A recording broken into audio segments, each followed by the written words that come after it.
versus South America, no NA in the channel. You get South America in their first ever grand final. Right? If it's anything other than G2 versus Gentlemates, it's a crazy international story. I don't just, Yeah, Falcons with TRK, you know, 2 years ago, he was here.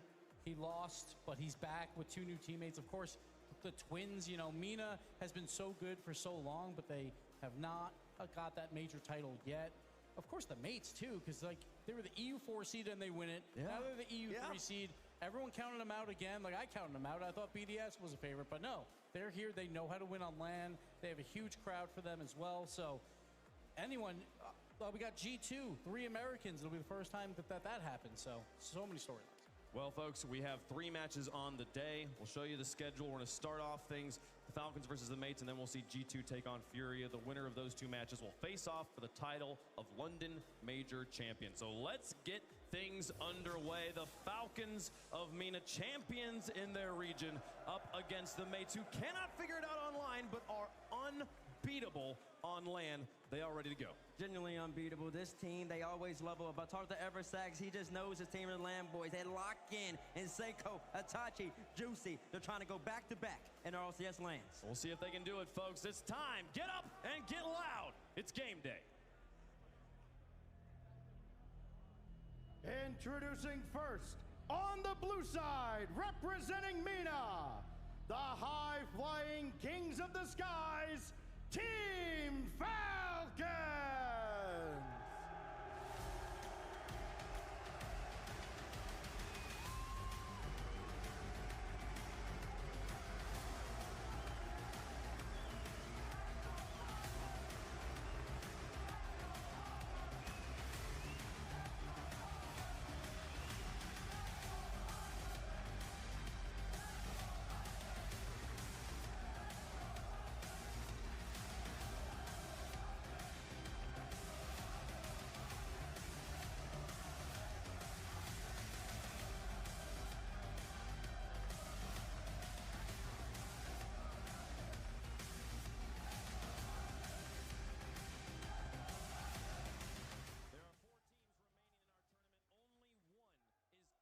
Undefeated 3-0 in the Swiss, taking down Space Station, G2, BDS, and then yesterday, 4-1 over Gen G. Nobody has grounded the Falcons yet. Nobody's grounded the Falcons yet, and they're soaring really, really high. Their best performance is once again making it back to another top 4. Up, guys, can you hear me? Lands this time, trying to make amends. Oh wait, they didn't make a top 4. They lost to Carmine. I always think they made a top 4. Atto shot. My apologies. All right, testing. We're looking good. Looking better than they have the whole entire I'll be right back. season. 1 moment. Unfinished business for TRK. 2 years ago, they were the upper bracket finalists. They had to lose 2 best ofs in a row. First one went to Champions Field, then they got swept by Moist. You know that TRK wants this probably more than anyone right now.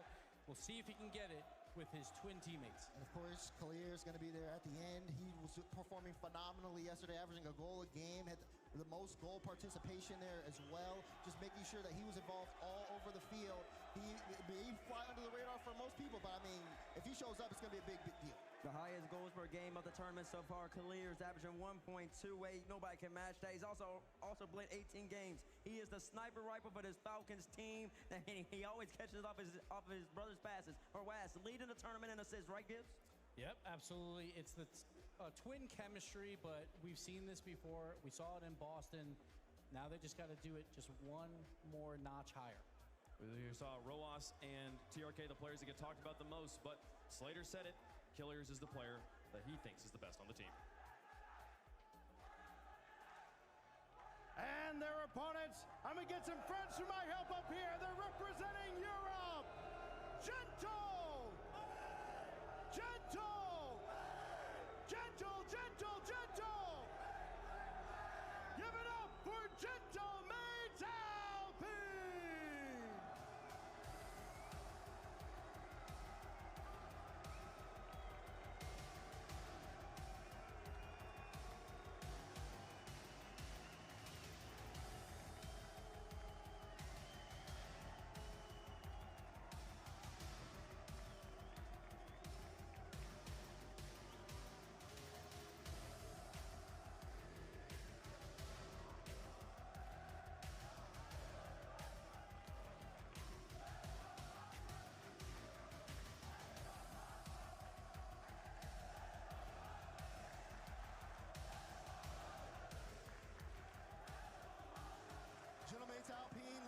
see if they can run it back twice. If you call Falcons flying high, well, this is a three-headed Hydra.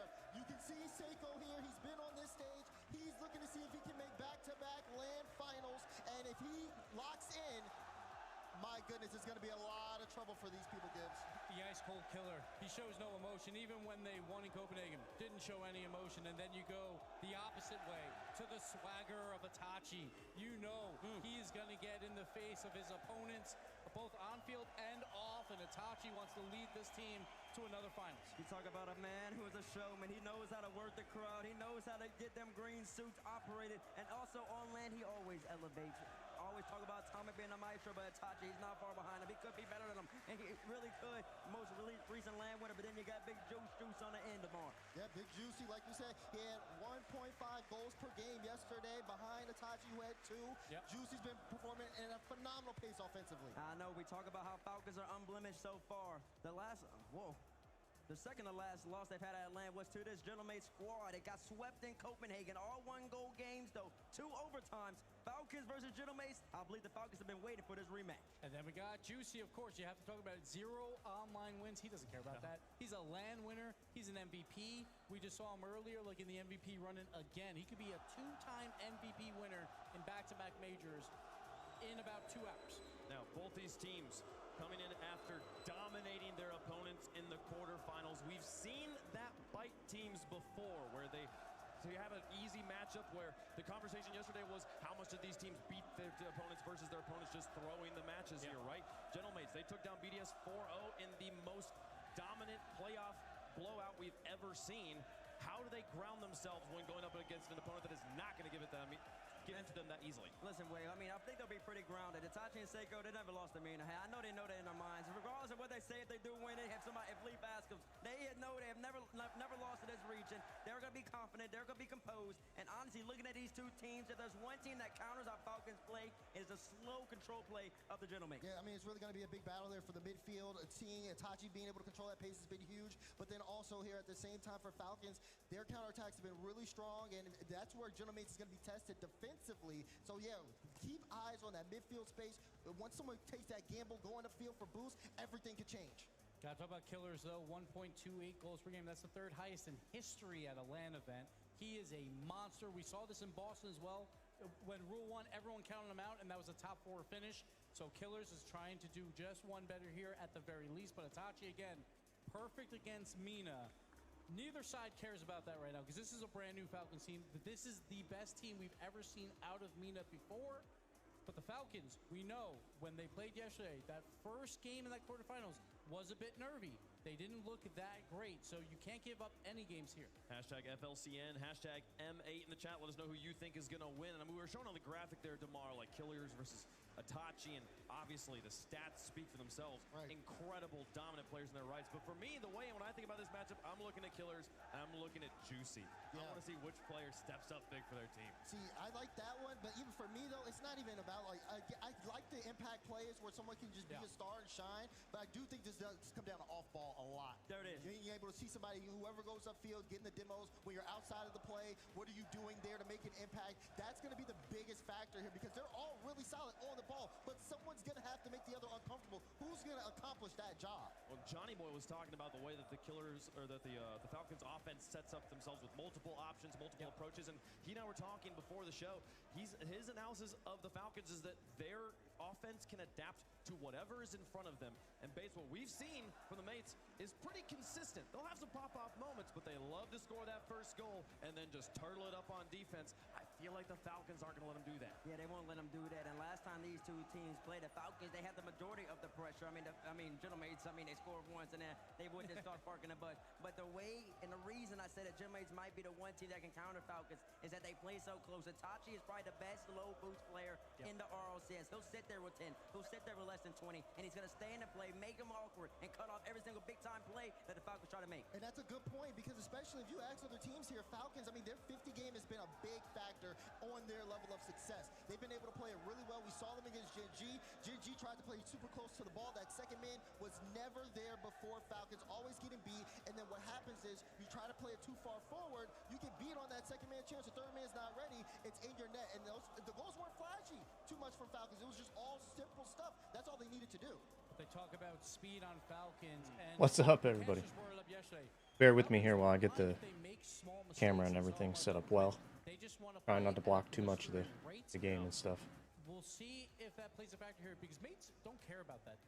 They play in Europe. They can play at any pace they want. Yeah. So if Falcons do Might play have at to that make rate, the but they camera make smaller. those same small mistakes, Yeah. the mates will capitalize on. Oh, this is going to be a battle. It's going to be fantastic to see how it shapes up. But there's so much story on both sides of this. We talked about the Gentlemates a lot here. They are the reigning major champions. If they win this match, they will get to defend that title. Also, let me know if and the volume is potentially bad. sweep the season in major wins. They want to get back to there. It would be an incredible story.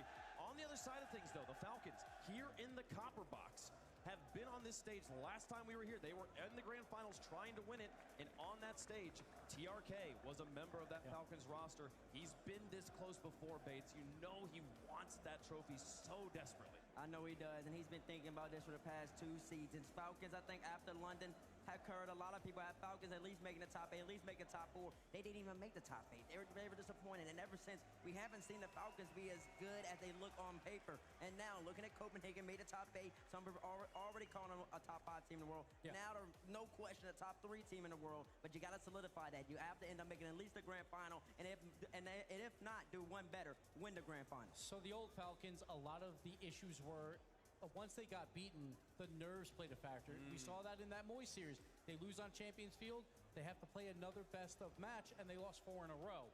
This hasn't happened to this Falcons. They played K-Corp, they traded wins back and forth. Yes, they lost it, but K-Corp, they're a fantastic team, so I'm not too worried about it there.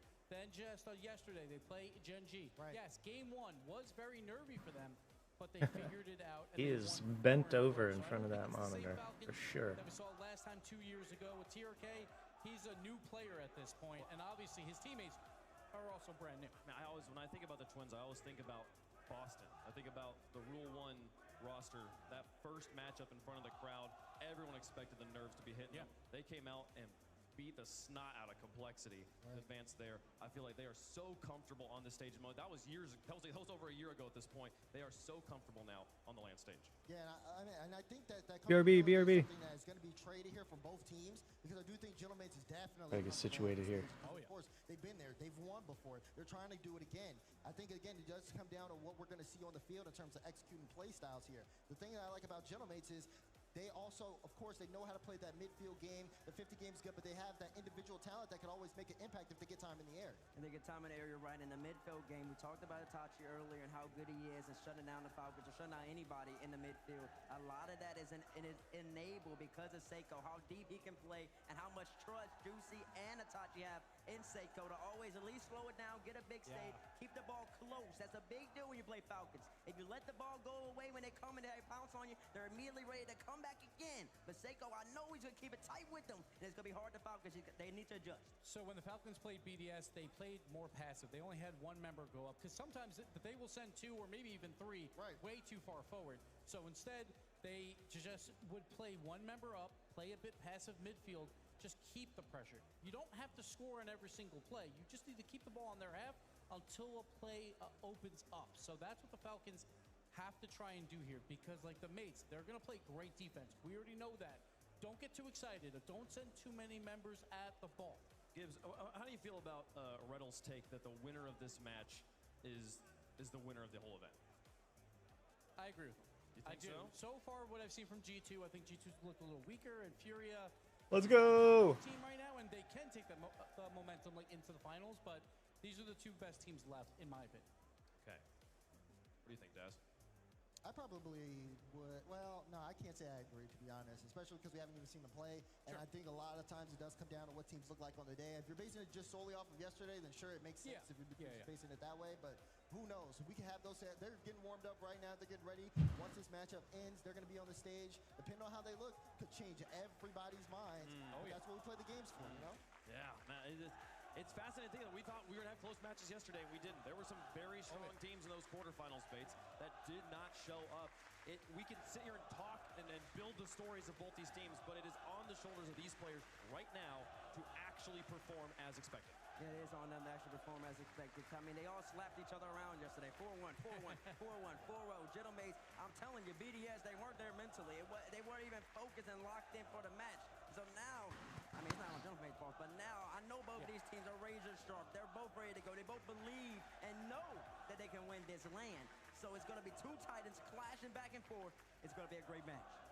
And I would say if it was any other team that the Mates, so Mates played BDS, but I did feel like BDS just threw that match, right? Right. But we know that the Mates, they're obviously major champions.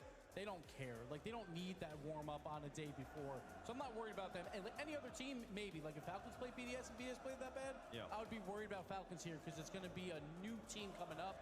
But the Mates, I'm not worried about. I got a question. Do you guys think that this one does come down to an individual player leveling up, or just who has the better overall team at the end of the day?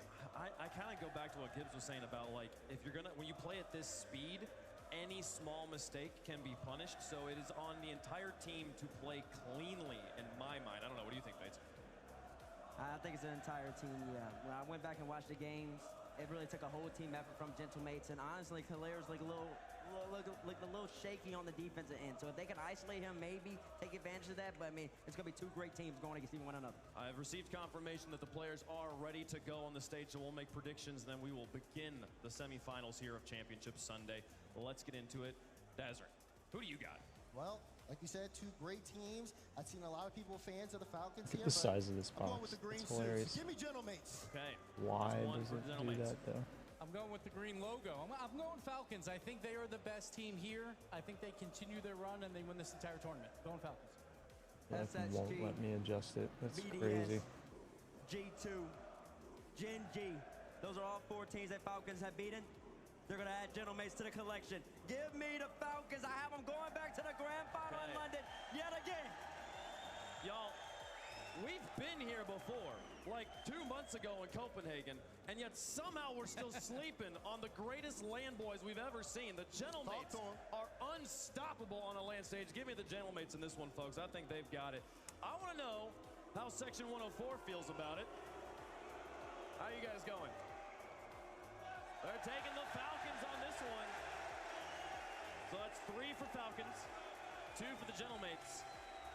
How does Chaos and Chance feel about it, folks? Gentlemates on one side, Falcons on the other. We'll flip the coin.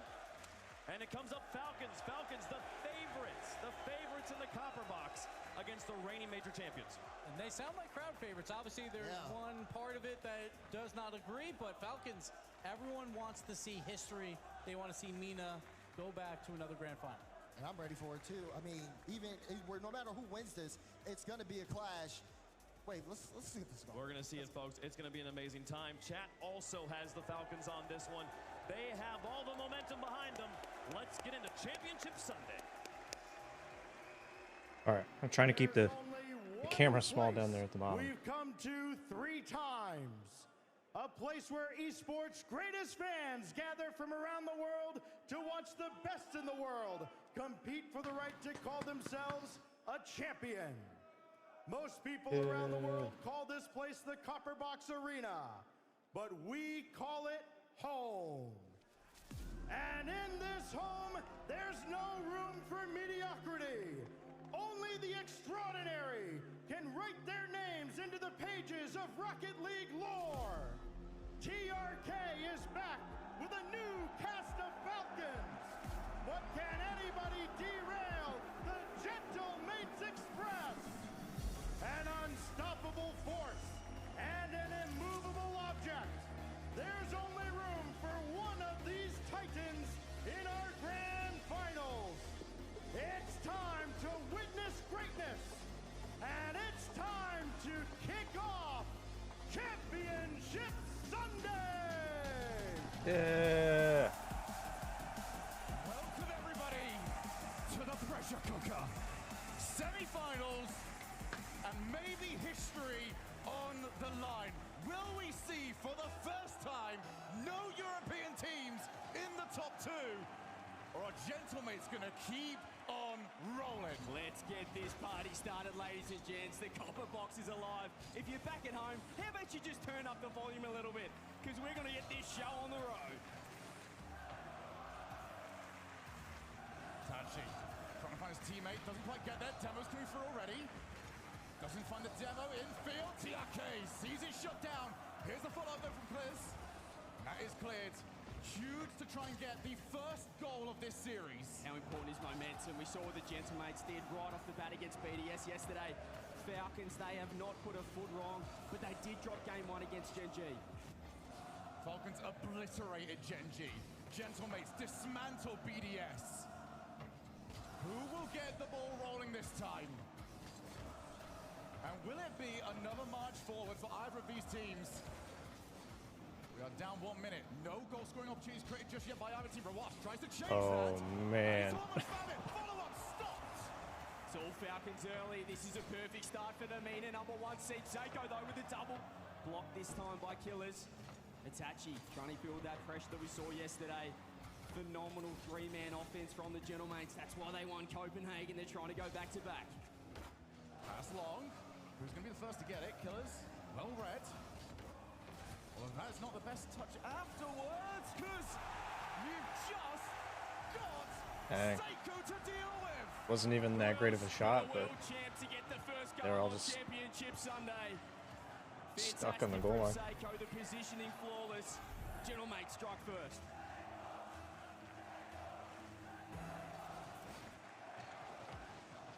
Back corner for Seiko. Looking to try to go back to back here. Look for the ceiling, didn't work. I'd expect a lot of ceiling plays out of this matchup. Just testing that midfield. Gentlemates are so good in positions like this one.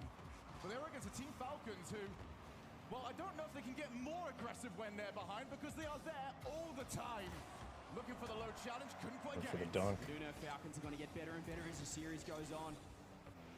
So good after that game 1 against Gen G yesterday, but you look at the matchup, Gentlemates have not lost to Mina. Seiko Itachi with a phenomenal record, but it didn't matter for Furia yesterday against Vitality.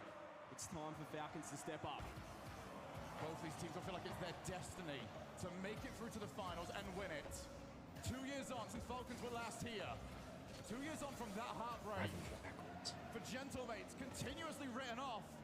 But every time they get in front of a crowd, in front of their crowd, they are unbelievable. And it is very awkward at the moment for Falcons. They've got to try and get out of this sort of position. They've got plenty of boosts to work with. But how good are these fake challenges from Gentlemates? What's the first? TRK with teammates trying to help out. That one's going to go into the midfield, but Rawas realizes that is not worth diving in on. Wow. Great pitch downfield, though. Gentlemates, they can attack off this. It's a great pass. Rawas back in time. Killers now 50 by Seiko. Nice to keep involved, though. Gentlemates, we saw yesterday against BDS, these half rotations, the way they're able to be so aggressive, positioning in the front half. Got them the job done there, but this is a different team. This is the most informed team, the number 1 power team at the event, Falcons. But they need to find their first goal. Okay, with Rawas next to him. That one's blocked. Falcons just have not been able to get them to start just yet. Usually so great at putting their opponents on strings. The Gentlemates more than even to it so far. Juicy tried to go for the pogo shot. Not far off. He absolutely dominated yesterday, Juicy, putting up ridiculous numbers. But he's got to step up again. It's a nice dribble pitch. Oh, nice. Nice pass. It just takes a moment. And Rawas will tear your defense to shreds. He picked him apart. I think we know who the crowd wants. They finally get there first. Now they can settle again, Falcons. As we said, they just keep getting better and better as the series goes on. Kickoff 1 by Rawas now. Pop over the top. I should probably move my camera so that it's not. I feel like the next goal could be the winner here. Is it going to be Seiko again? Can he get a brace? He takes it up with a reset as well. Player. He runs out of boost. Look to the far side. Itachi does recover. Killers realized he had to go early, otherwise he would have been demoed. Now back to the side, same situation where Rawas better? was able to create a goal. What can Gentlemates do from this position? Low boost on almost everyone. They finally got stuff back. But now it's the outpace. But you did it to us. So how does the receipt look? Hey, Rock. The pressure was too much from the Gentlemates. Seiko beats 2 and 3 as Itachi gets the easiest of goals. Gentlemates, 47 seconds. We know how important that first game is. Falcons, it's up to you. From the side, Killers. Lots of time to work with. Has he got a teammate? No, he's not going to be able to get into anyone. As Juicy now waits for his chance, waits for his opportunity. Low challenge. But don't expect the Gentlemates to try and bite at that. They are not the team that needs a goal. Looks so good yesterday, both teams, but Championship Sunday show going to That's just all I got a got. little bit of a different feel about it. Still in front of that Seiko, great pass though, TRK, Seiko, no! Seiko is a brick wall that you will not get past. 16 seconds and Falcons have to go again. Felt like that was the killing blow there, but they're still going for Nice. it. Ruas cleared again. Gentlemates, they want the ball down. Can Falcons launch one more attack? They have to keep it up though. 2 seconds on the clock. Here we go for Ruas. Is your one to beat? Great challenge, Seiko. Ball still alive. And Man. here we go. Games are exciting. These guys are all crazy. Message sent. And yet again for the Falcons, they have dropped game number 1. Gentlemates had to fight for 2 separate leads, had to fight for it at 0 seconds. They have got the game win, but the hopium and the copium here is Falcons are known to be slow starters. Exactly, they can take a little bit of confidence from what happened in yesterday's matchup against Gen G. They looked rough early, but then they put the foot down. They warmed up and dominated the 4 games after that. The Gentlemates, I mean, they're looking just as good as they did against BDS, and that has got to be worrying for Falcons. Take a look at this one more time. Killers just got the bump on Juicy, and from there on out, it was open Great season. pass. Lovely pinch across, and you see there just how confident Falcons are with those passing plays. But for Gentlemates, it was a sentence of, all right, you can do that, so can we. Yeah, great start there for the Gentlemates. They've got the land form. They're looking to go back-to-back here. 2 majors in a row will be unbelievable. I mean, Juicy has not won an online event. He's just a land boy. It's ridiculous. I cannot believe the Gentlemates have not won an online qualifier yet. But on land, I mean, the vibes is immaculate. They keep stepping up. The 3-man offense will have proved too strong in game 1. And will Falcons be able to buck the trend? Every single quarterfinal we had yesterday, it seemed like it was an exhibition for the winning team. Really proving why they deserve to go ahead and be major champions. Falcons, though. Nice read. Exactly that. Over to the corner. Juicy steals the boost. Seiko's far side. He'll look to try and challenge this. That is now played onto target. Nice and comfortable. It's just kind of like Yeah, really nice there. too much.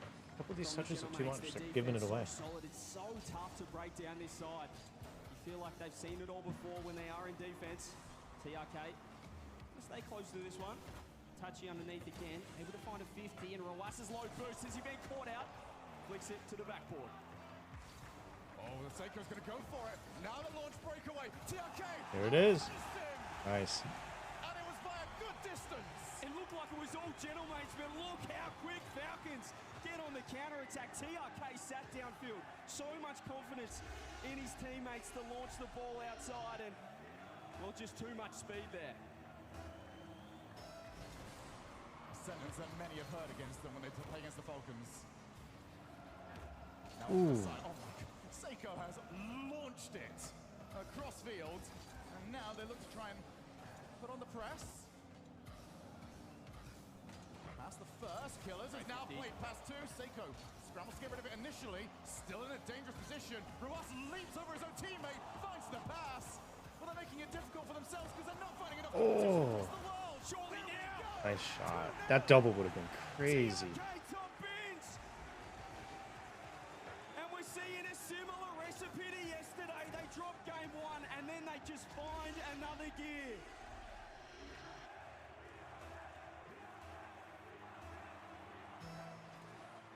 Nula Groster, same old results for the Falcons. Ruas doesn't get the reset, so he's going to try and take the challenge, and Itachi realized that. To the side, Itachi, good recovery from him, back past the Killers. TRK up against Seiko on the goal line. Can he find the setup? Seiko well read. Yeah, you can see Falcons backing off. They felt that wasn't the best chance to strike. Perhaps a smart decision, but Juicy's got a double. Can he get up in time? What a save. TRK, low boost as well. It's like he can see everything you're going for. They just knew he was one step ahead. There's Killers now. Able to pop it, but Juicy with 100 boost.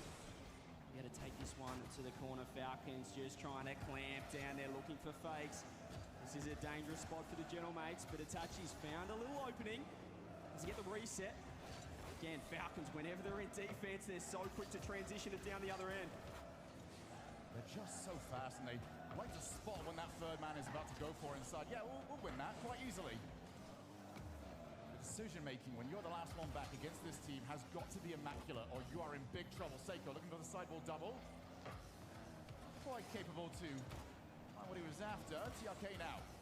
Gonna keep going. Is Seiko willing to take on? Yes, he is. And now they are past at least two, but that is very comfortable for Roas. He'll be okay with how that has worked out. Yeah, you can just see that third man positioning from the Falcons, having to sit a little bit deeper just to guarantee they can launch the ball and find these counterattacks. A little easier than game number one. TRK no boost reset. Killer's now just gonna wait on Juicy. Opts to back off. Roas inbound, gets a nice beat in midfield, but look at the positioning from Itachi. So aggressive third man.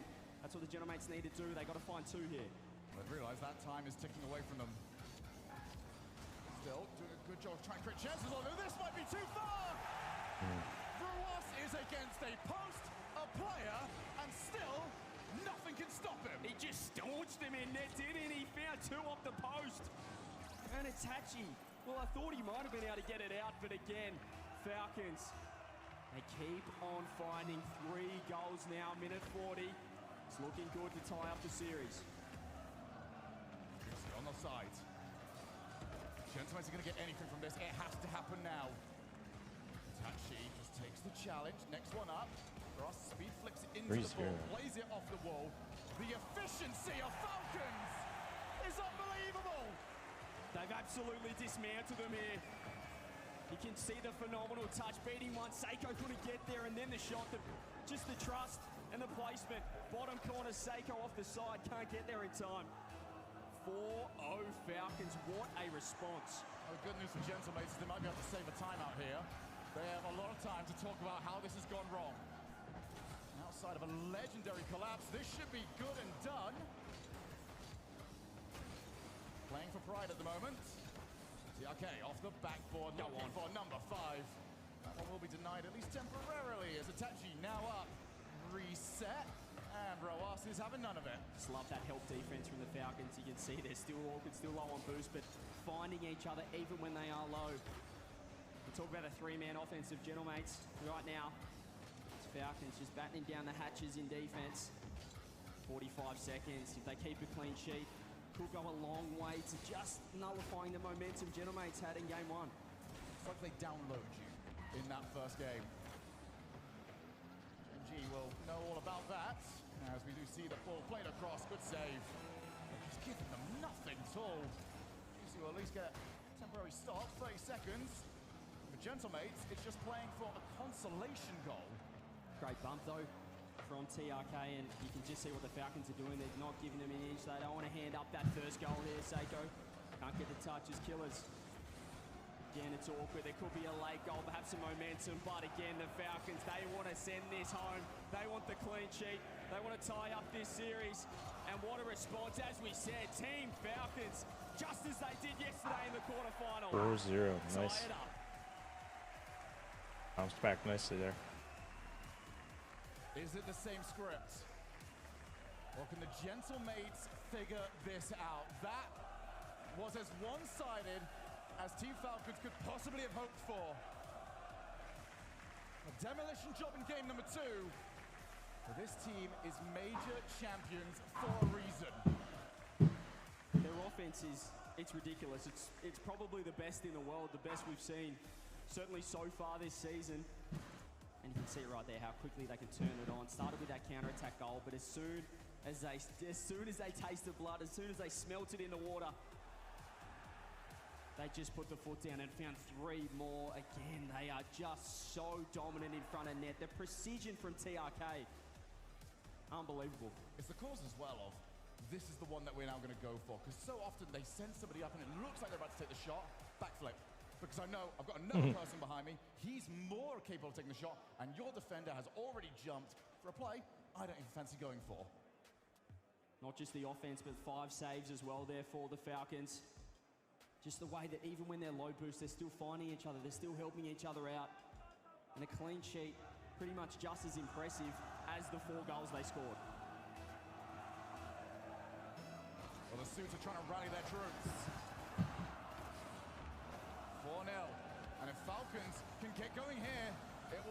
start to feel like the pendulum has fully turned. Juicy tries to find the challenge. The arcade just left it for as long as he possibly could. Now moves on in. Seiko pops the ball up high. Two players went for it, but the balls in blue that were able to get there in time. Itachi dares him, but trying to challenge him. Hope he dog's barking. Staying away for the time being, trying to I'm pick gonna a mute spot. while he's barking. The task now for the Genomates. No team at this event has been able to stop the bleeding, stem the flow, stop the momentum of the Falcons. They can find a goal here early. Could go a long way. Juicy not going to be able to get that one, but waits underneath the Killers. He does get momentary one-on-one. Rotations back in time. Killers able to help out as Roas gets bumped off it. They do get the fake, and Killers has scooped up boost here. This is going to be nice. Juicy almost getting bumped. You could see what Roas wanted there. Falcons almost. Itachi now down the side. There's a couple of fake challenges, just trying to delay it at the moment from the Gentamates. Oh, that is a big win. We saw Roas score from here earlier. What can he try and put together now? It's a demo, back forward, up goes Killers. He's met by Seiko. They're still in there though, Falcons. You can see Roas with 100 boost. There's nothing on Gentamates at all. That boost run down the line was huge, winning those 50s. Genomates known for their low 50s as well, but for the most part, Falcons have had the edge in that department. Juicy with a nice beat though, TRK. Relatively easy for him in the back line, but the pressure's still mounting. It's got to be a shot for Juicy. It's a nice one as well. Killers up to the task. And that's where Gentamates need a follow-up. Very rarely are you going to beat any of these players with the first shot. It needs to be the second. You've got to make it awkward and then get somebody there as quickly as you can. That one's going to bounce up. Juicy moves in, and it's stopped. Just getting a body in the way, getting a car length now. Seiko, what's he got? Killers has to pre-jump. Seiko wants two. It's a bad 50 for the Falcons, but again, just finding the touches when they need to. Still a lot of pressure for the Genomates. They feel like they probably deserve a first goal here, but once again, cleared downfield. Seiko's been 50'd. TRK having to back off. This is where Falcons love it. They've got a bit of space. These half rotations, however, from the Genomates, phenomenal. Yeah, they've got to, just to keep up with the pace. Genomates, it's a very good thing, actually. They've had so much of the offensive momentum in the opening half of this game. They haven't got a goal for it. Genji weren't able to do the same. Juicy now takes the challenge. That's so risky, but he knows he's got to win it. Itachi waits, couldn't find the pass. Yeah, they've got to be so quick against the Falcons. Couldn't get the angle there. It's Juicy now, 50. The demo comes through as well. Killers is hunting underneath. Itachi trying to find a hand on it. It's Juicy spawns now. Back post. So many of these, they're going in upside down for that hard 50 dunk. Another touch. Falcons handling it relatively easy at the moment. Seiko off the ceiling, finds the pinch. Roas with the clear again, but it's right to Juicy. 100 boost. It's going to delay. Look for another 50. Gentamates, so much time in this blue half. Yeah, this feels like it has to result in a goal for Gentamates. But a fantastic spell of offensive possession. But nothing on the board just yet. That's a good challenge. Huge win. Seiko, backboard double! And it's still Oh, he jumped over top of it. Oh, they almost had that. Wow. Huge whiff by Itachi on the follow-up. Somehow, they got it around Itachi, but Juicy with the follow-up. Once again, the three-man offense coming up clutch for the Genomates. They get the reward for that last 2 minutes. It was constant pressure, constant aggression, and they find the first. What a pinch that is. That ball is gone. At least for a moment. They're going to try a second one. That one has not worked out. Shot is on target. Oops. Gentamates saw that lead disappear. All that hard work undone straight away. Roas, he has been the demolitions expert so far. So aggressive. Killers with an easy shot. 1-1, game on. And what's impressive about that is Roas has played that. Oh, wait, off the kickoff. Oops. Well, they've not been too shy about going for these previously. What a call from Gentamates! You can see Seiko, he had the delayed kickoff. They went back corner, Falcons. Robbie's barking again. But it just went horribly wrong. The world champ once again getting the job done. A crucial goal, not one more. Hang on a minute! Yo, what's up? How you doing? We're watching Championship Sunday here. Falcons are seeing this game disappear into the distance. A demo to get them back into it. And 2 kickoffs to get them back out. You just cannot be conceding back-to-back kickoff goals in a major semi-final, let alone against the major champs. Roas, does he have anything? Killers, no boost. CRK able to scoop up the 100, but there's only a minute now. They still need to find 2. They've got to go. They have to lift up the aggression once again. And the narrative says Gentlemates don't drop these. 1 goal lead is usually enough. A 2-goal lead is so far away by another demo. Falcons have put together what they think is the winning strategy. Put the ball into the air and then launch that player forward. Look to demo the goalkeeper. Juicy was trying to hide himself on that backboard.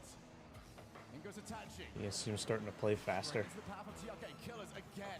Into the end of the game here. Now Gentlemates, well, they are more than happy to concede one way and then try and give that straight That's back. a huge miss. They can do something here. In defense, a past 30 seconds, great bump though. Surely, it's absolute chaos on the goal line, but again, Gentlemates come up clutch. 10 seconds now. They've just absolutely stolen game number 3. 2 kickoff goals, if you don't mind. And they've got to get the job done again. Game on. Falcons have rolled past everybody once they get going, but Gentlemates of 2 kickoff respond massively, and they have taken the lead of the series. All right. Yeah, like you said, you can't give up those kickoff goals like that. What a response from the green suits. They're loud and proud right now at the copper box.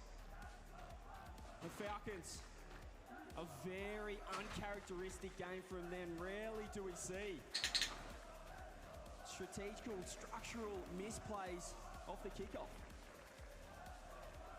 The first one I will 100% give to Gentlemates. That is a brilliant call to send the follow to the left and just try and press them. But once that's happened, Falcons, you've got to adapt. You've got to have your own idea.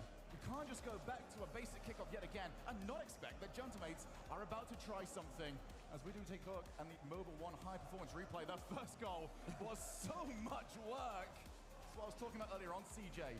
You're not going to get the first shot in. You're going to need to commit and have the bravery to send all 3. That's how they got back into it. But the kickoff goals, well, never look. That's a freebie. I mean, you just... This I love. That is so freebie. Phenomenal. That's a set play there. Seiko to Itachi. Close cheap. But this one right here, that is just... I don't know if it's a little bit of tilt, trying to get a goal back, but second man, that follow-up was way, way too aggressive from the Falcons. You'd rather just nullify the kickoff than potentially concede 2 on the bounce. Here we go. Game 2, they responded. Team Falcons, what do you got on Utopia? Now Juicy, again off the kickoff, doesn't go for the reset. Just didn't quite feel comfortable enough to do so, but that's not the best touch. Now the sideball, double tap, and Killers have to take the challenge. Save. And somehow won it. Oh, that could have been the worst possible start there for the Falcons. Another kickoff win, though, from the Gentlemates, something to follow up on. Killers won't be able to find a demo there. Falcons, can they strike first? He's going to get space here or wax. He's beaten one. He's looking for a 50. Double commit in the net. Itachi back in time. Ooh. Now the time go back. Good pace there by Roas. Plays it over the top. Looks to take the challenge. That one goes low. Follow-up shot is in. Nice. Roas is doing so much by launching into the air, and he just T-poses as you take the challenge. These guys all do that. They go for that air dribble, and then they just stay upside down and try to dunk from above. That's so hard. Like, even if they miss it, it's just right there. But again, Falcons, their mindset, their mentality cannot be questioned. Whenever they do get tested, it was a tough game 3. They find the first, but Seiko, almost the instant response once again. Off the side, Juicy. Oh, he's actually followed it. In comes Seiko. Backboard. Couldn't find the double. And he's cleared it as well. They cannot keep this offense going. Falcons straight down the other end. Juicy with the clear. It's straight to Killers, though. He tries to land on it. Does not get it to work. Roas, he was eager to go then. He's opting to back off. Now chooses to find the 50. Underneath is TRK. Juicy, last man, doesn't grab the 100 boost. Still keeps in control. The ball, hasn't he been so impressive? Nice read. Good control from Itachi. Roas glides into the air, and you see the collision that happens when that ball gets down to the ground. Juicy saw out of his peripheral that there was a little bit of danger lurking. Another challenge into the midfield, and get good call Do not send somebody, because that might pinch in where you do not know where it might end up. Seiko just a little bit aggressive there, but he did back off in time. Killers now, it's awkward for him. He's got to maintain a little bit of control on it. Juicy finds the 50. Roas with the fake. Is anyone there? No. TRK opting to play a little bit safe. Play the long game here for the Falcons. Can they build pressure off it? Grab some boost. Roas now. So much time in the back half. Isn't able to find the first touch that he wanted, but he does grab the 50. Nice beat from Killers, though. The twins working together. Roas, 50's Itachi. TRK's up, and he backs off. Hello, there's their opportunity to try and escape. Well, he did spot it. Seiko wanted the infield. Got nudged. And that pass was not really an option by the time that he would have wanted it. TRK challenges it far side. Back out, Killers. As a heavy touch. Try and put himself forward for that, but he also knows that he might be demoed. It is just so awkward so often at the moment. You know everyone's attacking you. Roas, yep, but yet again, almost managed to find Seiko's car. You can see their intent, what they want to do. There's the handoff to Killers. He doesn't have boost though. Roas does with 100. Just got to buy time for his teammates to set up. Juicy with 100 demoed. Here we go, Falcons. What do you got? One more TRK. The bumps are coming through, saved in time. Juicy with the challenge with Seiko, who is low boost. He's just going to try and do what he can. Take the challenge, win the challenge. That is massive for Gentlemates. Feeling. Void going down by 2. These guys are so dangerous off the ceiling. You would think that they are the team that is in the lead at the moment. Such has been the pressure they put on. Another mistake. Recently stolen there from Killers. Itachi waits midfield off the reset. Didn't get enough on it. Roas just Juicy last. He has been huge. Low boost. Seiko turns. He has none as well. Nothing in the tank here for Gentlemates to set up. Killers opts for the clear downfield. Itachi. Nice control from him. Roas underneath looking for bumps. Falcons so impressive since that first goal there. There's a bump coming through. Killers finds back corner again. They're always looking to help each other out in defense. In transition, more bumps, but it's not going to work. That recovery was unbelievable from Roas. Just seems like they can't get rid of him on Gentlemates. TRK over in the corner. We're watching the Euros. Expect to see a lot of the ball being played in the corner. For the time being, though, Falcons would like somebody in the crowd has a whistle or something. Doing up the chant. Juicy takes his time. Who can he spot out? Over to the side for a shot that was very quickly shut down. TRK's downfield as well. Instantly, Falcons, you can see how eager they are to get that second goal on the board. Itachi, nice reset. Killers with 100. Takes it up, but all he finds is Seiko, and Itachi lands, opts to leave. It's Falcons so impressive this game. Just 30 seconds. Gentlemates, what do you got? Can you find a response? We're going to get a tight series once again. It's awkward for Seiko. But so is TRK. Killers in as well. Falcons. That caught everybody off guard. They just need to hold on. TRK cuts rotation and maybe cuts the chances of Gentlemates making a comeback out from this game. Passed down to Itachi. It lands on the hood. Here we go. They leave that ball in the air. Over to Juicy, who's boostless. And I think TRK knows it. So off the backboard they go to try and put the ball on the floor. Seiko's sidewall double will not work. It's just so back and forth. Awesome. This is a close matchup. It's fun to watch.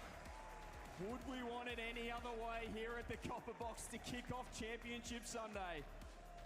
We have ourselves a series. That was, I'd say, un-Falcons-like, a 1-0 win. Usually we're seeing 3 or 4 on the board. They kept putting the foot down. The Gentlemates, it was just that early goal that cost them. Yeah, if you manage to just hide the scoreboards, hide the names, you look at a game like that one, you say, oh, that was a good win there for Gentlemates. They have done to the French players what they have done to everybody else from not just this event, but over in Copenhagen as well.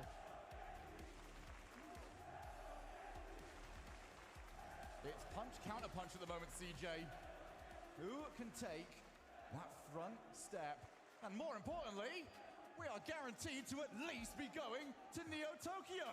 And don't we love a bit of Neo Tokyo as well? Let alone here at the Copper Box.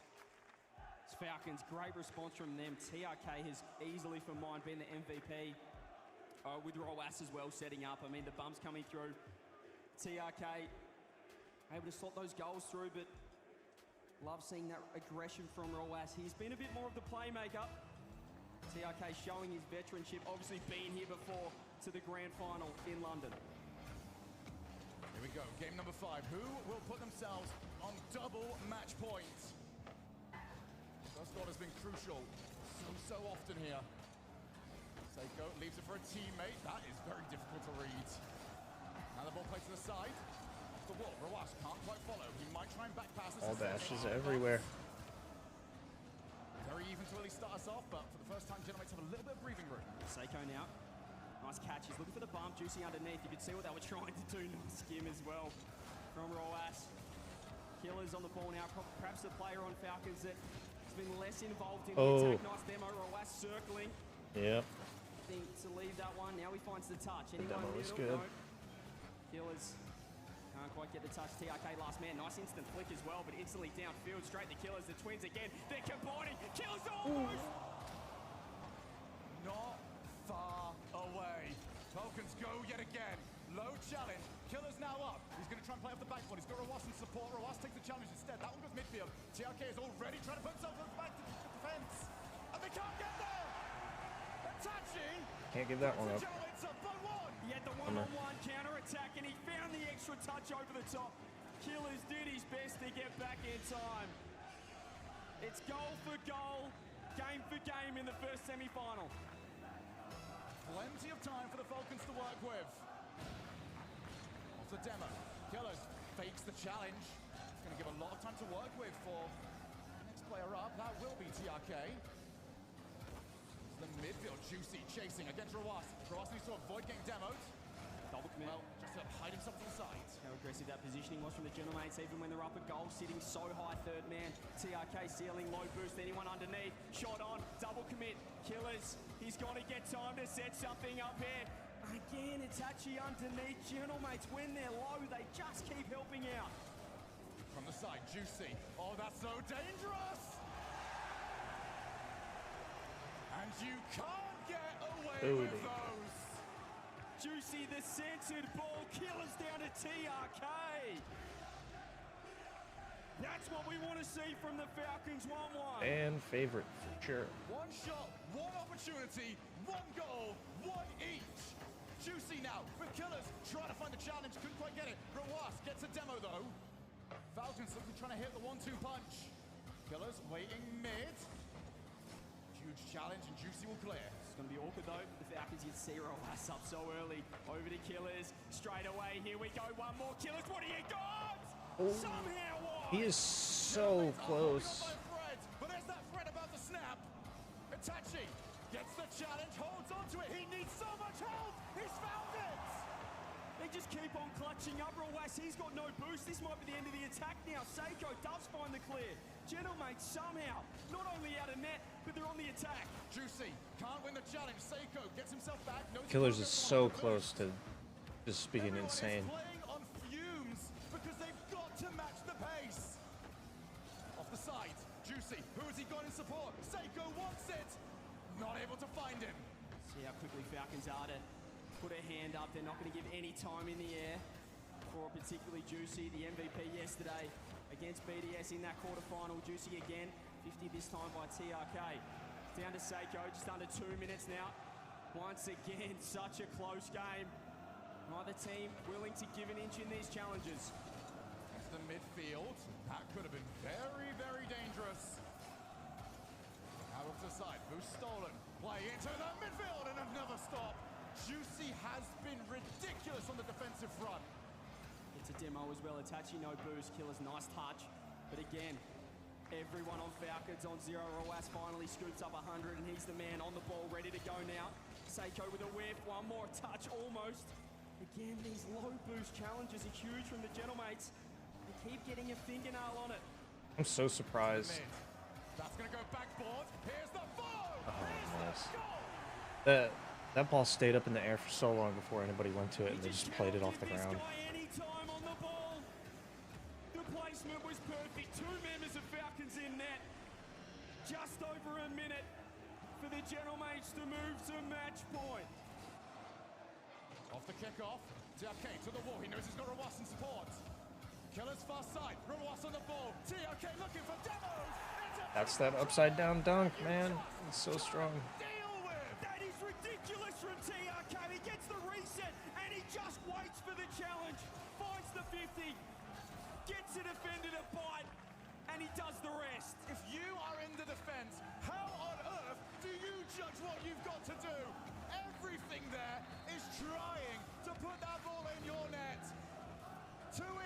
Juicy can't win the challenge. Killers might try and turn for this. Off the backboard. Loads of orange players around. They at least get rid of it temporarily. Another massive challenge for Seiko. Good idea to get rid of it. What a read from TRK. Nice flick off the bump as well. This will help Falcons. Launch the ball downfield. Nice flicker and Tachi. He's got it again as well. He's got help in the middle. The bump comes through. Juicy with the double wide again. Follow gone. Somehow Falcons just get a car length in the way. Silver goal territory. 30 seconds. No goals between them. We go to the far side. Cancel. Another huge challenge. Seiko with Tachi in support. What a recovery though from TRK. Buys his team some time. They've now managed to reposition as we go to the opposite side of the field. They've got to go right now. 10 seconds. If you want to get in regulation, or the Falcons want to take it to OT, we're about to find out. Juicy looking to control it. Do they want one more here? Do they want to pinch it on 0? Falcons low boost off of the ground, but it's staying up. Seiko upstairs with the 50, falling in front of net. Oh my goodness. They're trying everything to get there. Oh my goodness. OT. 1 goal to go to double match points. Killers out to Rawas. Save. Seiko so huge there. Touchy with the beat as well. Juicy's got a lot of time up in the air. Killer's got to meet him on the backboard. Double commit, but they find the 50. Double commit, double the chance to stop it. Now can they find that chance? Opposite side of the field. Great demo. Can they get the infield? No, they can't. Juicy has it covered. Just got back in time, but there's still pressure on. Killers, here we go. He fakes low, doesn't get the touch. Juicy up as well. Falcons finding inches, finding touches they need. Rawas, pass back again. Gentlemates clutching up. And they're out of boost. Falcons have now got to back out from here. So we go to Juicy, who wants backboard. That's very awkward for Killers. Well, it'll be awkward for anybody else. Just not feeling the pressure though, Seiko. What has he got? Killers again with a 50, finds the clear. Itachi trying to keep it in. Down to TRK, Juicy to the wall. It's clear. 1 minute down. Seiko from the side. Has he got anyone midfield? It's off the backboard. He got the bump. Itachi moves in. There's nothing on the shot. What a Seiko save. waits in the backfield. He does not want to go for it. Killers at 100 boost. He was so confident. He backed up, found the clear. Gentlemates had a chance. Juicy up. Met by Rawas. Again, these 30 boost challenges from both sides. Seiko takes it up. One more on the backboard. Drop down. Falcons with a clip. Oh! There it is, the demo.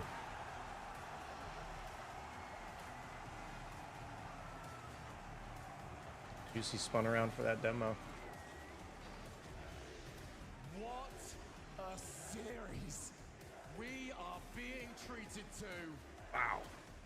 That fan at the front is correct. This is such a close match. 1 more to go. Gentlemates 3, Falcons 2. For the Falcons, it's starting to disappear. They have got to be perfect. And the timeout called by the Falcons here after game 5. It has been back and forth ever since Gentlemates took the first. But now they call the timeout. This is where the mental demons can set in. Itachi and Seiko. 5-0, 6-0 against Mina. They have not lost to this region. The Falcons know it. They got swept in the Swiss stage back in Copenhagen by this team. They need to find 2 games on the trot now. Oh, there's a lot of talking, a lot of motioning, and a lot of trying to figure out how to go about this. On the opposite side, it's not like Gentlemates can't talk to each other. The Eversax timeout buff is legendary in the European region. How good has this been? Our first of 3 blockbuster matches. And Copperbox Arena is buzzing. The crowd is absolutely pumping right now. The timeout chants are well and truly underway.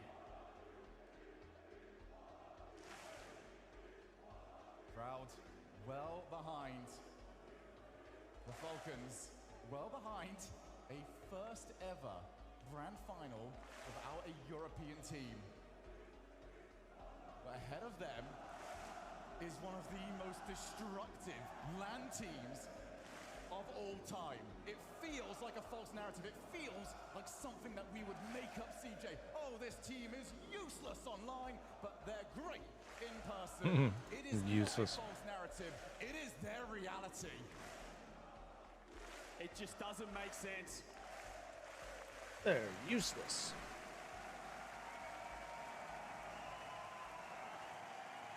Ladies and gents, here we go. Game number 6, Neo Tokyo.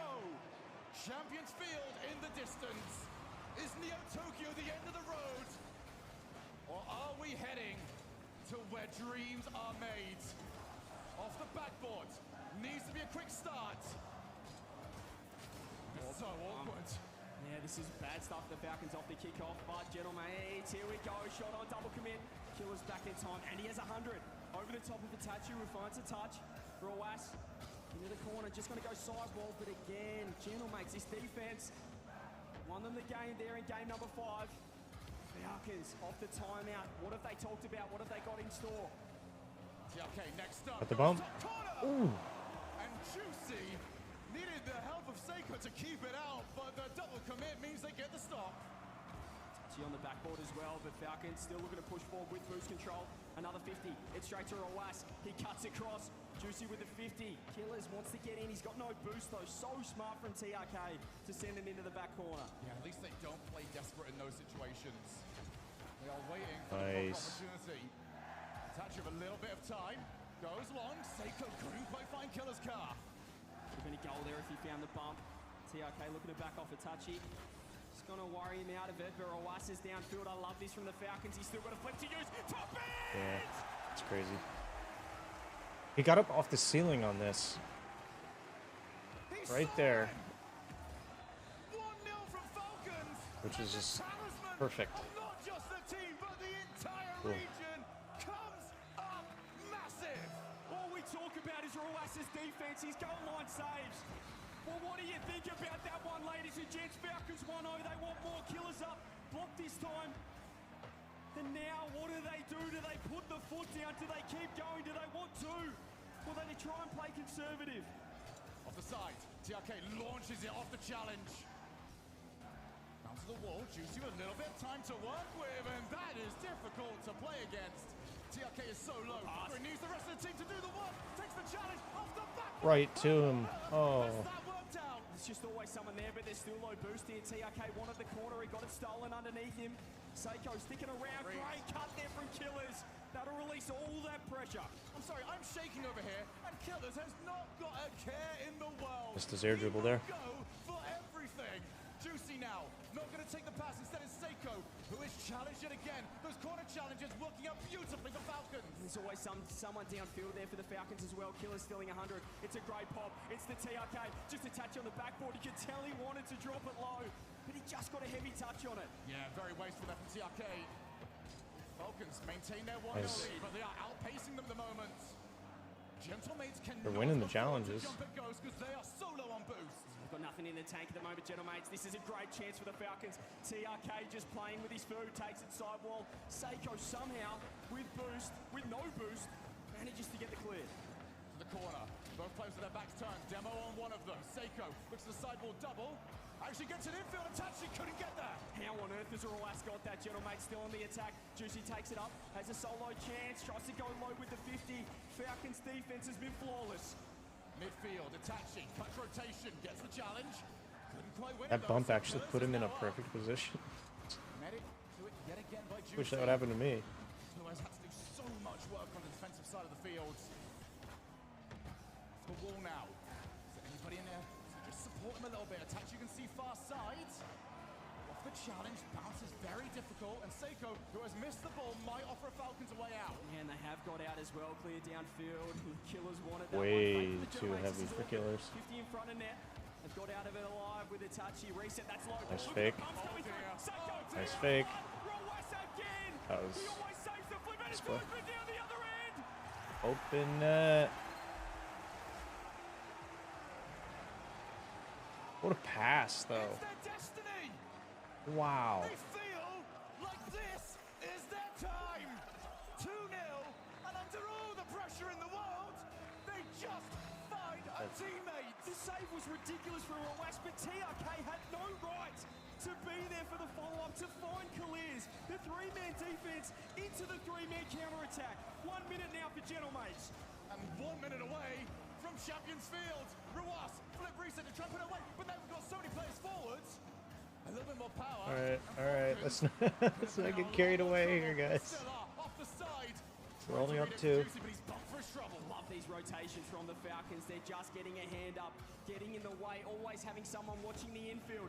Seiko now with a bit of space, beats 1. Can he beat 2? It goes low 50, but Kalirs says, I'll have that one. Far side. Falcons will try and slow play this as much as they can, although that was not the best first touch. Almost a chance to get through. Gentlemates won't care if they can see the third now. It is all about sending everything you've got. Killers is warming up on the backboard again. A touchy awkward, but he has 100 boost. And Falcons going to back off. They know how long's left. They have to get a goal right now, Gentlemates. Are we going to get Champfield in the first semi-final here? Landon 3.0 at the copper box. Juicy can't get there. Seiko throws it to it. Takes a redirect, surely! A nice goal, but 1 second. On a minute. Falcons already saw this happen earlier on. What can Gentlemates do off the kickoff? There's no time at all. They just have to get it down. Roasi goes low, 51 by Seiko. Keeps it up to Juicy. Down the other end. He's going to get one chance, but he can't do it. And we have game Champfield. 7. Yeah, exciting series to start today. We deserve this. After yesterday, with 4-0s, 4-1s, we go to Neo Tokyo. And Copperbox Arena. As much as I love being in London, I prefer one place that little bit more. Because we are going to Champions Field. Timeout, Gentlemates. Eversax. What do you have in the back pocket here? We know how big his timeout buff can be. Falcons got it to work off their own timeout. But game 7, Shogun. Forget about structure, forget about positioning. You know better than anyone. It's about moments. Mistakes that can haunt you for your career. Goals that stick with you forever and put you in the history books as a hero. 2 years ago, it was 1 game away. That finals is 1 game away right now. Falcons, can you right that wrong? Or does Europe go to another grand finals? Back in Copenhagen, Gentlemates were in this exact same position against K-Corp. They went to 7 and they got the job done against their French brethren. But this feels like something different. The Kings of MENA, the twins, joined by perhaps the GOAT of the region in TRK, the veteran, crazy enough to say. You just know they're going to step up as well.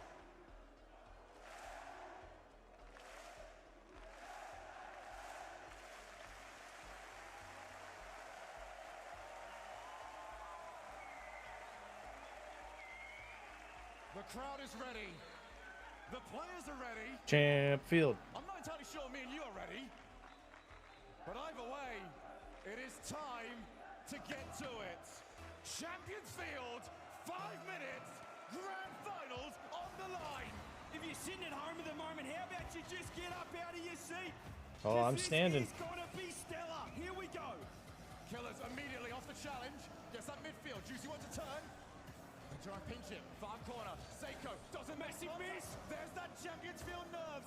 The jitters can get to you. We haven't seen it all series, but as soon as you step foot on this map, there's something about it. You know better than anyone, Show.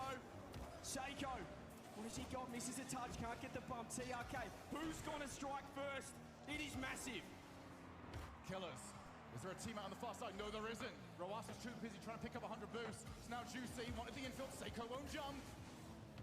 You spend hours You got the mid practicing boost. for these moments, and and suddenly you get onto this map and your hands won't do what you want. And he still that boost. See, they're not as willing to keep the ball close. They're throwing it away. Seiko's up with the backboard double. Does he have it? He's got to fake it out. First goal, gentlemen!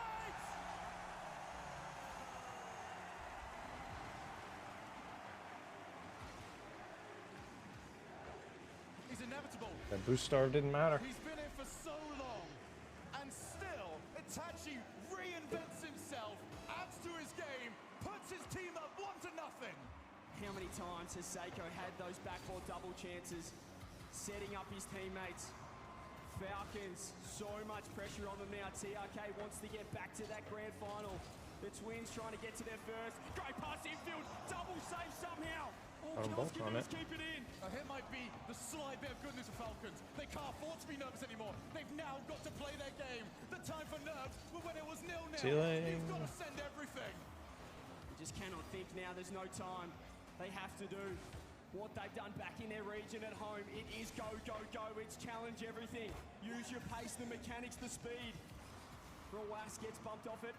Over to Khalees, he's going to fake it, or did he whiff it? You never know, those Game 7 nerves. TRK goes for 2, but here's that man again, Seiko. But you see the rotation, that's more what you want to see from Falcons. All three relatively tight together. Looking for their chances, off the wall. Seiko, backboard, that's so difficult to read, he's not able to. I don't think any blame to be shared for that. It's Juicy, off the side, that's the pinch. Crazy pinch. Wide open. Couldn't get there in time. Still a chance though. Killers with a shot, double commit again, gentlemates. Coming up clutch, more pressure. Killers with a redirect, but again, this is a 50. TRK. Double. He gets the double again. Juicy with the save. Now they look to try and transition. Killers though, cut rotation for his teammates. What a stop. What a save. This is crazy. The ball in Falcons, surely. Where's the reward for this offense? It's been ridiculous. Seiko with boost finds it out. Over into the middle, Juicy B, they're looking for bumps, they're looking for demos, they're looking for anything. I gave it away. Yeah, and that ball is exactly what Gelmates want to see. A chance to control it, to get rid, to take the 1v1. Killers turn straight on it and gets Big bumped demo. straight away. Rawas gets space now, but again the 50 comes through. Killer spawns, he doesn't get 100. Over to Rawas, side wall, he's going to fake it out. He's got Wonderbite, he finds the bump as well, but no one's there. Nobody believed. Now back into the midfield, Juicy, well read, half volley opportunity. Nice pass. Perfect pass. That's so heavy though, and Seiko will see it away. Huge pinch, Rawas gets a touch as well. Juicy underneath, TRK didn't want to go. That is the decisions you've got to make when the pressure's at its highest. Anything you get wrong might put this game out of reach. Rawas goes off the side, very heavy again. Falcons have got the ideas, but not the execution. They're trying to play fast and they're hitting it too hard. From the land chance, Losing their control. Seiko with a nice beat again. Killers all he can do is go back corner. He's got the 100, and he's got a little bit of space as well. Juicy, you can see he's lurking around waiting for him.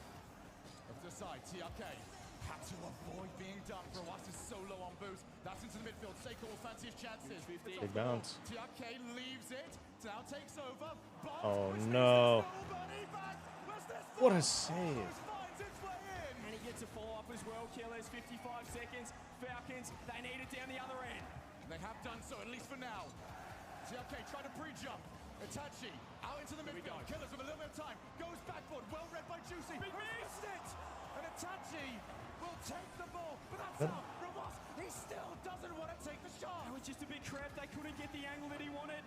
As Itachi now runs it down, 30 seconds. Gentlemates just have to hold on. Falcons, there's got to be something really special. TRK low, still has to go for it. Juicy attacking Killers in the backside. So now we go over to the side of the field. TRK. This is it. Back out. This is it. The last He's going to go for him. There it is. Oh, crazy.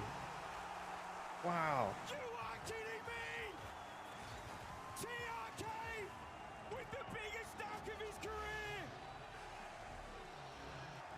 Out of nothing. Stay composed. Falcons are back. I don't know how you can. I can't. One goal to go to the grand finals. Juicy finds a bump. TRK's been bumped. Seiko, placement. Pre-jump from Rawas. 5 seconds now. What have they got? Oh, we got to get Game 7 OT. 2 seconds. Seiko wants it up. Rawas, he's trying to keep it close. Infield pass. Juicy gets dumped. Here we go for the Falcons. Oh, man. And Copperbox Arena, we have overtime! This is so important off this kickoff. It's got to go to the way, Gentlemates. Itachi gets two. Rowas is low, but he finds the corner. The pressure cooker has been dialed up. Oh, he hit it away from his teammate. Backboard. Two players commit, but Rowas can now take control of the ball. He's got time. He's got 100, but he's been demoed. Seiko takes it. Sideball blocked again. Into the midfield. TRK chases. Backboard for Rowas. Juicy takes over. His Team teammate bump. was there, though. Can he find a way to put it in? Another double commit, but they're still safe. Every challenge is met by two defenders. That's the pressure, the communication breakdown. There's so much control for the Gentlemates. Juicy with a reset. Can he pick him apart? Blocked out. It is all Gentlemates. Can they get the chance? TRK takes the shot. Wide open. Oh. Are going to the grand finals. They did it. That's crazy. It just broke his headset.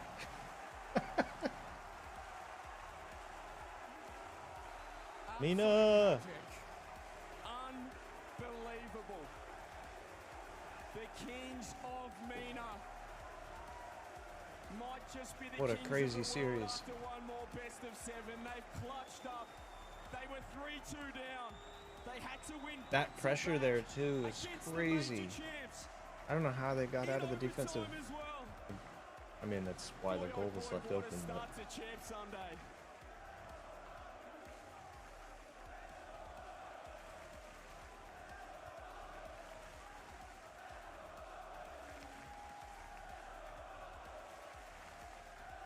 Is it their time? 2 years ago, they were also very close. somebody just shake his hand or something. He's like, No double elimination against them this time. It will be one series and one opportunity. And how about this, CJ? 121.6 million. SSA, Toodaloo. OCE, I'm sorry. Thank you. EU, out. We said this was our spiritual home. The third time back here at the Copperbox Arena. If you're sitting at home, can you just feel some of that magic? Sure can. I don't understand. It's something about this arena. There's something about this it. building. It's unbelievable, man. It really is. What a result to take down the major champs. First time they have been knocked out of an RLCS LAN. The Falcons TRK. He feels like he's back. He feels like he deserves this. He's earned this right to be back here in London in the grand final with one more chance to take that trophy. How do you do that? And then they're going to come back in an hour and a half, roughly. 2 hours. That is... I'm knackered. I'm absolutely gone. I'm glad they didn't put the cameras on right now because I am drenched in sweat. What an outstanding semi-final. And for this team right here, I mean, heads up. Gentlemates did themselves proud, as they always seem to do when they take themselves to this event, to these arenas. I mean, they will always find a way to put on a show. They did absolutely everything. But something about this team, Shogun, something about the Falcons. It's crazy. I need to go get another drink. I'll be right back, everybody. Stay tuned. Game 7 overtime to start the day. We got an interview now with Leafex. BRB. Ladies and gentlemen, one more time for the Falcons!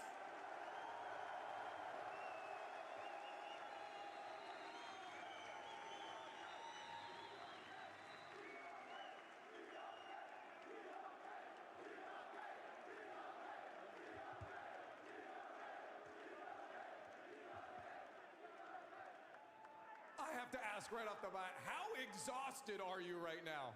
على طول اول سؤال حابين نسالك قديش انت تعبان بعد السيريز اللي مريت فيه 7 ايام واوفر تايم بالجيم الاخير. والله مره تعب جيم 7 ولا طبعا فريق جنتلميتس مره قوي اكيد بيتعب لكن الحمد لله عدينا على خير. I have to say, the nerves are fried after a series like that. Gentlemates, they are a strong contender. Absolutely incredible team. Massive respect to them. And alhamdulillah, thank God at the end, we managed to get the win. Well, I want to ask about them because I believe before you told me you wanted to avoid the Gentlemates. They're the one team that seemed to be on your radar. Were you afraid coming into this match, and how did you overcome them? في مقابلة سابقة سألناك مين الفريق اللي حابب تبعد عنه وحكيت لنا جنتلميتس وحاليا جيت قدام الفريق وعملت اللي عليك فكيف قدرتوا تنتصروا بالنهاية؟ طبعا من قبل الميجر وانا صراحة افضل فريق تقريبا جنتلميتس لانه فاز الميجر اللي قبل وعندهم خبرة ولعبهم مرة قوي ولكن الحمد لله عدينا على خير. I have to say, since before the major in the first place, Gentlemates has been, you know, the strongest team, the strongest contender, major winners in the previous one, so definitely something to look out for. But we just put in as much work as possible, and again, massive respect to them. They were an incredible opponent. You know, I just want to talk about being on the stage here, and when it comes to nerves, we've seen it get the best of teams before, even yourselves. What was different this time, and did they help at all? بنشوف مرات انه الاعصاب بتتمسك بالشخص وبتتحكم فيه، فكيف قدرتوا تتداركوا هاي الامور وهل تواجد الجمهور اللي هناك ساعدكم بالمباريات؟ بصراحة ما قصر الجمهور، يعطيهم الف عافية على دعمهم وترقبونا بالنهاية. I have to say a massive shout out to the corner for their incredible support and watch me in the finals, boys. And that's all we're going to leave it on. One more time for Falcons! For a second time, the Falcons will play for the title of Major Champion. For the second time, the Middle East will make it to the title game in the Copper Box. And for the first time in the history of the Rocket League Championship Series, Europe will not play in the grand finals. There is no European team left in this tournament. It's a global esport. It's finally coming around. Europe has won a lot, but no longer for at least this tournament. TRK, too. We talked about it 2 years ago, Game 7 loss. Then a sweep to lose the tournament, clutch goal in Game 7, and then, of course, the overtime winner.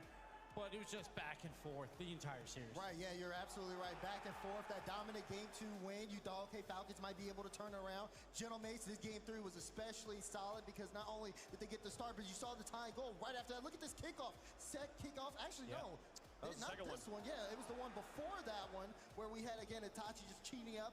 That was solid out of Gentlemates. And then, of course, after this one, you knew we were going to Neo Tokyo, but still, just the way these teams were looking going into it, trading blows, making so many adjustments over the course of the series, it went the distance. It sure did go the distance. Seiko was having a masterclass of a performance every single game practically. Controlled the pace, controlled the tempo, had Gentlemates outplaying in consistent, winnable positions. But this team, Falcons, man, they just kept on scrapping, kept on clawing, and eventually they just brought the champions field, and that's what TRK, he took over. And I mean, I gotta talk, you said it, Seiko, he was playing like a man possessed, but even that wasn't enough. Falcons as a team, look at that shot from Rawas. Look at that catch on the ceiling too. Oh, it was beautiful from Rawas, and making big time plays on champions field goal. First off, Itachi, anytime he has an open shot, he's hitting the spot. Incredible every time. 8 goes to Itachi's name. You're right about that. Gives it right here. This one happens. 2 years ago, he was in the grand final. He said, hold on, mama, I'm going back to the grand finals right now. Great 50-50. TRK said, I'm going to snipe it. And that's why you play 1v1s, ladies and gentlemen, so you can get that power, that consistency. He had no boost, but he knew all I need is one touch and it's in. The Falcons were on the back foot. It was only Rawas with some boost. He had like 50. He had to carry that across the field, get that challenge. TRK, right place, right time to get the clear, score the goal. Falcons going to the finals. Into the finals again. They have unfinished business in these grounds here, and they're going to try and go for it again. They came over and celebrated with the fans for a moment, but they're already backstage preparing for the grand finals that will be coming up in just a little bit. We have obviously one more semi to get through here, Bates, to find out who plays against the Falcons. Will it be South America or North America? Listen, it could be either of them. I really do truly believe that. It could be the first ever 9-in-8 90. You could entirely have Sam versus Mina, or it could be G2 versus Mina. All Americans versus all Saudi Arabians. It's going to be a great series. It's going to be crazy. Johnny, there's so many awesome things to break down from this series. I can't wait to see what you picked. Well, Wayfuck, I'm not trying to rain on Falcons Parade because they just played one of the greatest series that I've ever seen. Gentlemates and Falcons, absolute cinema there. But There was one weakness for Falcons early on, and it's a mistake that they do make occasionally in defense. Obviously, they're known for their firepower in offense, but I want to show some plays where they just all get crammed in the back corner. This is something they need to watch out for in the grand final, so that they don't concede easy goals. So as this attack develops for Gentlemates, notice as Falcons are kind of just moving with the ball. Everybody's moving to the same side that the ball is on. Everybody gravitates to the back corner here, and then when it goes back into the middle, no one's there to attack it. And it happens at the first goal of the series, happens again later on in this game, where they end up conceding a second time. But Falcons, overall, they know how to challenge the ball. They know how to space the pitch pretty well. But they get tangled in defense in this back corner. Here again, second time this game, tied at 1-1. Notice how Robas and Clears just gravitate towards the ball, leave TRK alone at the back. He also lunges into the corner, and they concede. And that did end up being the game-winning goal. Actually, I think they might have scored 3 that game. But this is probably my biggest criticism of Falcons and the way that they do play. I think that they've got to watch out for stacking that back corner defense. It is something that Furia or G2 could look to exploit in the grand final against them. This is incredible he was able to find the one thing that was wrong with that immaculate game. That was one of the best series of Rocket League I've ever seen, Bates. Listen, I'll tell you why he found that. He's helping him being a coach. He's actually coaching him up a little bit. He's giving him a little bit of replay review early. Friday, them going back into the back and checking some tape. Johnny's trying to help out the Falcons. He's trying to secure the Mina W. Yeah, he sees it. He's like, oh, all you got is NA and Sam. And he's like, okay, I'm going Mina all the way. Let me point these out before you get on the field and the team exploits it. Johnny, I see the propaganda already. Well, we'll see. We'll see how the Falcons adjust, and whether I feel like if you play a series like that, you just trust your team to do what they do best and to approach things. You don't try to overthink it. You try to overcook at this point. Gives us when you end up making mistakes. You just have to go back and calm down. You just have to go back and calm down. That is a thrilling series, and you just got to re-energize. Like, go get something to eat, like maybe real quick. Maybe watch a little tape, like if you want to.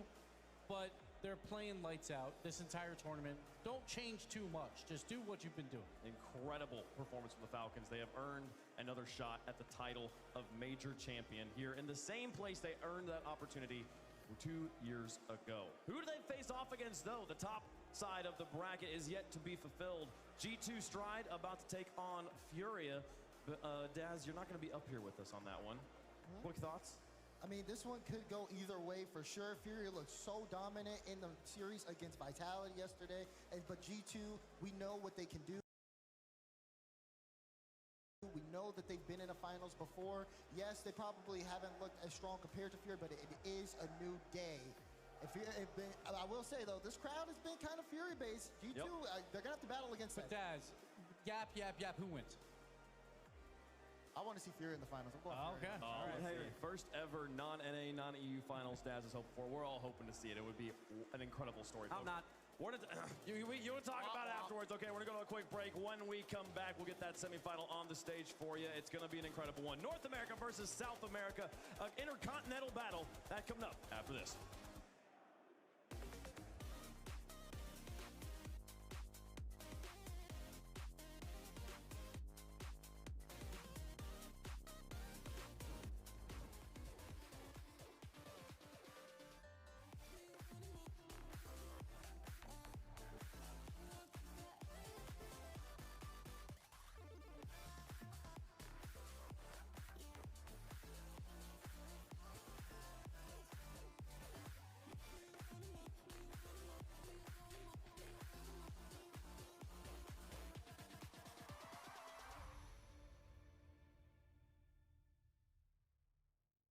Guys, get me.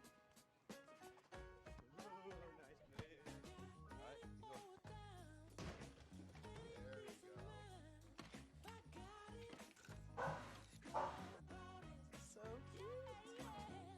At Ally, we're helping millions save more for the things that matter most to them. Whatever you're saving for, we're all better off with an Ally. Get back to work.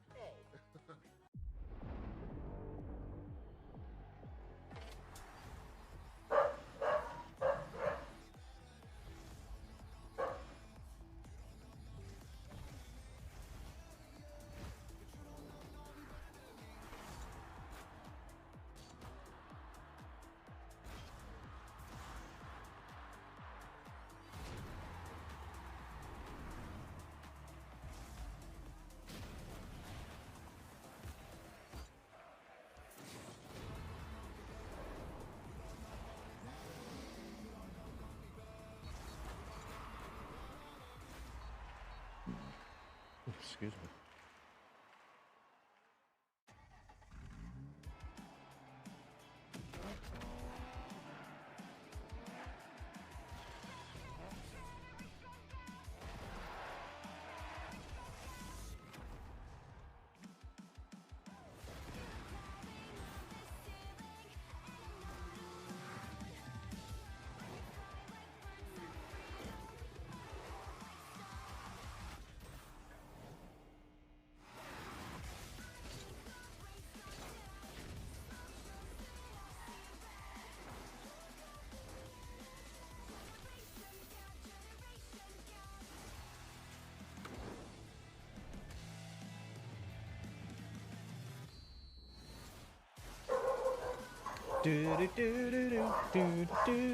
I'm gonna mute while the dogs are going crazy.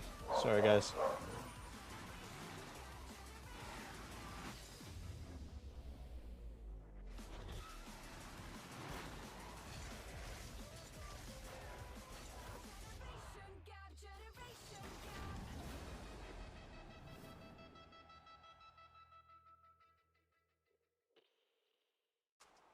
This is the opportunity, the dream that you set upon yourself.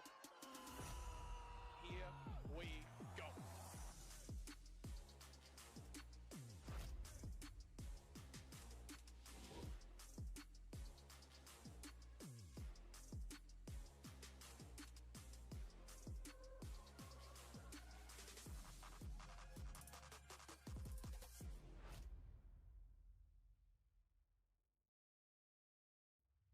Dickies Arena, Fort Worth, Texas. Welcome to Championship Sunday. He's back and wants a treat because of the barking.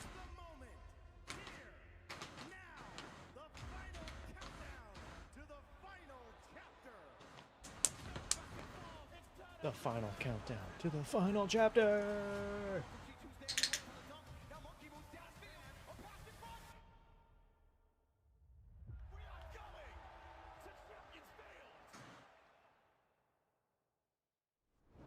Welcome back to Caster Clash. It's 2-0, and our final game to determine the winner is all coming down to this.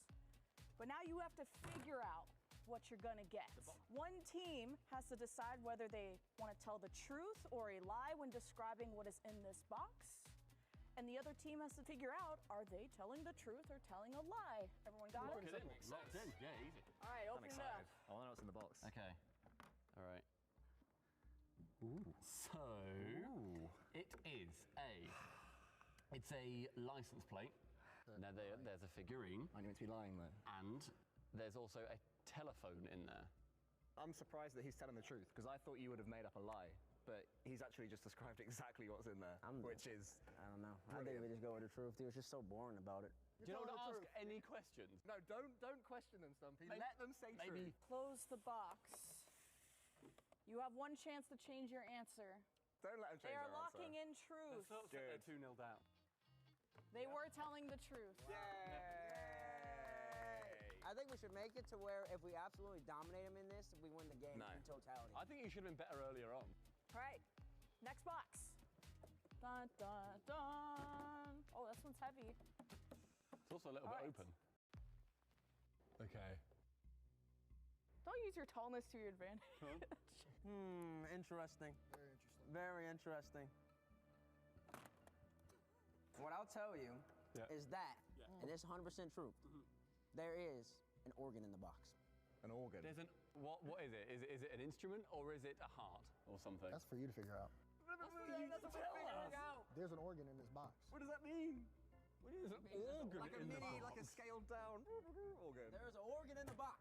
At this point, are we telling the truth or are we lying? He's not giving us any info. So lying. You have to say things to lie. Right. There's an organ in the box. Yes, Truth or lie? He's lying. Lie. It's a lie. Organ in the box. Lie. You're a liar, even though you're not saying anything. He's a We're liar. gonna lock that in. Yes, lock You're in lie. locking in, Lock in fine. lie. Okay. Hashtag lock. There's maybe other things in the box. There's multiple items in the box. To be fair, we didn't say what isn't there. We said what is there. If there is an organ. Did they play the game fairly? Did they play the game truthfully? This is unbelievable. I'm done with the game. Was it a lie? You ready? There's an organ in the box. That's not an organ. Oh. Right, there's also a trumpet. How would I describe that though? There's also a trumpet, teammate. You didn't need to know that. You asked if there was an organ. He said it was organ in the box. I said there's an organ in the box. Your acting performance does not deserve this. I don't know if there was an organ in the box. This game, they win. That's outrageous. Score. They win. Honestly, I don't know, chat, you let me know. Press 1 if they cheated. And that's our game. Our winner of our first caster clash is EU again. Join us next time.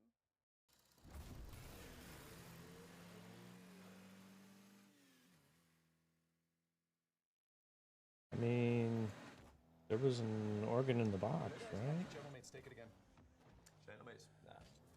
Gen G's going to take it 4-2 this time. That's a close guess, Johnny. It's going to be 4-1, though.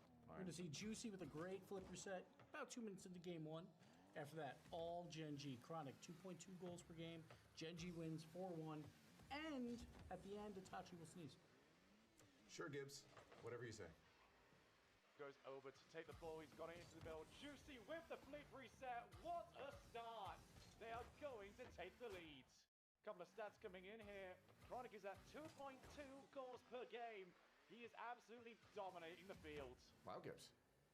If only Itachi sneezed, though, right?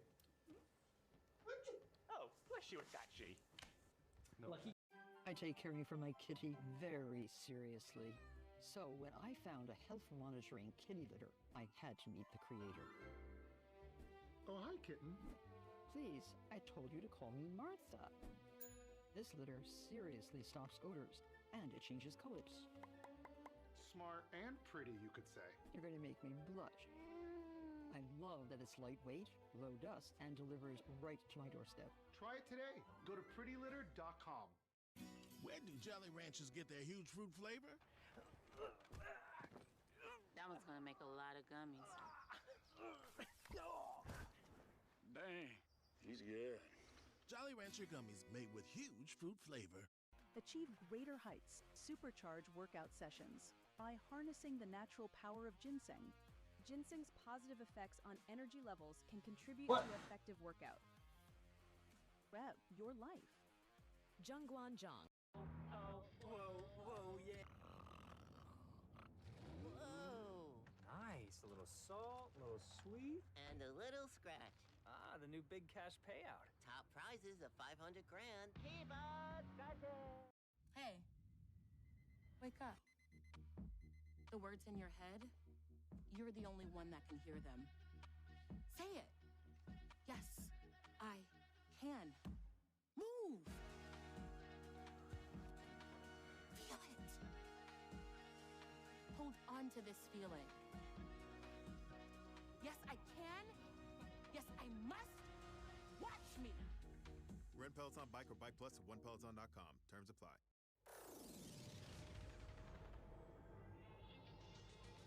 Don't hold back, 'cause you woke up in the morning with initiative to move, so I make a harder. Don't hold back. Galvanize. Trajectory and balance look good. You're confirmed to go for orbit. Every day, Michelin innovates to move the world forward on the road and far beyond. Michelin, motion for life. First thing you need is a domain. A domain right away, stop right there, because that's in my mind medieval. I think medieval things, domain. You know, King Athelred the Unready, he had a domain. It was in England. Right, no, but it's like the URL. Choice Hotels is a family of brands with a hotel for any traveler you want to be. Like #1 Chef Dad cooking up a free hot breakfast for the entire family at a comfort hotel. Mom made this. I added the garnish. Book direct at choicehotels.com. Rookie goal. More longevity. 0 seconds. Captain America. RLCS 2024. RLCS 2020. Present day. All-timer. Good beard. I think he still has the beard. Is taller. Doing this with 2 words is really tough.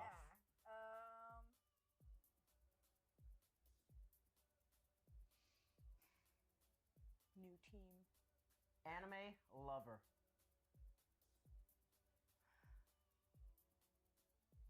I don't know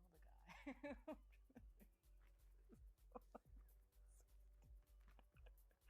Oceania's goat. Australian OG.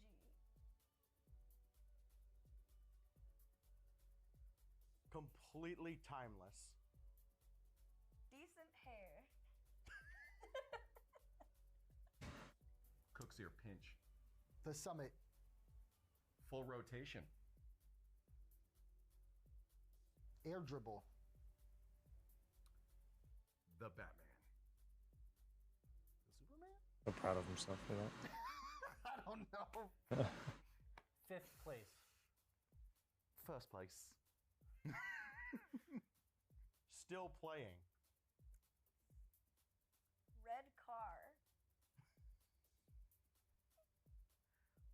I feel like that was a bad one for me. I feel like that only makes sense to me. Best game mode. Self-reflection. Practicing mechanics. Building mechanics. More tension. Squishy muffins. Zen. Oh, dang it! That's one word. Winner by default. Ooh. Wow. Intellectually superior. Vertically superior. Drop shot versus hoops. Do you play hoops? That's the basketball one, right? Yeah. Floor smash. Never played. She got it. I lost. She got that one. I got that one. I've lost. I've lost. I've lost. I've lost. I can't beat that. I'm not really selling hoops. I'm not selling hoops right now. I can't beat that one.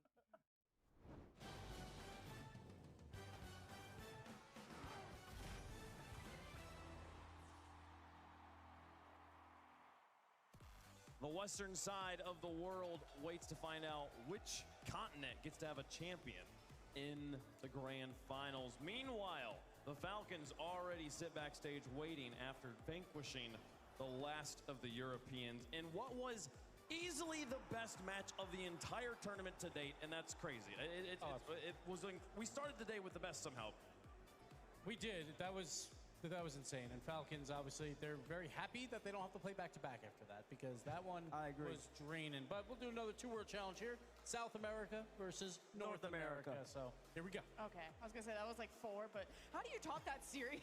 Right? That was incredible. Like, I know the predictions were pretty split, and then I felt really good about my Gentlemates pick when they were 1-0 with 15 seconds left, and then never mind. I mean, game 7 overtime. It doesn't get better than that. And there was...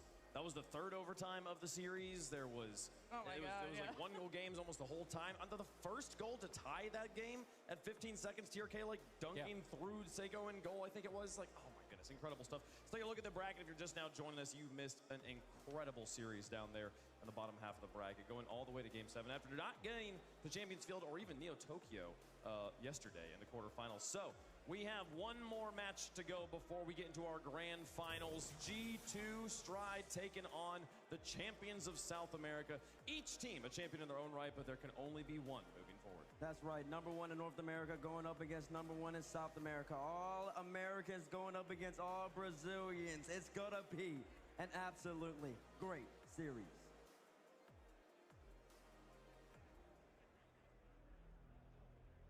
Introducing first on the blue side, representing North America, looking to make their 8th grand final in a row, please welcome G2!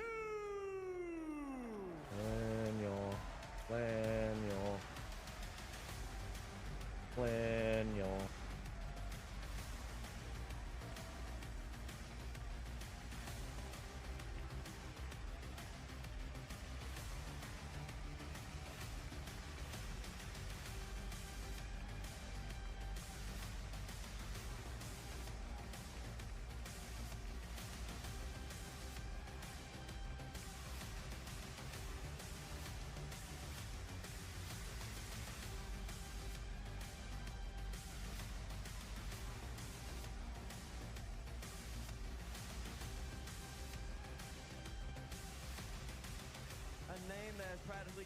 getting consistent and synonymous with grand finals, or not even grand finals. Oh my God, I'm jumping the gun. Grand finals, championship Sundays. G2, they're looking to make it 8 for 8, but they have to go up and they have to be the Furious side. It's looking strong as ever. Yes, and everyone always doubts G2, but they always go the furthest for North America, getting to the finals in Copenhagen when no one thought North America would show up. But where's EU? All I see is North America right now, but going up against Furia with so much Throwing fire shade. to them. Let's talk about Beast Mode, North American MVP. I'm just going to call it now. I don't even know if we're giving out awards. Doesn't matter. Beast Mode is an absolute beast. 1.26 goals per game. #1 of the entire tournament. Not only that, #5 in demos per game. He's actually getting physical as well. Nearly 2 demos per game. He's literally, I feel like, carrying G2 to this top 4 performance. He has been unbeatable. He sure has been unbeatable. He's been our best player throughout the whole entire year. Might as well give him the MVP. You're right, Gibbs. But I am looking at Daniel. I'm trying to see Laniel this series. I think the world's trying to see it because he hasn't necessarily performed up to expectations so far. He hasn't been dominant on defense and he hasn't been dominant on offense. He's just kind of been there at the moment. If G2 strive, not only if they want to be Furia, if they want to win the whole entire event, he's got to perform. He's got to be a top 3 player like Slater said he was. And these are performers. You forget that in the Swiss, they won against Genji, they've lost to Falcons. It's just another day at the office, and they are hungry for their revenge to go up against the Falcons in the finals. And North America historically doesn't sweat against South America, but this is a brand new Furia. We're going so far. We touched on it twice, but there have been 6 regional finals in North America. They've made them all. There's been 1 LAN final in Copenhagen. They made that. This is an unprecedented run in grand finals. They are looking to extend it here and stay perfect on the season. But before that, they have to go through Furia. And introducing their opponents, on the orange side, representing South America, on the precipice of history, they are Furia!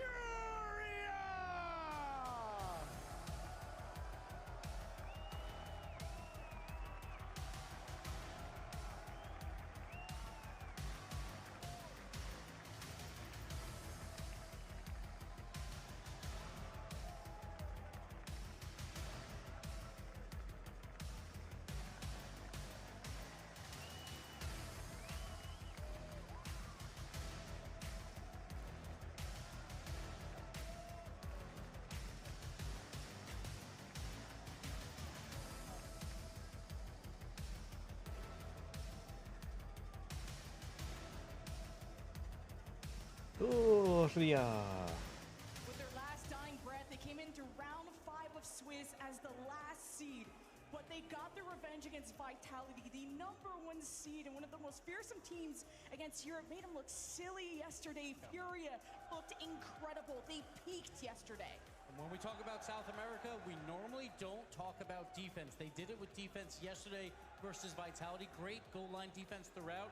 They are the #3 defensive team throughout this tournament. Trufinho is also on mouse keyboard.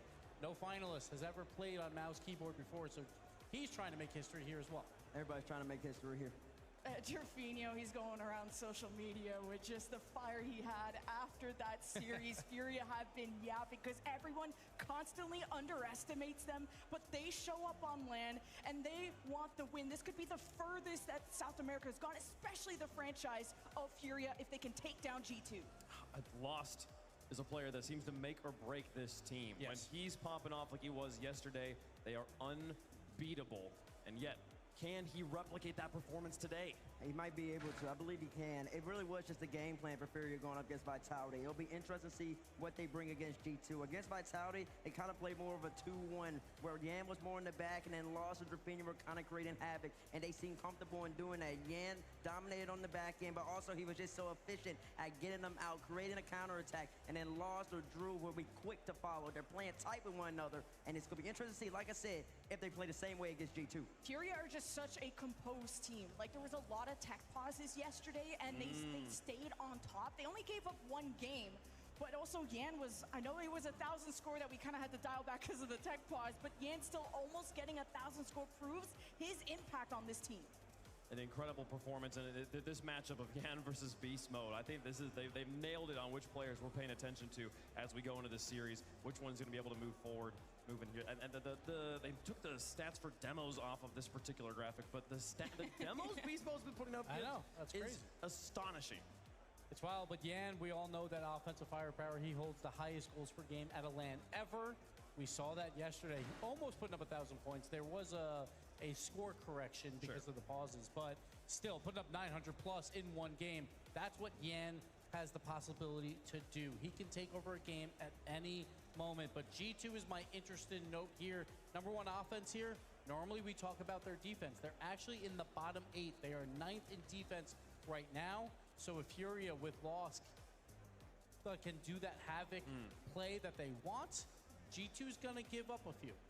There's just two very contrasting stories, but equally compelling stories on each side. On one half, we have the G2 undefeated or unending grand final streak. They've made it to every grand finals of this season. It's never been done before. On the other side, South America has never made it to a grand finals before. Either way, history is being made with this series. Let us know what you think at home. Hashtag FUR, hashtag G2, and we'll make our picks up here as well. Lemon, who you got? I gotta back North America on this one. I know it's a hot take, but I think G2 can make that return to the grand finals just like they did against Copenhagen.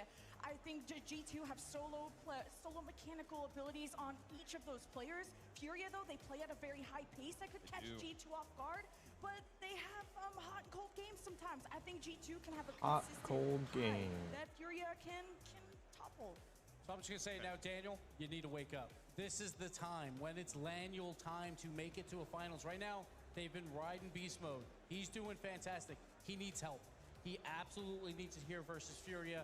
I am picking G2. I think Daniel will wake up. G2. Yes, I think he will wake up in this series. G2 goes to the finals. Okay, Lemon had G2, to be clear. You have G2. There we go. Oh, Lordy. You Got also two G2s. I mean, I am going to go G2. I mean, clearly, right? Clearly, I'm going to go G2. I do believe they're the most consistent team in the game right now, and I do also believe, and I know, that Tomic has never lost to Sam. He's never lost to Furia, and I don't believe it's going to start right here. Give me G2 in high-powered, high-octane fashion against Furia. Did we watch the same games yesterday? I did. I mean, okay, I'm going to list off the teams that G2's beaten this event. Okay. Power, Gen G, Gladiators, and SSG. Two of those, the best two, are the teams they play all the time. They haven't even played Europe yet. They haven't played South America. They haven't played Furia yet. Of course, give me Furia in this one. Did you see what they did to the reigning world champions? This has got to be Furia for me. I cannot believe that everyone else is going G2 up here. How does 104 feel about it? They've got Furia. Can the coin balance the desk? We have 2 for Furia. We have 3 for G2 here. Let's see what the coin feels about it. That was a high one, but it comes up G2. The coin does go G2 on this one, folks. It likes to pick underdogs. It picks underdogs all the time, obviously, here. This one, man, G2, they have looked so strong, but I feel like it has never been less likely that they will make a grand finals than against these teams right here they have in front of them. There are favorites in chat as well. It's time to find out who's playing against the Falcons. Let's go G2. For the average competitor, you get your one shot. It either works out or it doesn't. But for a select few, you get a second chance to make things right. And the story of this semifinal is all about redemption. This historic day continues with 2 teams looking to right the wrongs of the past. For G2, it's all about washing away the bitter taste of defeat in Copenhagen. Meanwhile, Furia looks to make one small step for Yan and a giant leap for South America. Both teams come to the stage with their sights set on a major championship. But only one of them survives and advances to face Team Falcons in the final. It's Furia and G2 as Championship Sunday rolls on. It's the North versus the South in the Battle of the Americas. High stakes, everything on the line, James. Let's get it underway. This is going to be exciting, Jorby. We saw an incredible first series. It's a tough act to follow. follow, but if any two teams can do it, G2 and Furia can. A lot of people were thinking Vitality were going to take down Furia. They had something to say about that. Yan dropping 1,000 points in one of those games, but lost. He was playing, he almost broke Supersonic and somehow broke through that barrier through the game mode. And if Furia can play that way again, they can modulate their aggression here against G2. They just may be able to take them down. Already having a good start to 50. Contested, Atomic doesn't really have much boost. Majority also, Wavepunk makes a great point. How much has G2 been tested? But T-Bates also makes a great point when he says Atomic has never lost to South America. And so there's a lot on the line. And Daniel knows it! They asked him to show up. Here he is! Gibbs called Daniel out on the desk. And Daniel is the first to answer the call for G2. Oink. Nice. Beast mode that drops the ball, threatens the challenge, it goes to pluck Yan, forcing Yan, throws him on the wall, opened up the space for Daniel. G2 wants to draw first blood. Furia have to race back. A couple of 50s go the right way for G2. Beast mode sitting close. Double commit. Another double commit. Here's the shot. Risky, and they just make the save. Barely able to recover from that double commit, but it puts them at a big boost deficit. We'll see if G2 can punish that. Beast mode has the ball in the midfield. Atomic has to wait. And happy to watch Lost kick that downfield. That's the time to go get boost. Rafinha's got more. Lost is still on the pad game. G2 looking for a way in. Daniel non-touch goes for the bump instead. Beast mode fakes the first touch, got underneath, punts it across, and nothing just yet, but they're pushing. Yeah, that fake at the midfield really throwing Furia off. You see Beast mode also jumping in, takes the ball late. Oh, 50 off the bar. No one there for the rebound. Oh, Atomic, he does get around it. I didn't think he could get an angle with such little boost. And Furia just had nothing in the tank. Beast mode hops over 2 Furia defenders, and Trevino's left completely boostless. Atomic threw it through the seam. Start. And I guess that shows you the confidence from Atomic and how he was able to have that unbeaten record when it comes to the matchups against South America. Strong start for G2. About that statement, I mean, think about how the last series went. It was chippy back and forth. But G2 looking to oppose their will on the match early. Daniel going downfield and a great touch to get that ball right back to Yan. See if Furia can actually get something set up. They've had 0 offense in the first 2 minutes. Because they've been stuck on defense. They've also been trying to navigate around the double commits, which put them at the boost deficit, which then put them in a hole they couldn't get out of. G2 is looking very comfortable.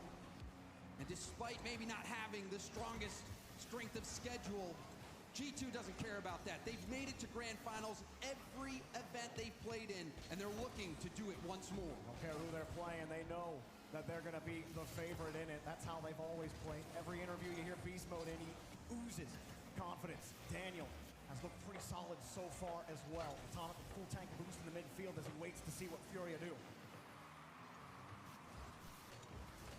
Nice leave back to Lost. He's winning the next touch. And beat all 3 of them there. Furia have had so far. What are they going to do with it? It's a pot shot. Double commit from G2. Daniel flashes a challenge but doesn't go. G2 finally feeling the pressure. Daniel does land the double tap on the sidewall. It forces Drufinho out. See if Drufinho can work with Yan. Yan pops it up for Lost. Lost going to the backboard. The double tap off target, and it's cleared off the line. This is looking a little better for Furia. You don't see those double commits. Those nerves started to settle a little bit. A double demo. Actually, Daniel just demoed. I thought it was a double demo. Here's Yan, no boost. Lost trying to help. And there's just nothing right now. Oh, that's a big dive. Drufinho, third man. Oh, what a touch. Going for the dunk. Rebound from Daniel. Gets the corner steal as well. With plays like that, you can tell G2 is playing confident. That's the frustrating part when you're playing against G2 is they can play you at every gauge, at every speed, and they love to play aggressive, but they can also slow it down on you as well. They'll let you mess up. They'll punish you for free. Right now, Furia, this final minute, really got to get something going. Oh, no, he goes wide open. They're getting demoed. Daniel going to sit back, play it safe, and Atomic is just running riot. Back-to-back demos for G2, and no, another demo. Jeez. Oh, he's going again. Beast Mode will get the shot as well. That wastes even more time, but the demos so well timed from G2 to relieve the pressure on the counterattack.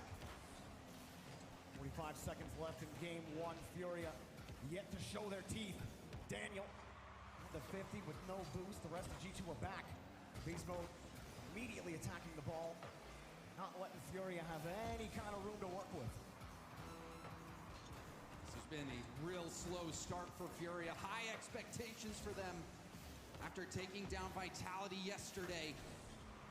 Especially after seeing what Falcons were able to do to the last remaining EU team. But here comes a little bit of pressure. Daniel forced to expend the tank. Furia pull off, looking for a moment, not trying to get overly aggressive. Couple seconds here. At the end of the game. Looking pretty decent here, but no. Somehow Atomic gets across Lost. No shots available for Furia. Start. G2 all There we over go. in game one. A great start for G2. Daniel opened up the score sheet, and then you saw a few defensive mistakes from Furia, put him out of position. G2 taking advantage of that and not giving any breathing room to Furia whatsoever. But for Furia, Jorby, you worry a little bit seeing how disconnected their breakouts were. They were not able to find each other to break out of their own half, kickstart those counterattacks. It looked discombobulated. It really did, and the few times Yan was able to get the ball, I mean, those counters were not working out. Atomic got a couple of demos in that game that really, and this one started right there. Beast Mode leaves the touch, goes to bump Fury, and all of them end up looking a little silly on the back wall. And it was just all of this the entire game. They didn't get another goal, but they spent all of that time on the orange half. And also, I don't know if I think it was Beast Mode, but 4 demos. One of the players on G2, 4 demos, and some of those were perfectly timed to throw a wrench in that Furia machine. Not only generating the scoring opportunities that we saw for G2, but also keeping them down and out. I can't even remember one scoreable ball that Furia had in that game, Jordan. Maybe except for the last play at the end when it didn't matter. That is not the Furia way. Not the Furia way. They want to be the ones challenging every ball and being the faster player against Vitality. The speed that they were playing at was unreal, but G2 Wait, he turns that around. It's crazy. These guys, when they can like jump and basically be driving backwards and turn it around like that. Hold on a second. That is a dangerous drop-down pass. Atomic didn't have enough boost to really make him pay, but that touch was suspect, Jorby. Yeah, lucky break for Drafinho. Atomic didn't have enough. Lost, bring it down again. Yan quick on the challenge. G2 pull off. I know Yan, he doesn't have many places to go with that ball, but Drafinho takes it anyway. Now a little bit of pressure starts to build, but they got to do something with it. Lost makes the first touch, getting it down. G2 have to race back to the ball. Beast Mode expending the tag back to Daniel. That was the right idea from Lost. He made multiple defenders miss. Reset. Dunk. That's a dunk. Oh. Daniel looking for help from Beast Mode. Atomic has to rotate out. Atomic and Daniel both low. Daniel just picking up that corner. Will launch it upfield, too far away from Beast Mode. Beast Mode grabbing that corner on his way out. You also have to keep an eye on him for those demos that he has been landing so many times. Now, the drop down, that's blocked. Furia keep playing the ball wide, almost like they're thinking G2 are going to give up the ball, but nobody's actually positioned for the follow-up touch. They do get the ball downfield here again. Can't get a bump. Atomic with a half a tank. Extra touch, is that it? Perfect. Wow. Wow. That's the one that goes in. Jorby, how does it get by? Lost is rotating back. Drafinho's rotating back. Just spun into it. Maybe Lost had so much faith. Like a little hit off the corner. Misflip. He was a little off it. A different angle might have shown us. That's one you're going to want to. I mean, if there's one play to break down, if we're going to be doing that this series, maybe that is one to look at to understand how that made it through. You can't let that go in. Ooh. That's a huge touch. We're talking about jumpstarting the engine, James. I don't even know if there's any oil in the tank right now. Furia just not able to get anything going. Everything they're trying is not working, and G2 have them on red. That one bounces low, and Daniel's got the touch. 20 boost in the tank. Furia are getting to the challenges, but the follow-ups are slow. Beast Mode again. They're just hammering the back wall right now. It's a good 50 as well. Can Yan get that corner boost? Does so. Will this translate to some offense? Lost. Boost. Oh, it's Yan though. Backboard is defended by a zero boost Beast Mode, but he finds some. Another pinch. Yan stole the other corner. It's like the difference is they can't get it off the back wall. Furia have to do a lot of work to And G2 is just banging it off the back wall repeatedly. Probably the best touch he could have hoped for, right to his teammate. Another scary moment. The Beast Mode's going airborne again, off the ceiling now. testing the defense of Furia. G2 have this lead. They don't mind this situation right now. Sure, Furia, play all the defense you want. Time is on our side.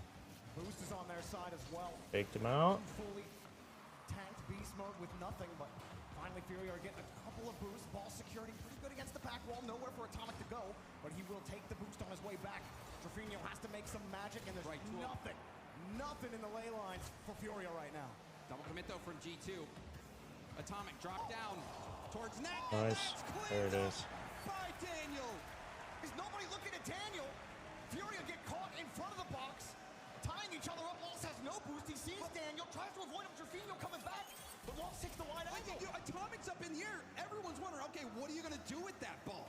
And no, when you score that, what are you going to do with that ball? And on top of that, Lost had no boost to even react. So that touch by Atomic, it proved to be too much for the defense for Furia to handle. Now we might see another goal.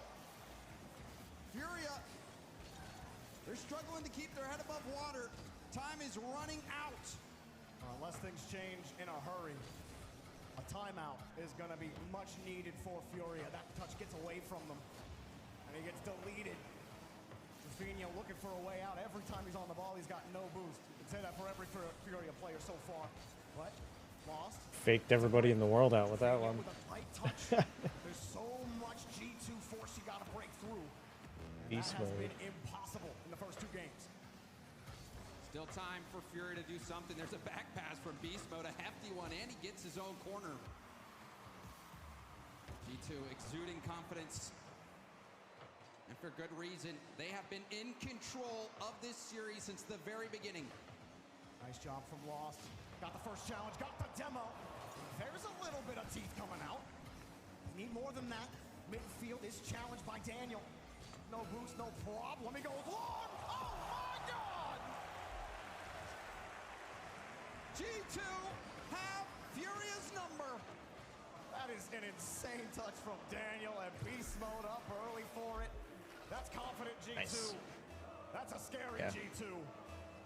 29 seconds left. And a shorted game 2 for G2. Beast Mode, or Atomic, excuse me. Pushing that ball across. He'll get a demo as well onto Lost. Beast Mode chips him down again. Daniel looking for the back pass. Yan's got no boost. He's just chasing. At this point, you got to do anything to wrench this ball away from G2. A feel-good goal. Something that says that you can score because you've been shut out 2 games straight in the semifinals. Yan has to drop it down. There ain't nothing there. They got to call a timeout. Jarby, I said G2 has that Furia's look easy. number, and unfortunately for Furia, that number is 0. All of the numbers. Like you said. Whole numbers, decimals. It's devastating. You come here into the semifinals after taking down Vitality, all of their region behind them, all of South America watching at home, seeing what Mina was able to do with Team Falcons, believing that surely this is our time as well. We can make a grand final for the first time ever in Rocket League esports history, but no. G2 has closed the door in Furia's face, and now Furia is forced to use that timeout, Jorby. And Furia know the stakes. They want it. They want to be the first South American team to make it to an RLCS grand final. And everyone expects it to be them. This is what everyone was thinking was going to happen, especially after watching that mind-bending series with Falcons against Gentlemates. I was coming in thinking we might see something special, but Furia has come out flat. G2 has been playing confident, and also they've had Furia make those mistakes. Furia needs to regain. Hey. Well, let's go talk to Leaf. He's sitting with Sad Jr. We'll see what he has to say. You're muted in Discord. Actually, we're standing, Jorby, but yeah, we Hey. want to get some real lights out here. Can you hear Sad me? Jr.'s with me to talk about what's going on here. Furia looks like they're having trouble. Can you break down maybe Hello? what's going on with them and how they could... Hello? Yeah, I think Fury's having a bit of trouble keeping up with G2's pace. I think maybe they're trying to play a bit too fast. And their second guy is lagging behind. I think Fury's first challenge is a bit too quick. Good. G2 having trouble, is and they coming need out to go strong. Faster, but faster is Yeah. good, right? Not They're up. always, not They're always. up And 2 you can see games in that already. game, if you're faster, you should get Haven't more given points, up a goal right? yet. But So Fury had 0, Yeah. G2 had 8. Okay, so what they should be doing is slowing it down. Is that what you were saying to them? I think Furia should time their first challenge with some guy ready behind them to, you know, get the ball, get it out of there, keep control, and then hold the pace. Okay, well, is there... I was going to say anymore, but we actually got to get back to the game here. So let's get back to the casters and see if Furia can implement That's interesting. They actually... So the one team took a timeout here, and they had the coach from Space Station. They like interviewed him mid timeout to ask him what he would be telling his team in this situation during a timeout. Interesting. Okay. It's pretty cool. Yeah. So they don't even have to think. G2's looking really good though. On the breakout because they have just been Yeah. playing defense. And this is interesting. I'm obviously rooting for G2 because I'm American, but they're playing a South American team who has a guy that plays with keyboard and mouse. And if they were to win this, I think they said he would be the first keyboard and mouse player to ever make the finals on LAN or something like that. Wow. That's impressive. Yeah. And Dan made the decision to leave that corner boost off the bar and out, cleared out to the corner. Again, on that previous play, choosing to go for the pass, thinking that that was the play, but still G2 able to defend it. I think Falcons are going to be the fan favorite. There's cheering here, but you don't have the same player chants. You don't have they're not like Laniel chanting like you get in North America. Mm-hmm. At least not yet. I don't know. We'll see. Do you want to hear something kind of exciting? Sure. So I was on Shutterfly's website, and they are doing a thing right now that they are doing 4x4 and 4x6 prints for free, where all you have to do is pay for shipping. Okay. So I got a bunch of 4x6 prints. So you just got a whole bunch of free pictures. Actually. Pretty much, yeah. I paid for it was $5 for shipping, but normally they'd be like $1 each, like $1 and change each, I think. And then depending on how much, you would still also pay for shipping. So it's like, you know, for 16, that's at least $16, and then still plus the 5, that's $20, you know. Yeah, that's a pretty sweet deal. Yeah. I was pretty excited. So I still wanted to do a couple of larger prints, so I still have to go through and do that. But yeah, I was pretty excited about that. Nice. Love to hear it. Me too. Atomic looking for Daniel. He's got a beast mode on the wing. Up high, denied. The defense looking better for Furia, but it's waxing. It's waning. They gotta find consistency. And there's the low 50. Lost getting chipped. Demo. One more to beat Daniel. He's got another back to Drufinho. Drufinho up high, and there's just not enough G2 already for it, but they're out of boost. There is now some silver lining for Furia fans, seeing life in Furia's attack. Okay. Yan changed over to a different car, it looks like. Lost. Patience to wait for Atomic there. Scary plays in front of the box. Atomic going for the bump. Drufinho read it, got around it. What a got the pass. Shot just wide of the net, but a tough angle. You would have had to go all in his third man. Look at that mega pinch. That one might have been even going across the goal line, but that was a beautiful touch from Drufinho. Furia are warming up. Yan, pass, right to Lost, underneath, on the Oh no. What happened? It was an own goal. Oh, bummer.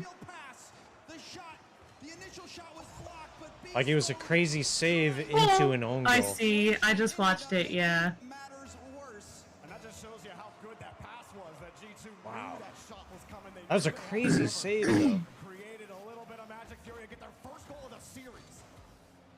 Yeah, that's their first goal in Take the lead as well. 14 minutes. Beast mode has no boost. Wow. Here, he'll need support. Well, never mind Beast mode. He doesn't need support. What am I talking about? Dude is crazy. Atomic has it up high. There's nothing just yet. G2 starting to control the Laniel's midfield. cooking. Furia come up to contest. Drufinho not a lot of boost. Lost. Forces Beast mode up. He recovers. Yan has to wait. Good play decision from Furia. Beast Mode was forced to jump.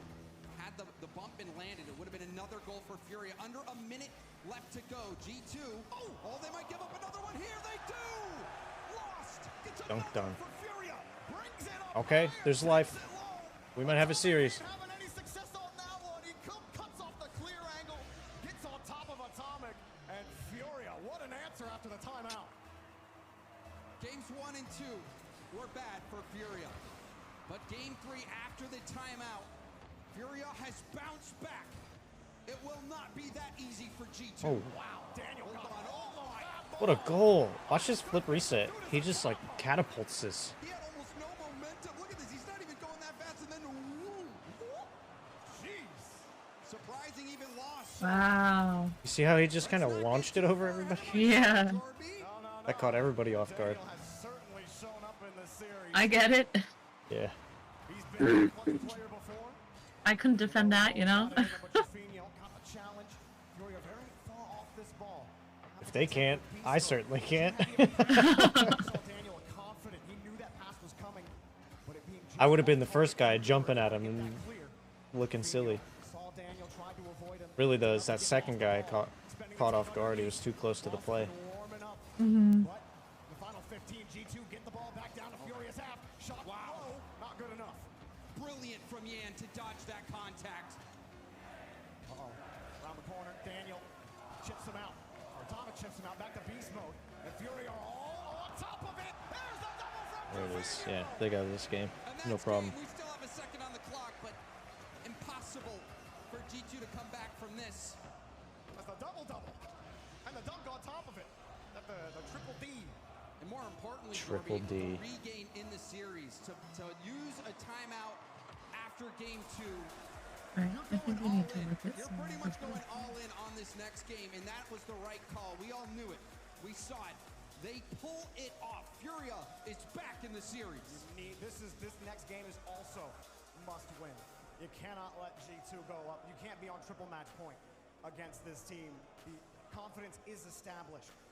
They have to keep it going. They were able to withstand Zen's attempt at getting the crowd back into the game, getting Radosin back into the game. They were able to withstand that momentum, but now they have to climb a hill rather than keeping the enemy off the hill, which is a much different battle. The Furia up to the task, and that pass is what started all of it. And to me, the King of the Hill was lost. I mean, that was a bit fortunate. Sometimes it's better to be lucky than good. That time, lost was both.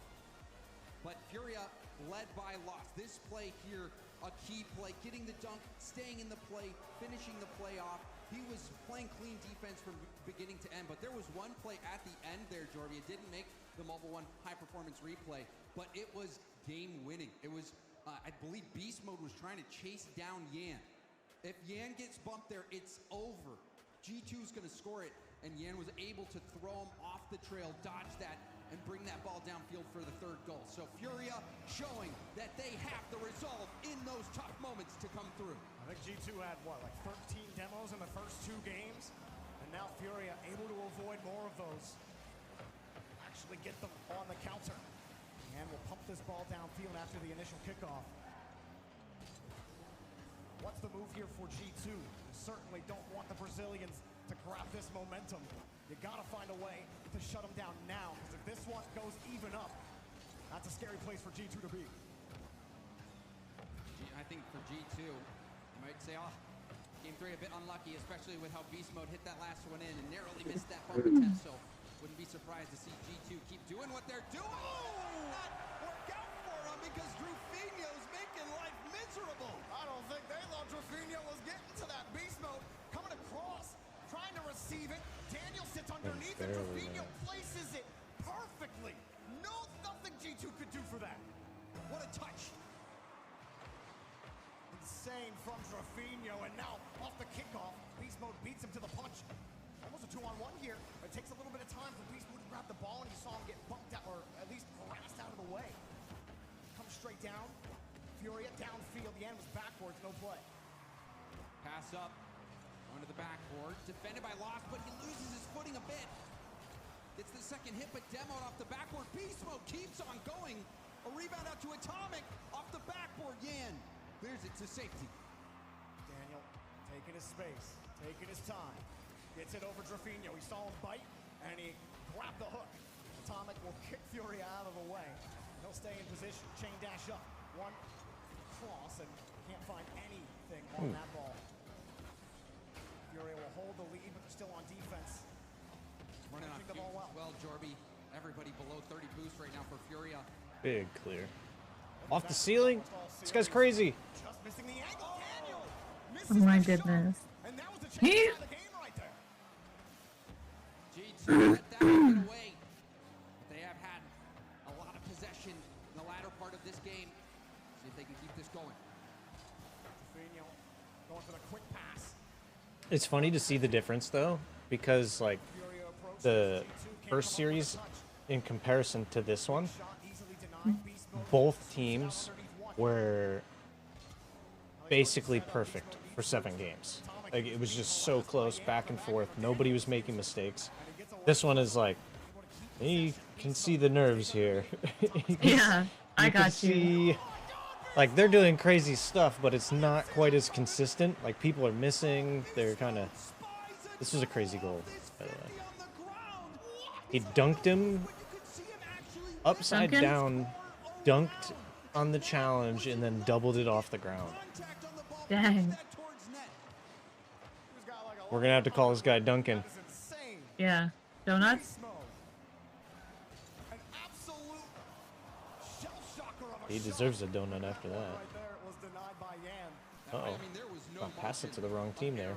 I know what this All he was working with was his hitbox. He didn't even have boost. This one, I think? Atomic, another challenge lost. Yes. Low. Okay. Man sitting across. Add?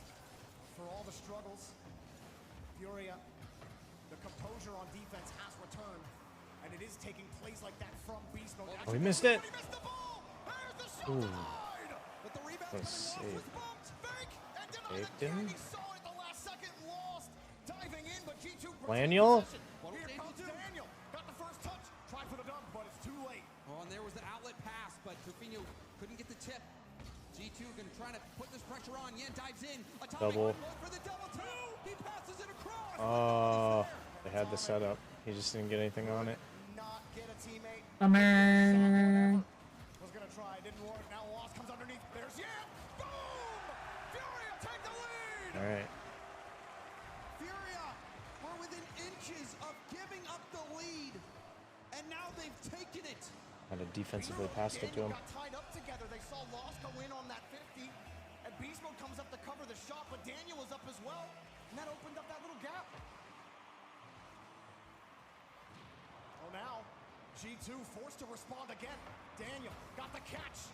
Man, he has looked like a massive threat every time he's been behind the ball in the midfield, trying to use those world-class aerial mechanics to get through Furia. Oh, Atomic misses the ball, but Daniel's there to support. Daniel has boost to work with here. So does Beast Mode. Atomic will go for the demo and leave the ball for Beast Mode. This is a good chance. Goes for the pass. Oh, and the demo landed it. But G2. Get in there. Oh, they don't make the most of it. Oh, second man set right underneath Furia. They actually get denied on the counter after that touch. And G2 take the ball back. It's a chance for them to still tie the game despite that mishap. I think this game so far for G2 could be described in 2 words, and that is missed opportunities. What a pinch. High touch again. Daniel's got nothing to do with it. He has no boost. Atomic will make sure Drafinho can't get that midfield. Yan, they'll play defensively here as Lost tries to work something up in the mid. Atomic gets to the touch just in time. Furia got a piece of it. Yan goes underneath. And that's wide open. Jebaited. Wow, this Got him on game, that one. This was a head scratcher, Jorby. We saw so many good looks for G2 that don't pan out, and Furia, All right, series just died. they show resilience. There's a chance. There's a chance, but not likely. Yeah. Furia played G2. It was on land. It was the whole way back at the Winter Major in LA 2 years ago. It started There exactly we go. Series this way. tied. And when G2 got the momentum, Furia were never able to get it All right. back. All right. The series I need a potty break. 2-up ball on the timeout. And you wonder if Too much excitement today. timeout from G2. Has to. Because, I mean, looking at this game, Jorbio, was not due to a lack of chances that G2 wasn't able to put up. Oh my They gosh. just could not find the back of the net. The strikes were not there for them. Yeah, G2 has been doing a lot of things well, but a little bit surprising to see them not able to execute on those opportunities. But for Furia, it's crazy. If you would have told me after those first 2 games that Furia was going to bounce back, I wouldn't have really believed it. I need to find out what was said on that timeout, because Furia has been able to turn this around remarkably well. I mean, really, Furia were just giving it up in those first 2 games. Those double commits, it was almost like they were just the jitters, like first game jitters, and that carried over into game 2. G2 will call a timeout here as we are tied up. We get at least another game 6 in these semifinals. And what a comeback for Furia. Now it's G2 who are looking lackluster. G2 who are making mistakes. They got to get the ship right. But it's, you know, Furia was making a lot of mistakes defensively, whereas what we're seeing from G2 is those offensive missteps that come back to bite them. So now, with G2 calling this timeout, we're going to see what adjustments that they make. But G2, it has to be frustrating, because you feel like both of those games were winnable for G2 had they been able to get that shot just where they wanted it. And Gibbs said what G2 were currently 8th in their offense at the LAN, and they came in as the... He's wearing the hat I have. ...in North America, and especially after you watch them play in Copenhagen. I mean, they ran through basically half of Europe. Actually, his is black. Mine's blue. Before they got stuffed. And it didn't look like anybody was stopping. Which one? Just the baseball hat? Oh! Yeah, Daniel's wearing a hat. Yeah, I saw it. And was able to double tap off the ground with no boost, just whipping his octane around to make contact. What is the date of this picture? He's been wearing it all I found event. it so easily. Doesn't surprise me though with the crazy lights that they have going on at these places. Yeah. Especially if he plays in the dark or something at home normally. Yeah. Either going for a solo play or dishing it off to the mid. You know us geeks. I don't know. But for G2, yes, I think they can take comfort in the fact that they've been here before. And Hey, I do streaming stuff these days, so I'm getting used to the light. Grand finals that's at stake, Jorby, and there's not much room for error left. And you know G2, they want the run back so badly. That is the worst possible way that you could start this game. Oh no. Atomic jumps and has to bail out right away. And that is not a goal you see too often. Off kickoff after a timeout. It cannot get much worse for G2. They were hoping they'd get the same magic Furia got after theirs. And instead, there's a different story being written here. You boys need to change up the momentum here. On the aerial. He sees it, tries for the bump, and there's the layers for Furia. Remember what Sad Jr. said after that Furia timeout? That they needed to put trust in that second man. First man had to find a way to get those 50s, but also those layers. You gotta be able to match that physicality. You gotta be able to win the ball. Pass was just a little bit behind Daniel. He had to slow down and hit the brakes. G2. This guy is absolutely crazy. He just is everywhere, jumping off of everything. Daniel had the boost. Yeah. Where that shot went, Lost had to hit it on pace. Yeah, I mean, I guess you kind of have to be crazy if your name is Beast Mode. Has to avoid traffic in the air. That is true. Daniel, no boost, and all timing, just couldn't find contact. Another pop in front of the box. Furia. Like they're complete. I do find that kind of funny though, because like normally, if you saw somebody use that alias, they would get so much crap from the community.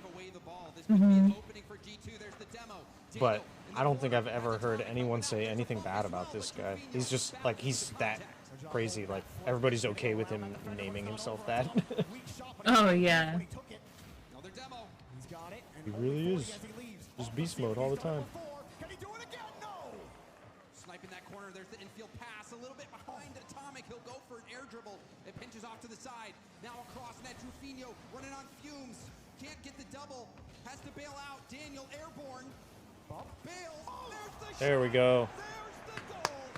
Nice. Daniel goes up again, and he had a couple of mechanical plays. Furia have to watch him. Lost has no boost, so he has to take the angle. Trufinho coming back, no boost, and Daniel leaves the pass for Atomic, and they cut right through the defense. And Yan was on the back wall as well, waiting to see what Daniel was going to do with it. Was he going to go for a flip reset. Try to sneak it in. Just inside that post or what? But Daniel had another idea, and there was that trust, Jorby. The trust we're already seeing from G2 for Daniel to leave that, and the execution there as well.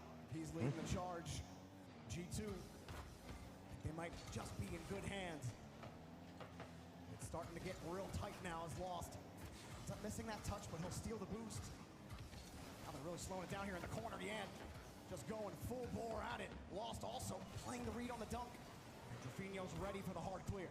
Gets it. Nice clear to the corner. Yan picked up the corner boost to receive that, but a nice challenge from Beast Mode. However, Lost there to support. Well, he lost it. Atomic has to chase it down. Not the best 50 for G2, but Furia are slow getting back to the ball. You saw Yan playing so far back, and Drafinho had his car turned around, so they give up the midfield. And now G2 get to play. Daniel, he ran out of boosts, and that actually hurts G2's attack. Atomic has to work extra hard to get this over to Beast Mode. He gets bumped on the play, and Furia breaks. Yan bumps Beast Mode from behind. Now this is going to be a chance for Furia. Rebound out to Yan. Oh, no, Yan. The ball hit around it, but that was a key demo. Absolutely. That's the only way you could have responded after getting so many demos now. The speed, and he'll just reset that downfield. This has been a scrappy game. And you saw that musty there from Yan. A lot of times, if you're low boost, that's the best way to get power and clear that downfield. The nerves have to be playing a factor.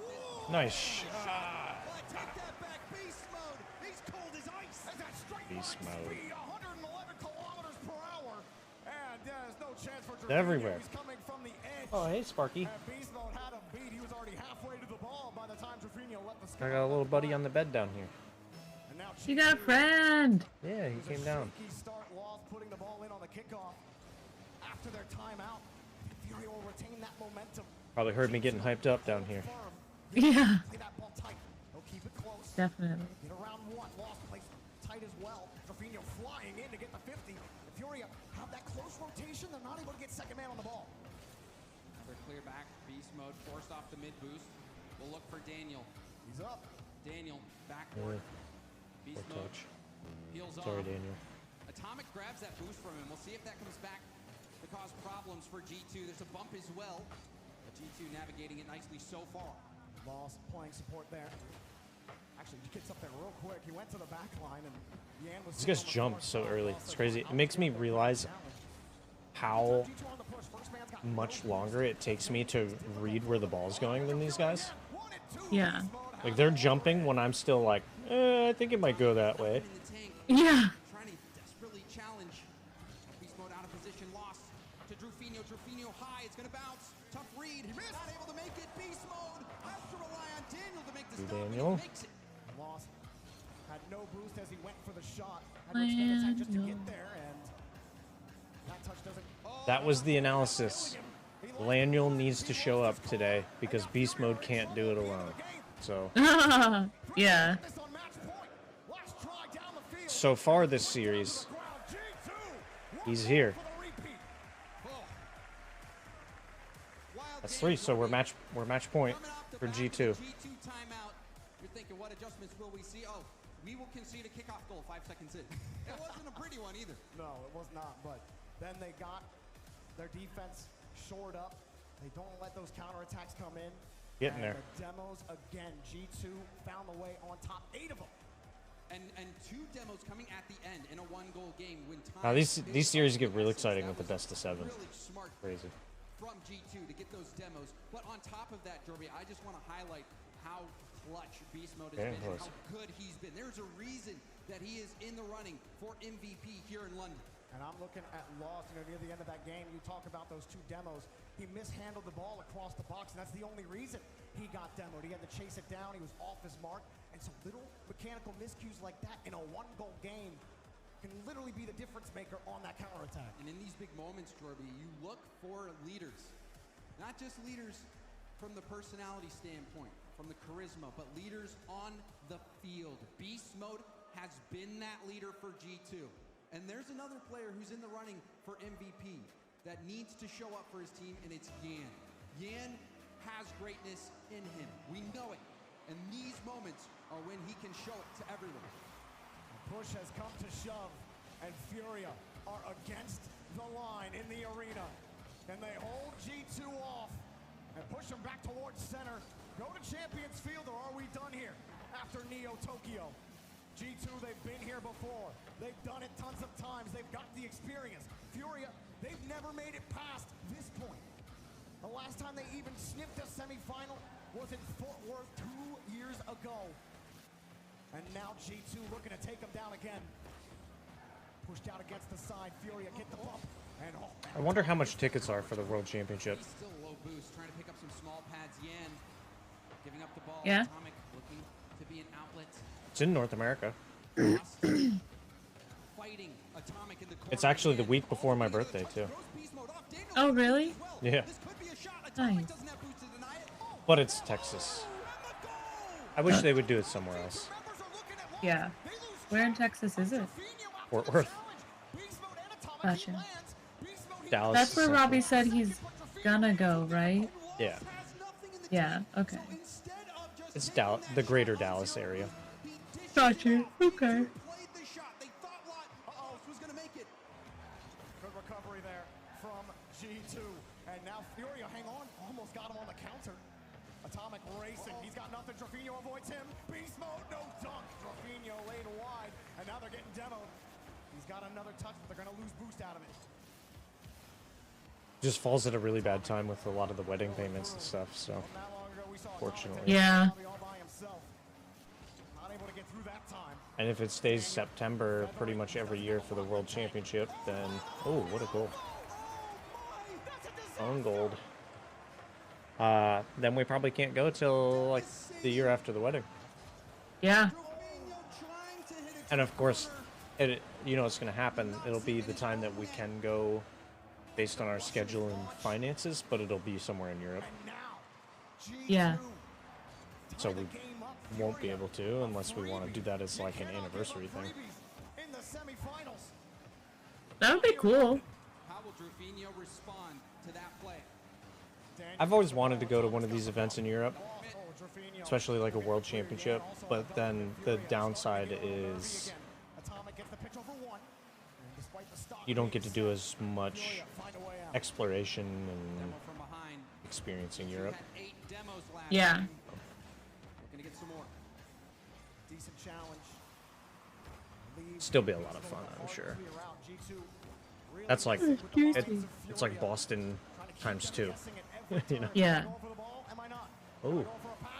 Again, just hoping to give a little bit of space for Furia here. Pass in front of Drafinho, covered. This is the pressure that they have to build. They take the boost, they'll take the ball. Lost, keeps it tight. Got to 50, and wow.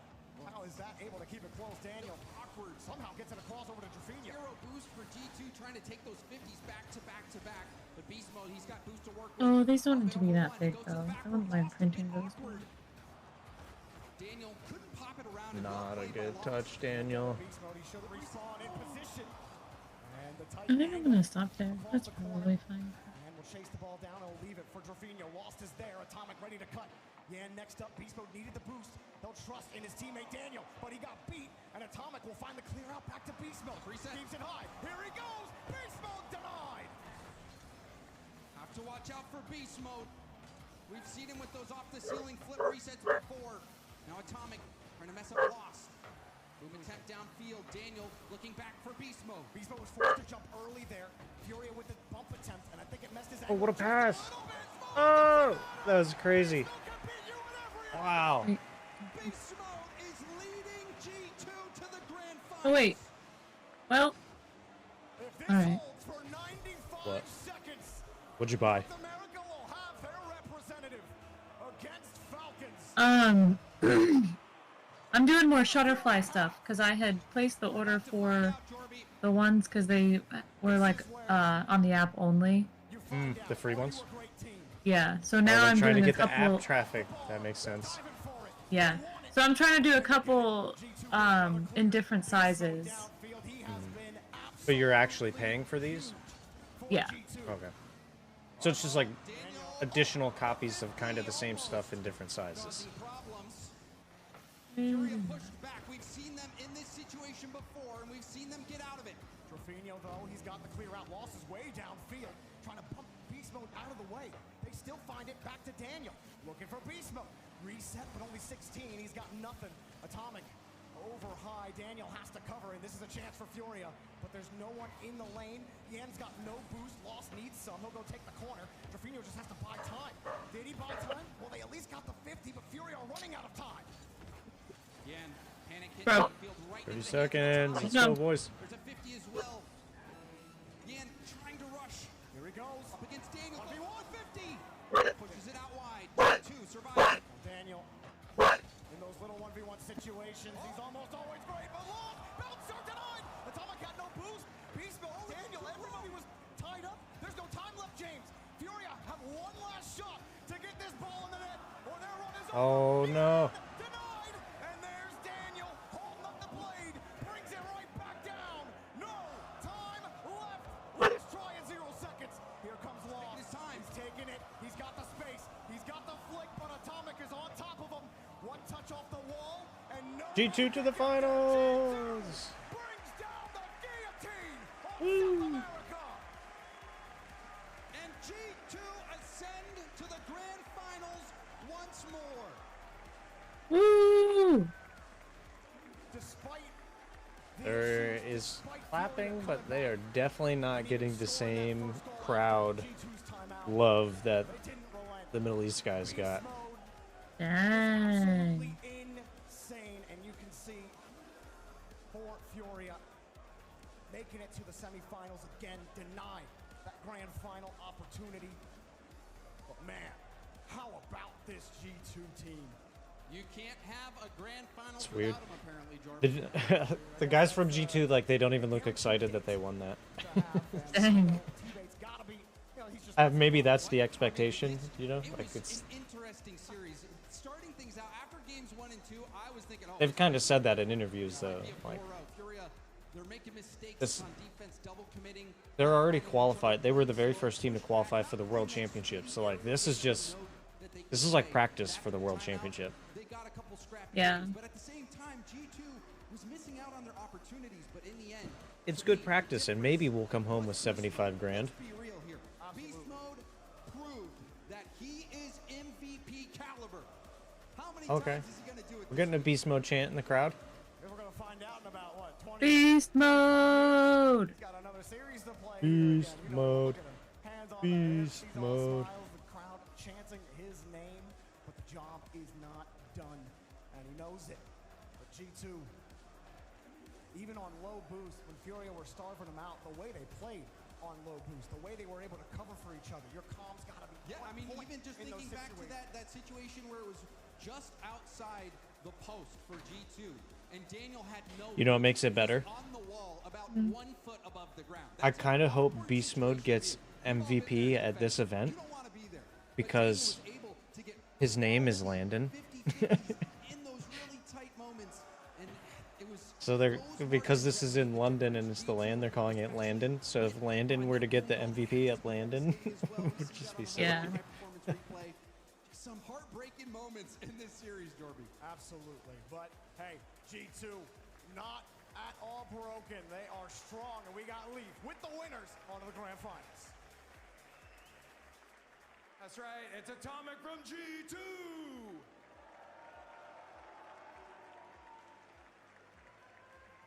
Atomic, congratulations on the grand finals, first off. Thank you. Let's talk about the match there because it was maybe a bit more intense than people might have thought, given how great you guys started.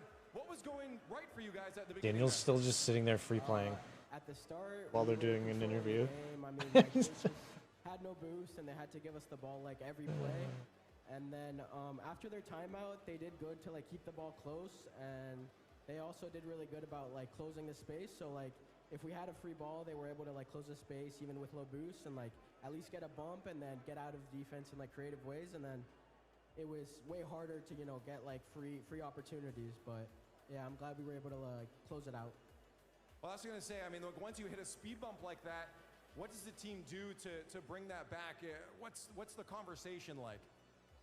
I mean, that's where Sathu like came in. He kind of lets you like see the game objectively. Like it's tough when you're like playing in front of a crowd to like not get like caught in the moment. And he just tells us like we're deviating from what we do in scrims, and what we do in scrims works. So, yeah, that's what Safu did, and he helped us with that. Yeah, tell me about that, because this crowd has been electric today. Do you find yourself drifting into listening to them and back? It's got to be very difficult to stay focused in an environment like this. Yeah, I mean, this is like the craziest crowd I've played at so far, and like sometimes you still hear it in between the games. So, but I mean, I like it. It makes the game much, like, a lot more exciting. So. Now, looking forward for you guys to your next matchup in the grand finals, wait, the Falcons. This is a team that looks crazy right now. And the last time you guys faced them, I'm sorry to bring it up again, it didn't go too well for you guys. How much time did you guys spend on that team specifically in case you came across them again? I mean, that's like the main team we've been watching the entire playoffs. Like, after the series happened, we've watched the replays and also of our own series. And I mean, yeah, we knew they were good even before like the tournament started. You know, from scrims, like they were crazy. So yeah, I mean, we spent a lot of time on them specifically. Okay, I just want you to let your fans know then, G2, there's the armies out there. The game plan's good, you're solid and ready for your grand finals, yeah? Yes, sir. Well, there it is. Let's give it up for G2. For the first time in the history of RLCS, it will be North America versus the Middle East for the title of Major Champion. G2 make it 8 grand finals out of 8 grand finals they have yet to not play for the title BRB friends. competition this season. Me too. BRB. Just consistent. That's what G2 does. It doesn't matter who they're playing. They find a way to win. They find a way to make it to another finals. But we saw in this match, it was in control for them. But games 3 and 4 did get away a little bit, but I still felt like it was a G2 match that they should have won, and they definitely did. I mean, Lemon, you said this was going to be a G2 win because Fury has such high peaks but low lows, and I felt like we got a little bit of that roller coaster. And that's what you got to love and hate about Furia, because it breaks your heart to see them kind of fall when they showed you their true potential. And that was yesterday against Vitality, and that's why I wasn't sure what to go with my prediction. But G2 they're just so incredible, and it's 3 people on the field, but it's one team. It's one unit. They are just one of the most synchronized teams that we have here. And North America truly send their 3 best players here. They sure did. And this G2 Stride squad, I mean, it was just calm. It was just class. Right here, that was the first time G2 conceded the whole entire series. I mean, I will say, I think that honestly this game 3 was Fury's best game. I know they won game 4, but Fury actually controlled the pace and had many more opportunities in this game 3. In game 4, I believe Fury scored first, but then after that, G2 missed about 4 or 5 open nets, or not, I wouldn't call them open, but shots they should be making, and they just weren't capitalizing on it. And then from there, I mean, it really was just a mental battle. Like, that's a great shot from Drew, but then G2 controlled the rest of the game, but they just couldn't score. This was very fortunate, though. I will say this. What can I call it fortunate? I don't know. He keeps scoring stuff like this all year. It's still Beast Mode. Yeah, Beast Mode finds a way to just score nutty goals, and that was a highlight right there. I think this is one of my just favorite events out of Beast Mode. I feel like whoever had him on his fantasy team is absolutely farming. And we were just like, oh, when is Laniel gonna come up? And he can have slow starts, but he has such great endings. And G2, they're going to the end. They're going to the grand finals once again. Listen, when they had that great passing play right there in game 7, I'm like, okay, Furia. But right here, people might get on Drafinho right here. But honestly, if you play the game at a high level, you know, you expect somebody to be back post. Daniel slowed it up on the back wall, took his time, paused, and then still barely hit over that back post right there. Drafinho definitely thought somebody from G2 was gonna be there. That's why he panicked. That's why he ungled. And then one of the highlights that we didn't see was game 5. There was a play with Daniel and Atomic. We talk about Beast Mode all the time, but Daniel going up for an aerial dribble, fakes it out, and Atomic hits a clean shot to win that game 5. It's plays like that you want to see more out of G2 going into this finals. We've talked about Beast Mode so much, but to take down Falcons, all 3 of them are gonna have to be firing. No, it's not too early to start. This is actually exactly the correct time limit to start thinking about those grand finals. Falcons versus G2. I was making a list earlier and kind of putting some disrespect on G2's name of the teams that they have beat so far this event. And the list didn't have any names that I really cared about until just now. Yeah. Now that they've beaten Furia, Falcons feels like a different level today. Falcons are just a different beast coming into this event. I think we all rated them very high, but they climbed over in our power rankings, and G2, I think they're constantly underestimated, but I just wanted to give one last shout out to Furia before we talk about those finals, because they truly are the comeback kings. They always start, like even Swiss, they got kind of mentally boomed. They came back from there. A lot of series they turned around halfway. They really adapt, and just G2, you heard it in the interview how much they studied their opponents, and they can kind of make small changes on the fly. And G2, I mean, it's kind of even the story against Gen G, how they would lose to Gen G and then be able to beat Gen G. So G2 know how to go back-to-back against teams. And one of the things you can't teach is passion. And Furia, you know they have that. They have that more than maybe anyone here. So just keep doing what they're doing, and we'll see them at the World Championship. No, it's been a beautiful event for emotion as well, just seeing all the players and how much they care about this. But continuing to analyze the games we just saw, Dazarin was taking a close, spectacled eye to the gameplay. Dazarin, what'd you see? Well, Wave, I saw a lot of action there from G2. Of course, Furia put up a tough fight, but G2's preparation was phenomenal. I loved what Atomic said in the interview about just them constantly getting space from Fury and taking advantage of it. So let's take a look at that exactly. As we will start here in game number 2 especially. I mean, we get a little pause right here immediately because this is where the play starts. Notice Lost.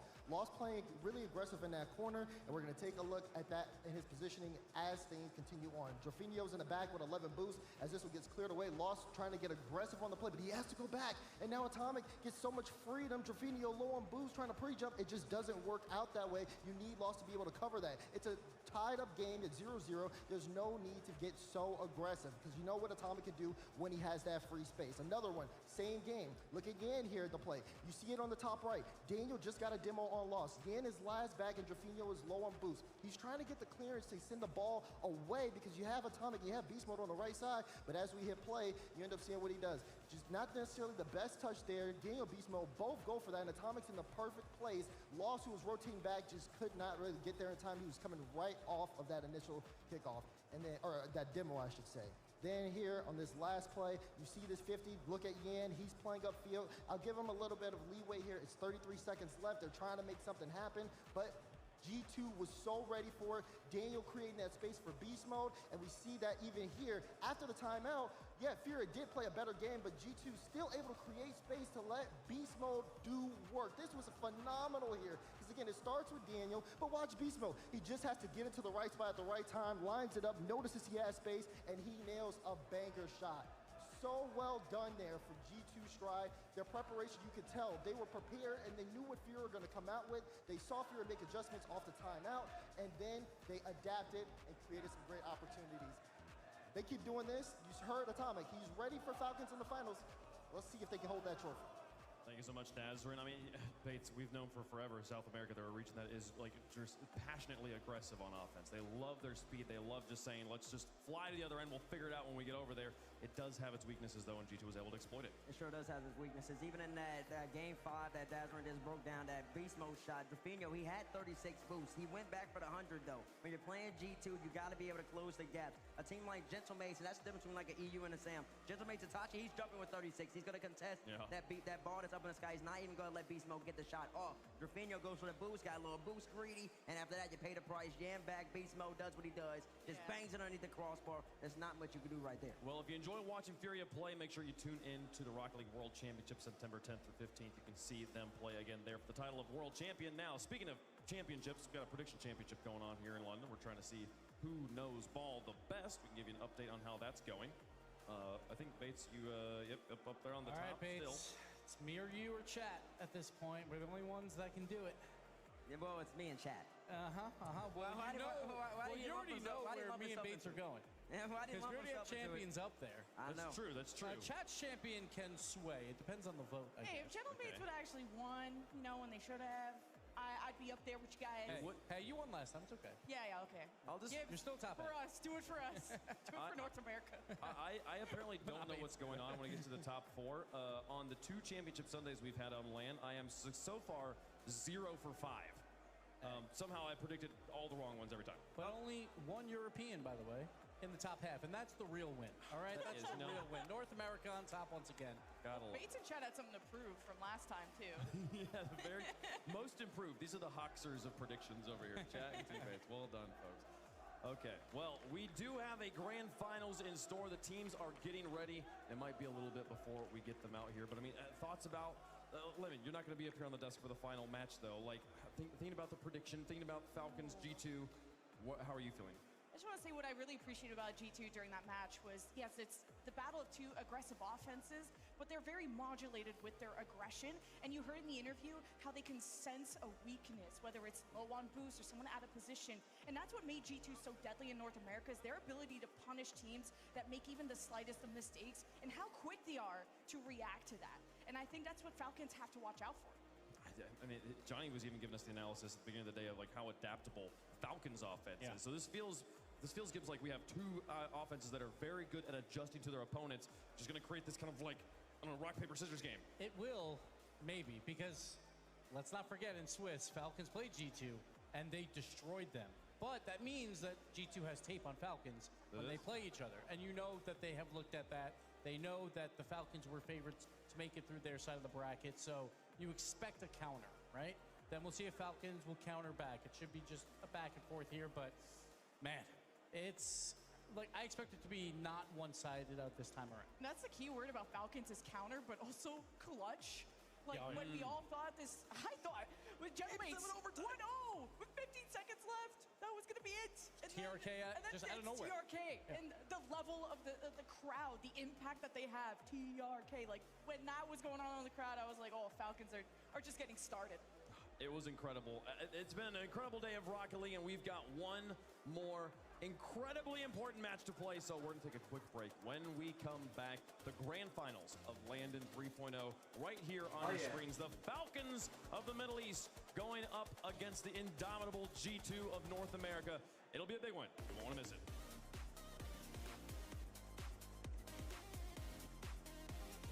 Ew, what's going on? Sorry, I stepped away to grab a drink. We are watching Championship Sunday. Having fun here.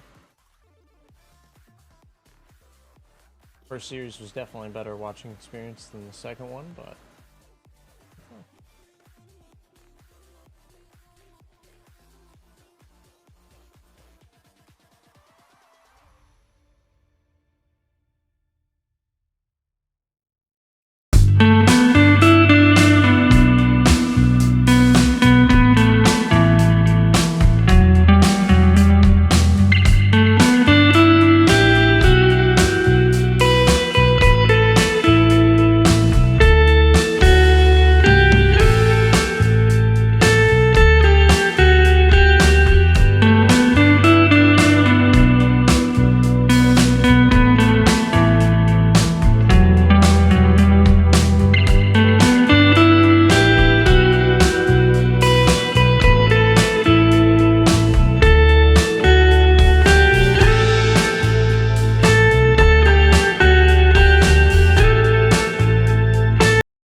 ready for the finals.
is the opportunity, the dream that you set upon yourself.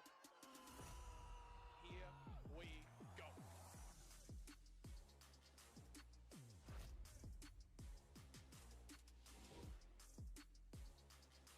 Producing national teams. Interesting.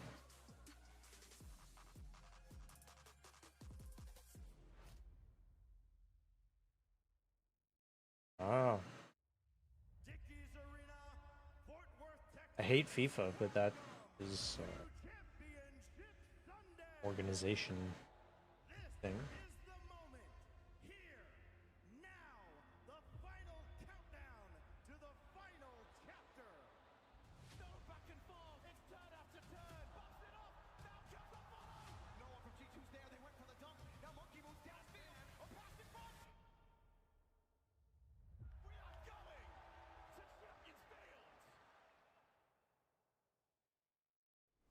Is comparable. It has like, I don't know, more like a French attitude to it though. Like, Hey fellas. weird. Like, what does that even mean? I think it's the manure that they use. Guys. But, like, The manure in the wind? Yeah, it all blows over. It's the Sahara Oi. and stuff. Yeah, there's like Yeah. stop it, the Gulf Stream. Yep. Yeah. Oh, yeah. You have a pen. Have you? What? Huh? Yeah. It's clear. Yeah, for sure. For sure. Thanks so much for coming. Oh, yeah. Yeah. No, appreciate it. Yeah. Take care of yourself. Take care of yourself. Good to see you, man. Yeah, appreciate it. We're having a conversation. Yeah, So, private yeah, conversation. honestly, the channel is the weirdest part. I know. It's got there's so many cards. Too many. How many is too many indeed? With the sun being where it at isn't like a problem for my sleep schedule, but it's gonna be like. Finally, guys. Hello, mate. Go ahead. Nice to see you. How we doing? Hey, coffee? Yes, Coffee? let's Yeah. Yeah. Let's go. Let's do it.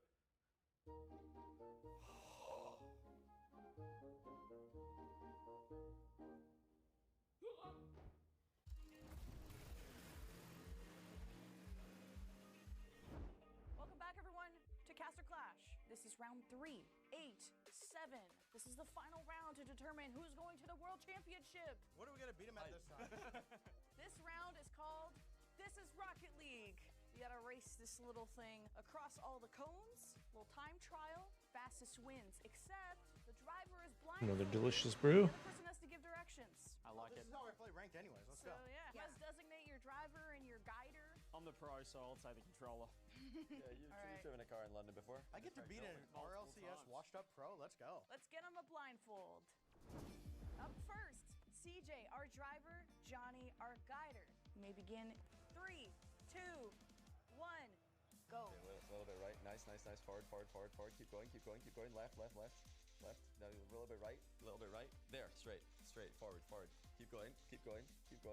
Okay, right. Yep. No, left to touch. There you go. Forward. Yep. And stop. Now right. Go forward. Stop. Left.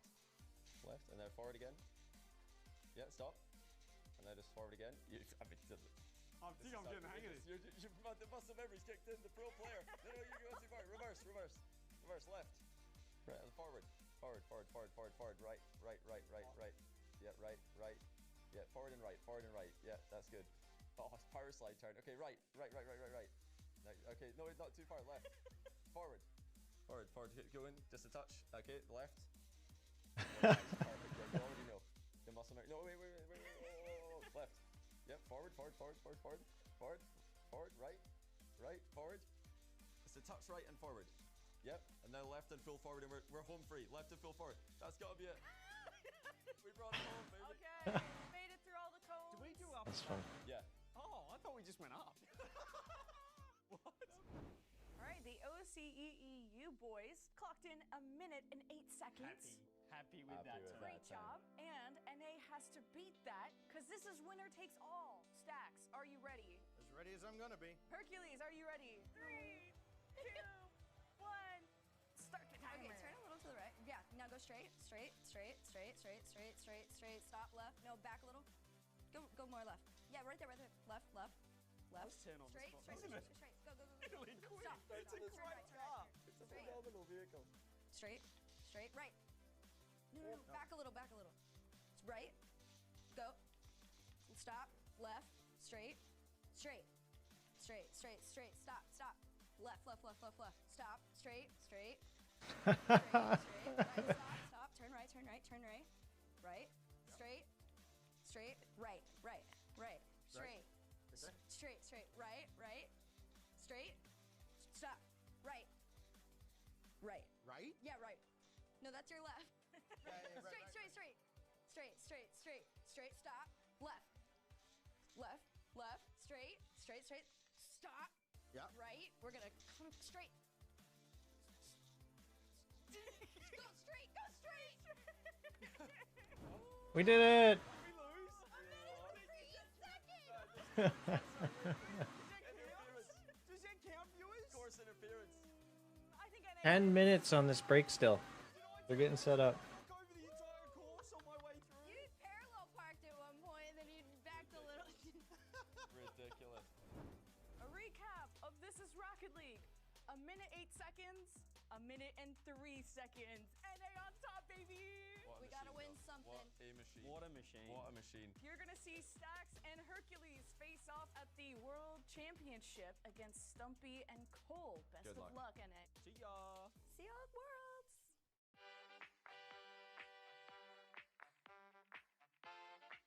The way they defend could actually tell us more about the rank. Is opponents aren't doing anything.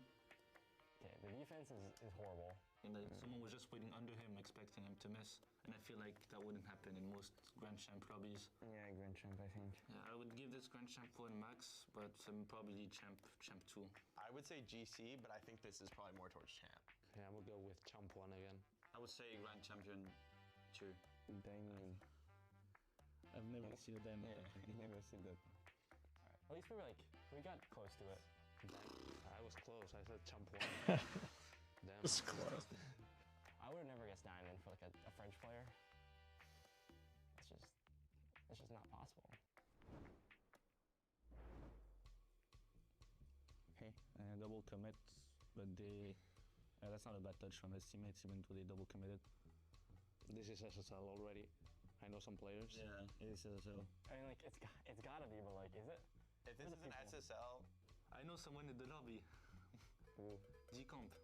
That's D-Comp. D-Comp. Who's D-Comp? I don't know. Yeah. Yeah. For some reason. Seems like so, yeah. Yeah, it's SSL. Yeah. Okay. Okay, good. Let's go, bro. Wait. That's the SSG car. I'm already getting Diamond vibes. Bro, SSG decal is representing, that's all that matters. Yeah, he knows how to take his time, he has decent mechanics. The defense isn't terrible. Yeah, the way he freestyles is not consistent. I think this is between GC and Champ. I'll go Champ 2. Yeah, Champ 2. I think Champ 3 feels better because it's ones. Okay. Okay. That's okay. Diamond 1. That was a gold aerial shield though. No, we need to check this guy's other ranks because there's no way. That is a smurf. There's actually no way. A smurf. Should we get like off the bat, this game like looks better. Like he speed flip. Yeah. Good first touch. Yeah, flip. Yeah, it's alpha boost, but no. It's not a high rank. I mean, it's a good goal, but I don't know what his opponents are doing. It's such a short clip. It's just like 5 touches. We're watching like literally the best moment of their life in this game. Maybe Grand Champ 1. Yeah, I'll go with Grand Champ 1 again. Yeah. This could be Diamond, honestly, because he has good mechanics, but his opponents aren't doing anything. I think this is probably like GC 1. Maybe. That's what I was thinking. Diamond 2. Nah. Diamond. That's crazy. It's acceptable, I guess. I'll be right back, guys. Okay, but like... Okay, I hate to break this to y'all, but they're lying to you. This guy is not Diamond 2, and I can put money on that. Rank 3's ranked. So, Jorby, I've been working on something. Oh, really? What's that? So everybody knows that Landon 1.0 had some sick chants.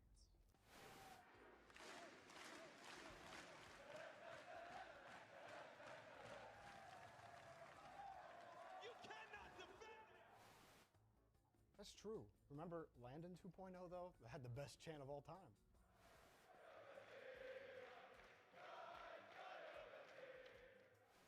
That's also true. But I've been thinking we really need to bring our A game this year. Okay. Well, what do you got? It's going to be tough for the crowd to learn, but it's going to be worth it. Okay. Ready? Let's go G2. go, G2. Let's go, G2.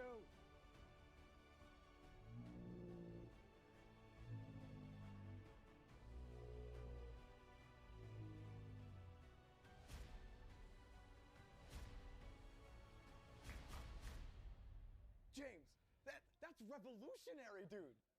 I just thought of it yesterday. At Full Moon, we believe that what you feed your pet matters. That's why we make 100% human-grade dog treats, slow-cooked here in the U.S., using high-quality, all-natural ingredients from family farms. Means our treats look, smell, and taste like real food. Plus, they're free of glycerin and artificial preservatives. Because if we wouldn't eat it, why should they? Full Moon, human-grade dog treats. Go ahead, try one.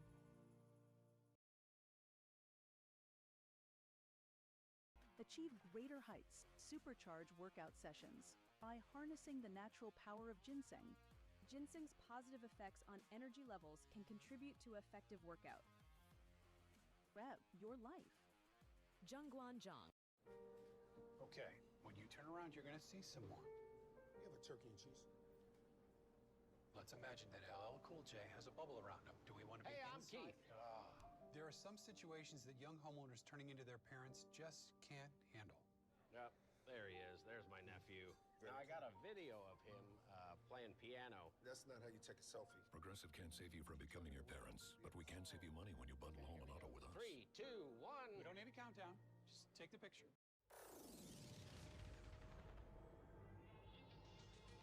Don't hold back, 'cause you woke up in the morning with initiative to move, so I make it harder. Don't hold back.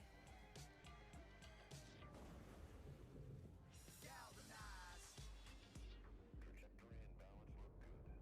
You're confirmed to go for orbit. Every day, Michelin innovates to move the world forward on the road and far beyond.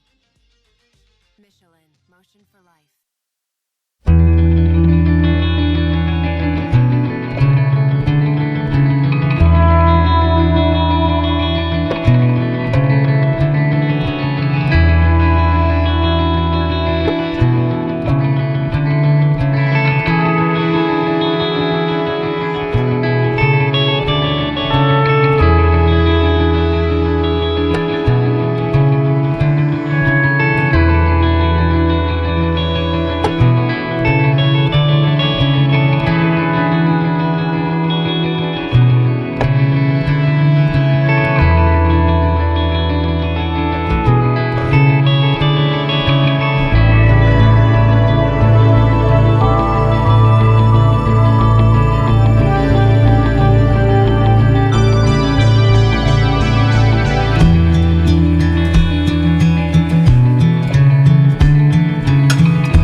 back and got my earbuds in with like 45 seconds left on the countdown here to go. Oh, to the man. Finals. One match remains. The Falcons of MENA versus G2 of North America, and only one will get to hoist the trophy here for the third plane of the Copper Box. Welcome back to the Rocket League Championship Series. It's been an incredible tournament so far, and somehow yet the best is yet to come, Herc. Oh my goodness, this has been such an exciting day. I think I'm in the same boat as a lot of you guys. To see Europe not in a final and have someone new is such a breath of fresh air. We've been waiting for this for years. Oh, yeah. And to see it finally happen is so exciting. The MENA's been waiting for this moment, guys, to get back to this stage, but this is not the moment they are most interested in. It's the one that comes after this, where they're holding the trophy. They've been this far before. It's that final step that's the most difficult one that they have yet to enjoy. I'll tell you this, I think the MENA fans in the building right now, they got a big old section over to my right. Y'all can't see it at home, but they're out there making a lot of noise. I think this is the most confident they've ever been in a team winning an RLCS LAN. I mean, you gotta talk about the resume. I gotta keep repeating it. SSG, BDS, swept G2. Then they ended up playing, who they played yesterday? Gen G. They played Gen G. Then the day they went up against Gentlemates, the reigning LAN champions, took them out in 7. And now they're going up against G2 again. That's EU number 1 coming in. NA number 3. Yeah, NA number 3. NA number 1. NA number 2. EU number 3. Yep. And now they're playing NA number 1 again. You can't talk about that. They're playing the best of the best every match. This is the best we've seen from MENA ever. And we knew that coming into this event, too. We saw Copenhagen, we're like, all right, long off season, we'll see how they do. And they went toe-to-toe with K-Corp. And we knew then, we're like, all right, these guys have the chance to win majors. And now, here, they look better than literally everyone else for 3 days of this competition. And you could even say 4 days, honestly. Like, that first round, Falcons look like the best team so far. But that does not matter until you do it in the final match. Oh, I absolutely agree. I think there was a point in time where everyone was like, okay, you know what, after Gentlemate's performance, there's no way Gentlemates doesn't end up in the final. And then Falcons came out on right here on this stage behind us, and everybody went, oh, okay, there's a performance that, you know, most people would like to call a peak. I think right now Falcons are in absolute flow state. It takes an immense amount of pressure to be able to disrupt something like that, a process like that right now. And I mean, it's pretty early to start talking like this, but I don't know if G2 is capable of disrupting a flow state at this level. There's two sides of the coin, right? Falcons are probably exhausted. That series they had, mentally draining. But that might also help them, because they might not have time to be nervous, because they might be exhausted enough that they can't have any emotions. So that No emotions. G2 look comfortable. No emotions. A little bit, right? We even said game 4 probably should have won that one as well. Yeah. So G2, it was a comfortable win. That's what G2 would prefer. When you're playing back-to-back, you don't want to get tired out. So G2 is pretty happy with how they came in. Falcons just happy to be here, but now they know this is the one. I do think there is a fan favorite, though, as you've alluded to. How does G2 deal with having the crowd against them? In Copenhagen, there was a bunch of fans that were just kind of anybody that's not on the Ultra side. Okay, there's the Gentlemates have the green suits there. Yeah, we'll root for G2 here, right? And Daniel and Beast Mode, such likable players. Atomic as well. Everyone loves seeing those guys play. But here, the crowd wants to see the Falcons win. So can G2 deal with being the heel in this situation? We're about to find out, folks. It's time. No more talking. Let's begin the grand finals. Let's begin the grand finals. Here we go.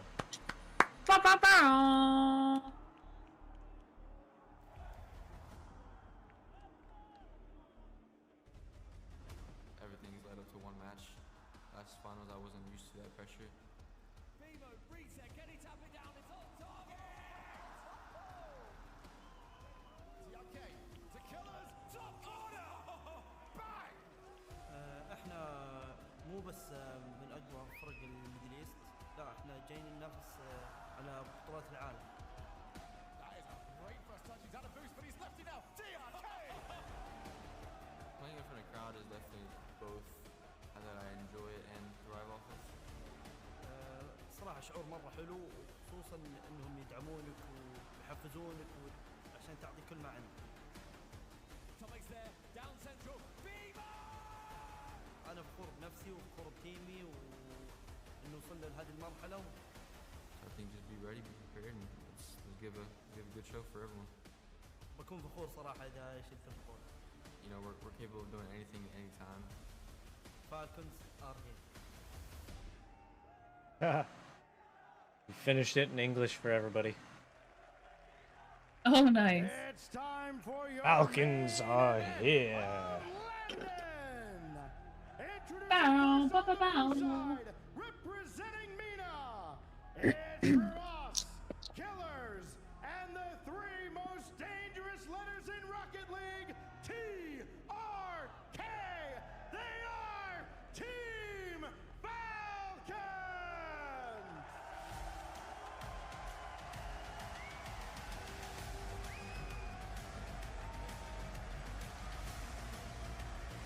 This guy's walking out onto the stage in sunglasses. Awesome. Dork. I think they're the fan favorites here, though.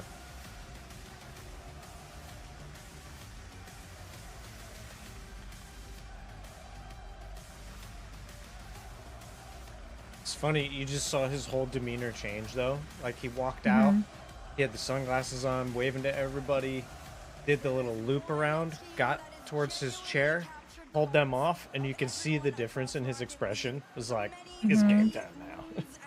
My goodness, to see honestly just a straight aura of that team walking out here onto the stage, they know in their hearts they have never been more capable in a LAN situation like this. TRK walking out with the shades. He was here 2 years ago. He was 5 minutes away from a He's major already getting the title. chant. Instead, they lost 5 games in a row in 2 different sets to lose it.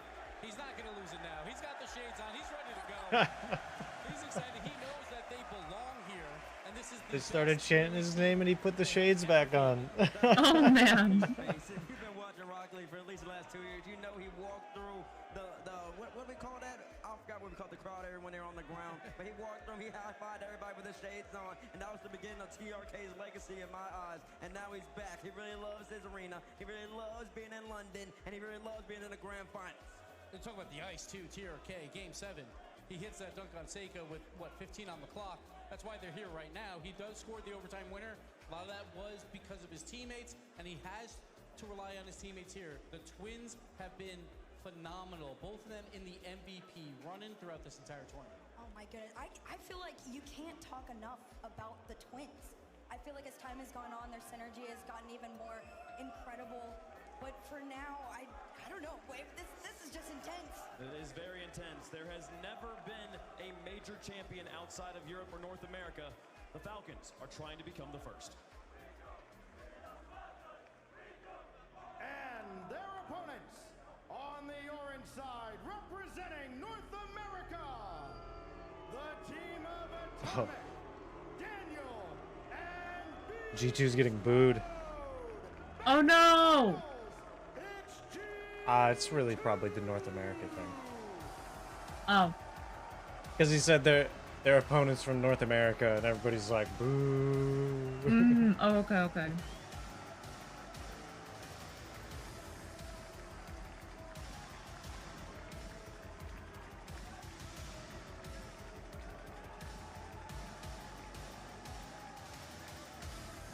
That, though, is it's probably going to light a fire under them. They're getting booed. Yeah.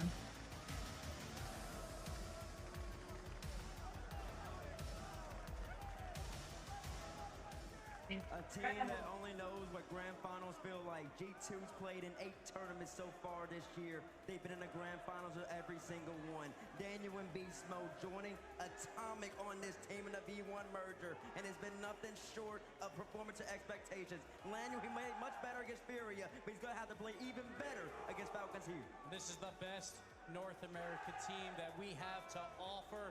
4 regional tournament wins, and it's been a long time since an NA player has been in the conversation for best player in the world, but Beast Mode absolutely has to be a part of that. Throughout this tournament, he has carried G2 to to these finals with phenomenal stats in goals and demos and saves. He does it all. I'm right there with it. I mean, you can't talk enough about him, but there is one more crucial player to this incredible roster, and that is the man, the myth, the legend, Atomic. He has been such a rounded out player for this team. I can't say enough good things about him. You sure can, Hurricane. Listen, he's the key to G2 right here. They're going to be able to compete against Falcons, let alone beat them. It's going to be, he's got to fill in that Tachi role like Gentleman does. He's going to have to sit in the midfield with low boost and can continue to cut, continue to force Falcons to make early touches. If you don't do that, if you get Relax, and you get Killers, and you get TRK on the landing stage time, he's going to take you a lot. I'm talking about experience as well. Atomic, the only major champion up there right now. So Atomic knows what it takes to win a major.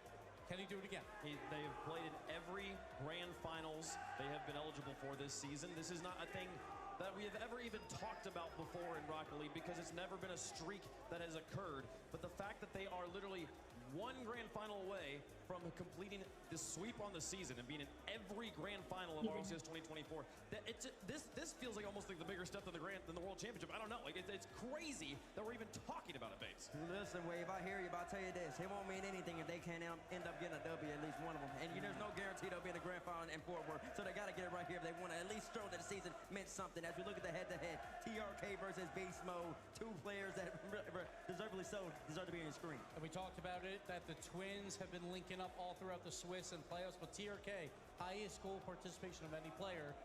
Wow. And that is huge because TRK, that is what they needed. They needed that third man on Falcons to really perform exceptionally well. And again, they might not even need it because the last time these two teams played, just 2 days ago, it was a 3-0 for Falcons. Yeah, and I think that's where things need to start becoming a little bit more realistic for G2. But at the end of the day, North America is a land full of copium and hopium, and there's nothing. So they've played 2 days ago, like we all made mention to, and Falcons won 3-0. A number of times they are more than capable, but the full state of the Falcons. Can anyone stop it? I just don't know. And I don't know if G2 has to stop it. It might just be the finals nerves that could halt that. That is a possibility. Because, yes, Beast Mode and Daniel, no major champions, but they did win Gamers 8 as well. So they have titles of their own. Yes. So G2, more experience on their side. And again, Falcons, last time they played, won 3-0, 12 goals to 2. They dominated, but G2, watch the tape. Will they counter?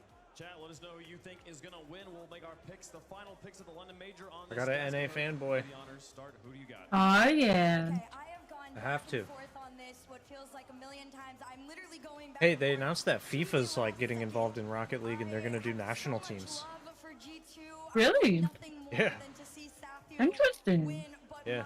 They announced that like before this grand final. I saw them in Copenhagen. I cannot not go with the Falcons. I've got them taking this all the way.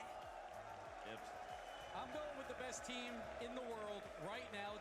The best team on paper. I don't care about experience of G2. I am going Falcons the entire way. They're going to dominate this finals and show why they're the best team in the world. Who are you picking? You really want to go last? Yeah.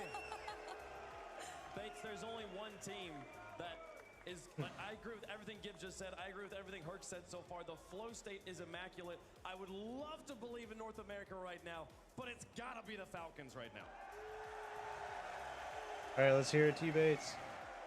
A whole bunch of traitors to their own country. We finally have three Americans all in the grand final, and they don't even want to go with it. I'm calling out Raul. I'm calling out Asprey. I'm calling out everybody. I'm calling out the whole copper box. Falcons, I'm sorry.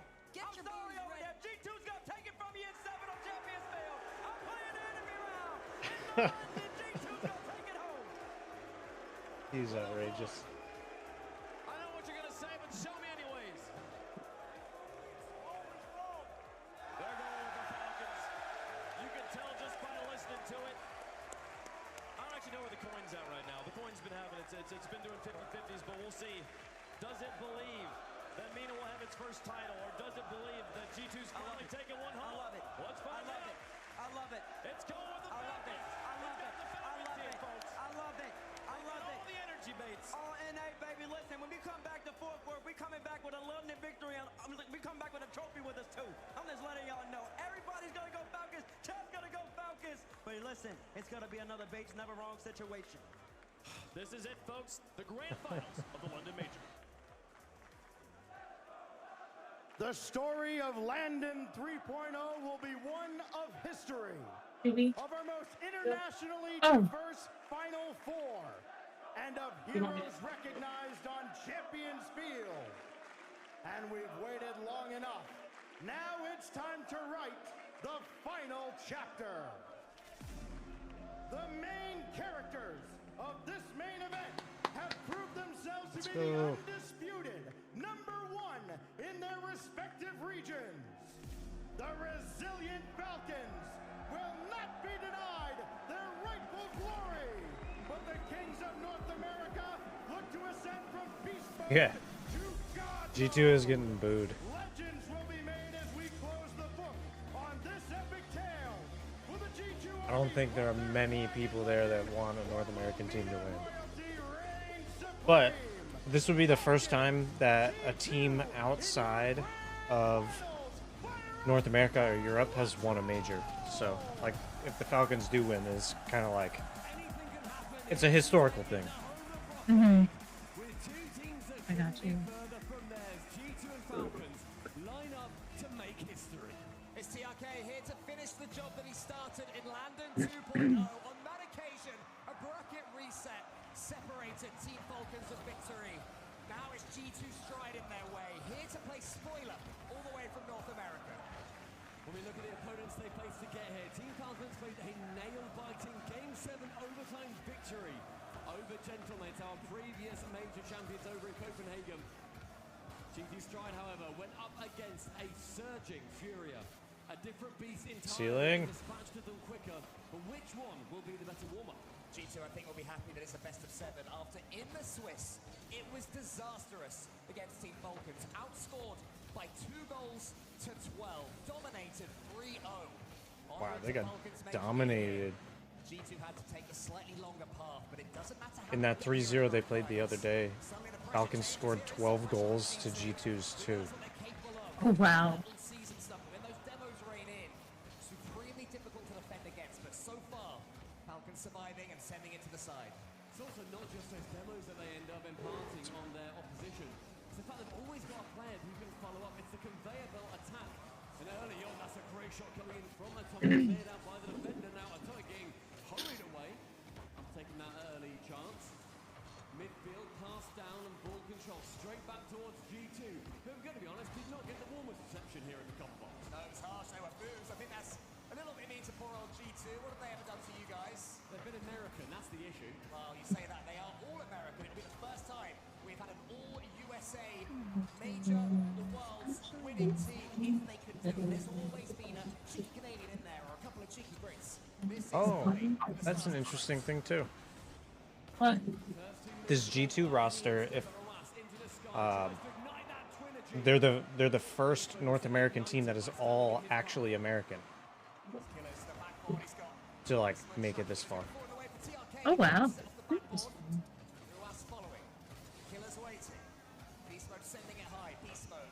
The way that they said it on the cast was, there's always been a cheeky Canadian or European in there.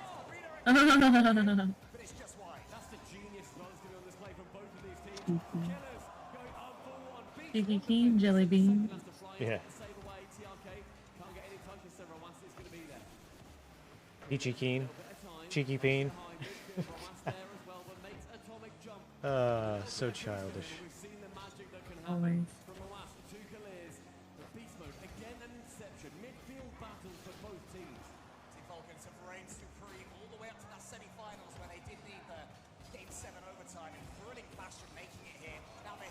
Here we go! G2 starts the scoring. For me. G2!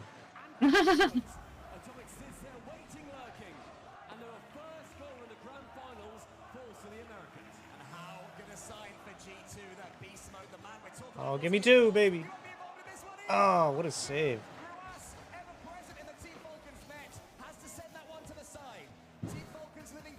What was that? I think just moving stuff around. You're good. I think it sounded like harsh downstairs, you know what I mean? Yeah, it was pretty loud through the floor. Yeah, do you hear Thumper down there too? Actually, no. I don't. Oh, really? Yeah, he can't hear Thumper because of where she is. G2 are looking like their online selves. You send your interest up here, they're far away from home, but they're playing like they're snugly in their lounges right now in front of a nice fire. Everything seems comfortable for them. They're starting to light a fire on this grand finals as Ruas leaves it for Killers. This is what Falcons need. Killers on the ball. They're Starman and attacking over. Ooh. Nice one.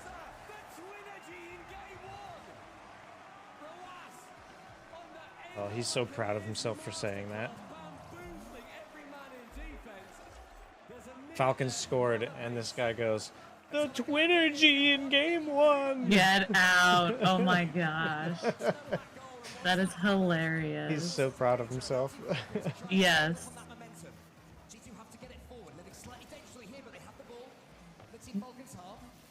Beast Mode can just wait for this one to roll, allow his teammates to pick up some boosts. Great boost steal as well from Beast Mode. Can continue that attack. Daniel's going to continue that attack, in fact.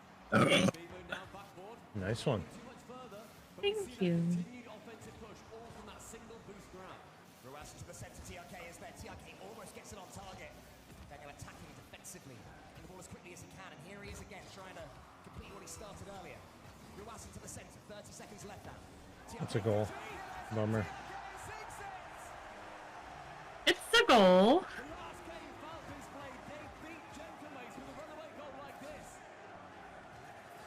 Not too far upfield. Clever.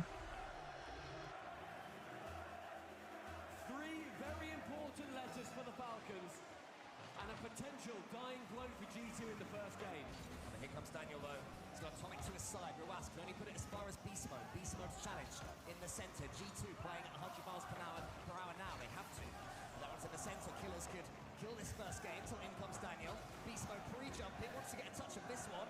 Won't be able to, but Atomic does have control. Beast Mode's already up. Another pre-jump. G2 is better than anyone. That one's to the back foot. It's gonna fall. Oh, so close. All right, Falcons won game 1. G2 scored first. Falcons won first. That was not a convincing touch towards the end. Killers, in fact, went for a pre-jump on the pass, but the composure just about holds firm. Falcons taking game number 1. And you know what? Falcons have been utterly sublime for this entire tournament so far. Falcons who steamrolled the last series against G2. The first game was 4-2. After that, 2-0, 6-0 in game 3. A ridiculous just... Was there some barking upstairs? No. Okay. You are being bamboozled. I understand. Hi there. And we had the opening game to Falcons, exactly what G2, the North Americans, did not want. And you know what, when TRK scored that goal as well, our crowd here erupted. I think they were quite happy that their relative-looking home team managed to take away that first game. There's still 3 more they need to finish the job that they set out to do the first time. TRK alongside 2 completely different teammates. And what a story he's had over in MENA. Yeah, what a story this just looks like it well could be. Finally, we may well have, come the end of this series, a winner from one of our so-called emerging Go G2. No one from Europe is here. North America v MENA. And so far it's MENA ahead. Daniel trying to go for one, and that's going to be a very awkward defense immediately for the Falcons. Block. We've seen them a few times, and Johnny pointed it out, that their defense isn't exactly, it's not unbreakable. There are issues with they find themselves pushing in the corner. They chase that ball a lot. It works usually, but it really does hang on a knife edge, especially when it might go a little bit wrong. A team like G2, they are intelligent enough to break it. It's so important in this grand finals that G2 get that first game as soon as they can. They do not want to be thinking their recent match in the Swiss. They've had some sleepless nights about that, sure, over the last couple of days. It's already closer than that, which is great for G2, and it was an utterly even first one. Beastmode puts that one past TRK. Ruas will be next to get the touch, just trying to swallow up this G2 defense, but Daniel nips in. This is good from G2. Daniel up against Killers in the center. Atomic might force a redirect here. It's into the corner instead. TRK hits it as far as Beastmode. Beastmode shoots. Atomic sets up Daniel. Daniel to the ceiling this time. G2 smells something cooking here. Killers. There it is. All right. Womp, there it is. Rocky's looking at me like I'm crazy. This is right bullshit. All right, G2 scored first again. Let's see if they can hold it this time. And he was, and he got his rewards. Just over a minute elapsed, and G2 to the good by a single goal. And this pressure continuing, and all three players on Falcons, as Johnny pointed out previously, sitting dangerously close to each other. G2 needs to continue taking advantage of that. But Tiako and Lobos are going to have to retreat and lets in one of the twins. Falcons have a challenge game as always flawless from them. Ruas, his first touch ain't bad either, but there's a couple little nudges in the centre from Team Falcons players, not what they want. Allowing G2 in again until Killers gets the ball. Daniel in front of him. Nice. Daniel's coming in for this one. Challenges so far from G2. Sounds like you're drinking kombucha. You are correct. That's exactly what I'm drinking. There we go. 2 now. That defense crumbling before us, and an errant touch from Killers. TRK low on boost, all of them end on 0 towards the end of that play, and Atomic full advantage. And what a target man he's proven to be. If G2 can win this series, it would be against the entire crowd, against seemingly fate, which has been saying that this is Falcons to lose after coming so close last time around in London. G2 are coming up against all of that. At least in this game, they're playing the better Rocket League. Daniel up to this one again. Team Falcons looking toothless in game 2. We've seen their aggression pay off, and Falcons need to make sure that when they push into good positions. But so far, G2, utter control here in the Coliseum. Sent long from Killers. TRK's there to chase Daniel. A wonderful touch on the back ball. Drops it low towards Atomic. Who comes in next is Beast Mode. A miss actually draws in TRK, that opens up a lot more space for himself. Complete intelligence. They don't necessarily... It's on 250s in a row. They just need to stop Falcons from getting any more pressure, and they're doing that perfectly. I'm just not sure that's how G2 plays up, B. They'll want 3 and 4. They'll want to keep on going. Team Falcons have to break through the G2 press. TRK tries to do it. Atomic's not letting it. In comes Daniel, but he's missed it. Ruas as far as TRK. TRK over whiff, though. That was definitely not on purpose. Beast mode against Ruas. Ruas boostless. It's a little bit staggered right now from Falcons. It's staggered and awkward, and errant touches and also complete missed touches starting to show their faces in the previous series versus Gentlemates. 1, 2 whiffs in the entire series for both teams. Already we've seen that from Falcons alone. TRK, 0 boost. Once again, Beast mode knows that. He capitalizes. Ruas as far as Daniel, who has TRK in his sights. TRK should finally be able to take a clean touch out. He gets his split reset and an extra hit as well. That was a shot on target. Well tracked by Atomic. The Killers can go again. This is where Falcons need the ball. This is where they've been struggling to get the ball. So far in this game, TRK towards Killers. Does he have the boost and attack with the redirect? Not quite. Could have been dangerous if so. You got the boost steal though. They didn't really need it, but just keeping those resources away from G2 is going to make sure that they are going to continue to stay stuck on defense. TRK an awkward side flip, and that allows G2 to have a new out. Ruas goes forward again, but this is exactly what G2 wanted. The game management starting to come into play now from G2. Making sure they're up in the air, making sure that Team Falcons are having nothing for free. In the middle, Killers. Touch into the center. Beast mode's going to win this one. He just gets it into the corner. Good enough for now for G2. Maintain control. That's that name of the game right now for G2. With 35 seconds remaining. They've held control of this game for 2-3 minutes already. Atomic goes up, finds Beast Mode, does not find the ball. Atomic backboard again, a rush to defense. TRK leaving his Killers. He doesn't get a far enough touch away to warrant leaving that one. Once to the side.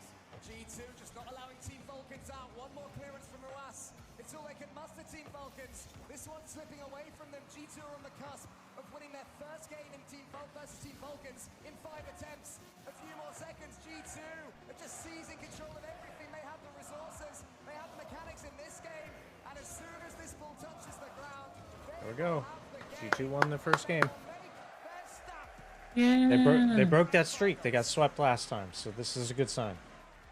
Okay, nice. This grand finals, they got reset in the bracket. I'm not going to be shouting bracket reset in front of a LAN crowd. Yo.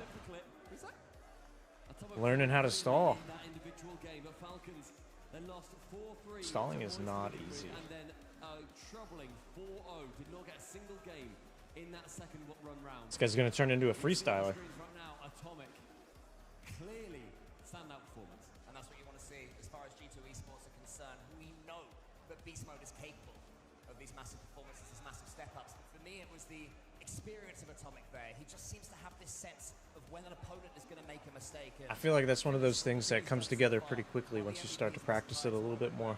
Like, a lot of people really struggle with the initial setup or the first reset. Once you can get that consistently, then, you know, it's just, you have a specific little thing that you need to work on. You can kind of grind through it. I can't do that, but I've never really focused on practicing too much of it. That'd be fun though. This stuff's so cool. Losing every now and then to Gen G, but they've made it far enough. They're the best team when it comes to international competition. They've only ever lost in grand finals to a European team at Worlds or at Majors. With Mina, it may well be different. And with a performance like that from He's just like standing table. in the way of the North Americans, for Falcons, they have got that bounce back ability from teams that Standing table? This is a huge chance for them to prove I'm at a standing table right now. world stage as in a number one spot, not just a top 4 conversation. TRK and the Twins may have their game-winning streak against G2 broken. They have to bounce straight back. That's a No funny, time to feel sorry for yourself at this stage of the a competition. funny sentence to read. Clears it long. TRK's already up, hungry for the ball. Beast Mode though is the play that it falls to. Ruas gets someone on the backboard and can send it away. You're starting to get really advanced at those mechanics though, at that point. So, at least they're, like I was saying, they're like little things that you can kind of hone in on and practice, because you can get the bigger picture down pretty consistently. Seeing any of these pinches go anywhere from the ceiling. TRK shot one down. Ruas challenging in the sky, but Beast Mode just on target. And G2 scores first again. When G2 get their momentum, they very rarely let it go. Daniel with the challenge. Beast Mode, of course, with the finish. Beast mode. Beast mode. The finish had to be a good one. It wasn't easy. The Beast Mode, I mean, he tends to make shots look easy, Stumpy, even when they're not. It's a decent kickoff again for G2. Atomic up against TRK, who's arriving next. The ball slows down for a Honestly, maybe I'm just fine with it, but we will move it over. Equalize. Killers and TRK. Is that block too much? Let create space for a background though. On a relative plate for Killers to follow up with, but he did have to bounce over a defender, and Falcons. Killers has been so close to being the best player at this tournament. Who is that? Killers? Oh yeah. Yeah. Both teams now in their stride. All the way around the back. TRK just It's one of the twins. He's just, like, have you heard the phrasing when somebody says you're like half step short of like being really good at stuff? Yeah. He's like that. Got you.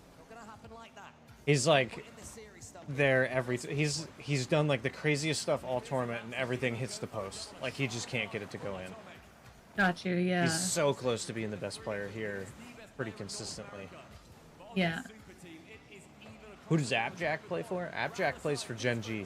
They got eliminated last round. They have first killer now. Their team's pretty dangerous too. They just can't seem to find a way to win.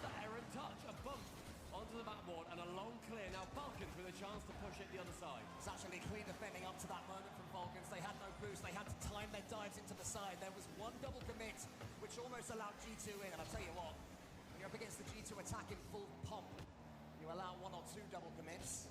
Facing the wrong. Shouldn't they face the Danger.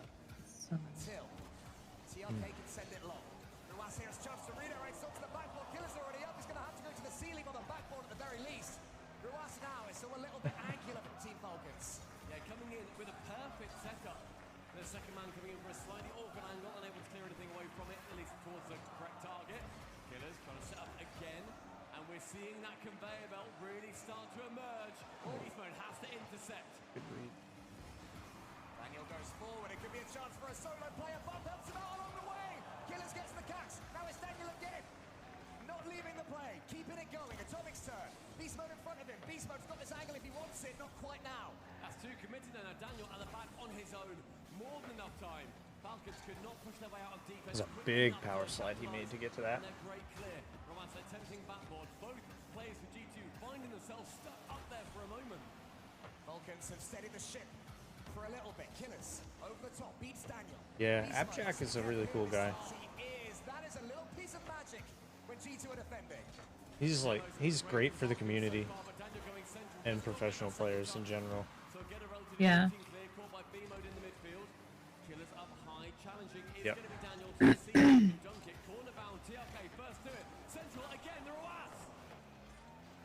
Reddles. Oh, I think they lost their sponsor. What was it? What were they? Luminosity? Just have to check. Time is beginning to tick away. Silver gold territory beckons. 45 seconds, and the pressure has been clearly on the side of Falcons this time. One removed from the pitch, one to the backboard, Central again, and a chance. Killers can't clear it away into the Yeah. So he was Luminosity, and they lost their sponsorship. So I don't think they even have an organization anymore. He's been working the analyst desk here, like towards the last couple days for this event. It's the first event that he's been to that he's not a player. Didn't qualify. Do you think he misses it? Oh, for sure. I mean, he played in the regular season, he just didn't qualify. Yeah.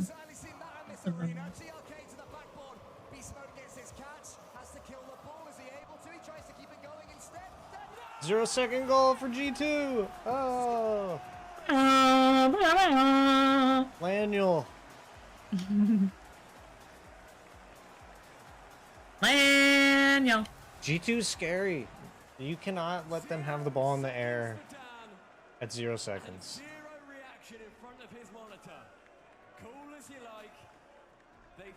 They're not even celebrating. I think that's like the first time we've seen one of the guys on G2 smile. These guys are crazy. We don't smile. What is that? Did I just hang a disco from where? Oh, can't do it from there. How does it go in? Yeah, that's for the game to end like that. It's crazy. I would assume it has to do with the environment. Just being on LAN, outside your country, grand finals, crowd behind everybody. So much pressure. Extra 60 seconds now. Both teams have one per series. Falcons are using theirs early, only a game behind, but when you concede at 0 seconds, when you're finding yourself just losing the pace of a match against a team like G2, you have to do whatever's in your power. And now they'll be deep in conversation. It's a case of change play style or just sit back and refresh. I think when it comes down to these, it's more of that refresher. You can't change much on the stage at this point. They're playing them to within a goal. It is that close. And we look at the records for what can happen in this series in particular. If G2 take it, it would be North America having their first ever multiple RLCS LAN champion in Atomic. Everyone else who has ever won has only won once from NA. He would make it twice. If MENA take it, or rather if Falcons take it, that's the first win for a region outside of EU or NA. The first one for MENA. What's your favorite thing, Rena? Regardless, what is it? The claps, the chant, where everybody claps overhead. Oh, I see it. Box of tricks never quite seems to be open. The copper box.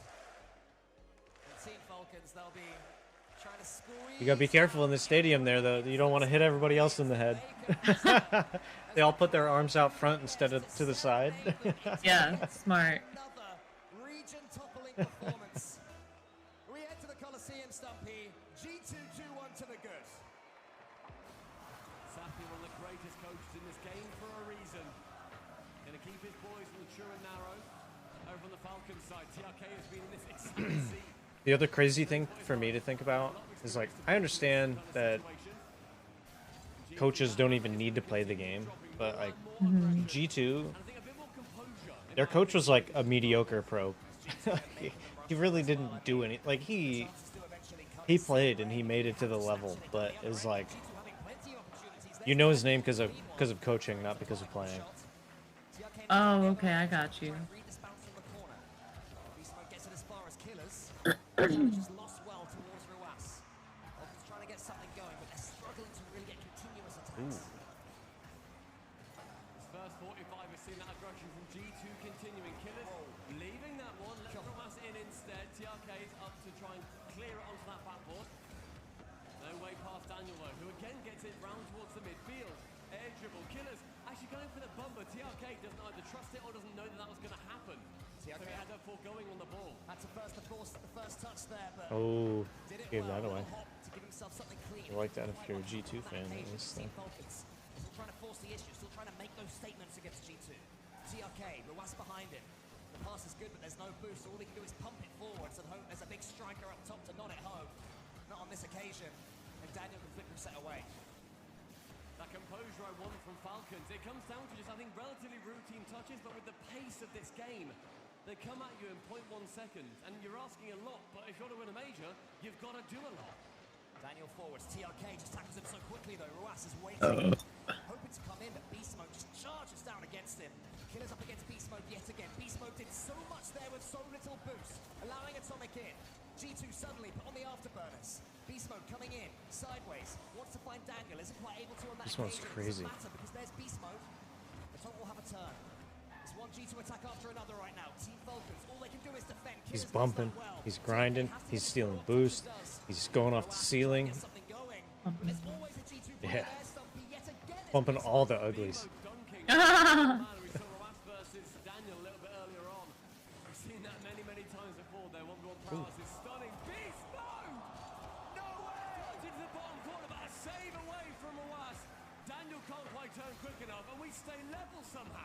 Falcons wanted some magic, and how on earth That was there a spell crazy. put upon that ball to not go in? Now down the other end. TRK keeps the attack going. Ruas, does he have time to wait? Yes, he does. Instead, he just tries to bounce it to TRK. TRK wasn't on the same wavelength, so now it's Daniel's turn. Daniel has players in front of him. He tries to take them out, doesn't quite manage to, and Killers says thank you very much. Seeing Falcons play quite far in front of the ball.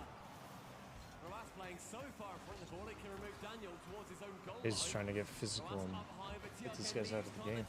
Get them out of the rotation. He wants to get physical, physical. He wants to get physical. Who needs a soundboard when you have a Rena?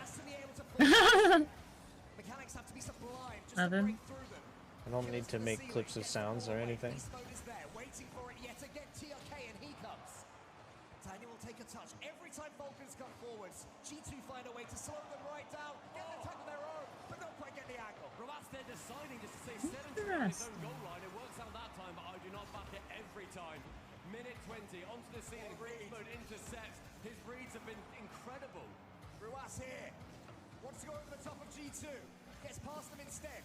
Beast Mode I need a mid-series refill here. in the end. Killers gets beaten here down the side by Atomic. Atomic with TRK in his way.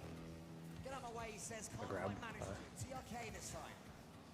Grab a new starter after this game. Trying to go solo. I want to see something in field. It's all being red in the center. I think so far we've seen Just can't get any pressure onto G2. Every pass. Backboard now. A chance for a bump from I say that and then 1-2, a pinch long. let's walk it in. Thankfully, Atomic tracks back. Team Falcons need this one now, but it's Atomic with the ball. TRK in the center. Beast Mode's almost there for it. Atomic goes for the snapshot. What a pass. And Beast Mode tips it home with 30. Even the first pass was crazy. Flip reset pass. Ruas going for a walk. Wow. Completely undone by Atomic. Has the vision. Sends it in. G2 scores first again. Seconds could have tournament. Let's see how their kickoff plays are in threes. Not good this time. Daniel gets the block.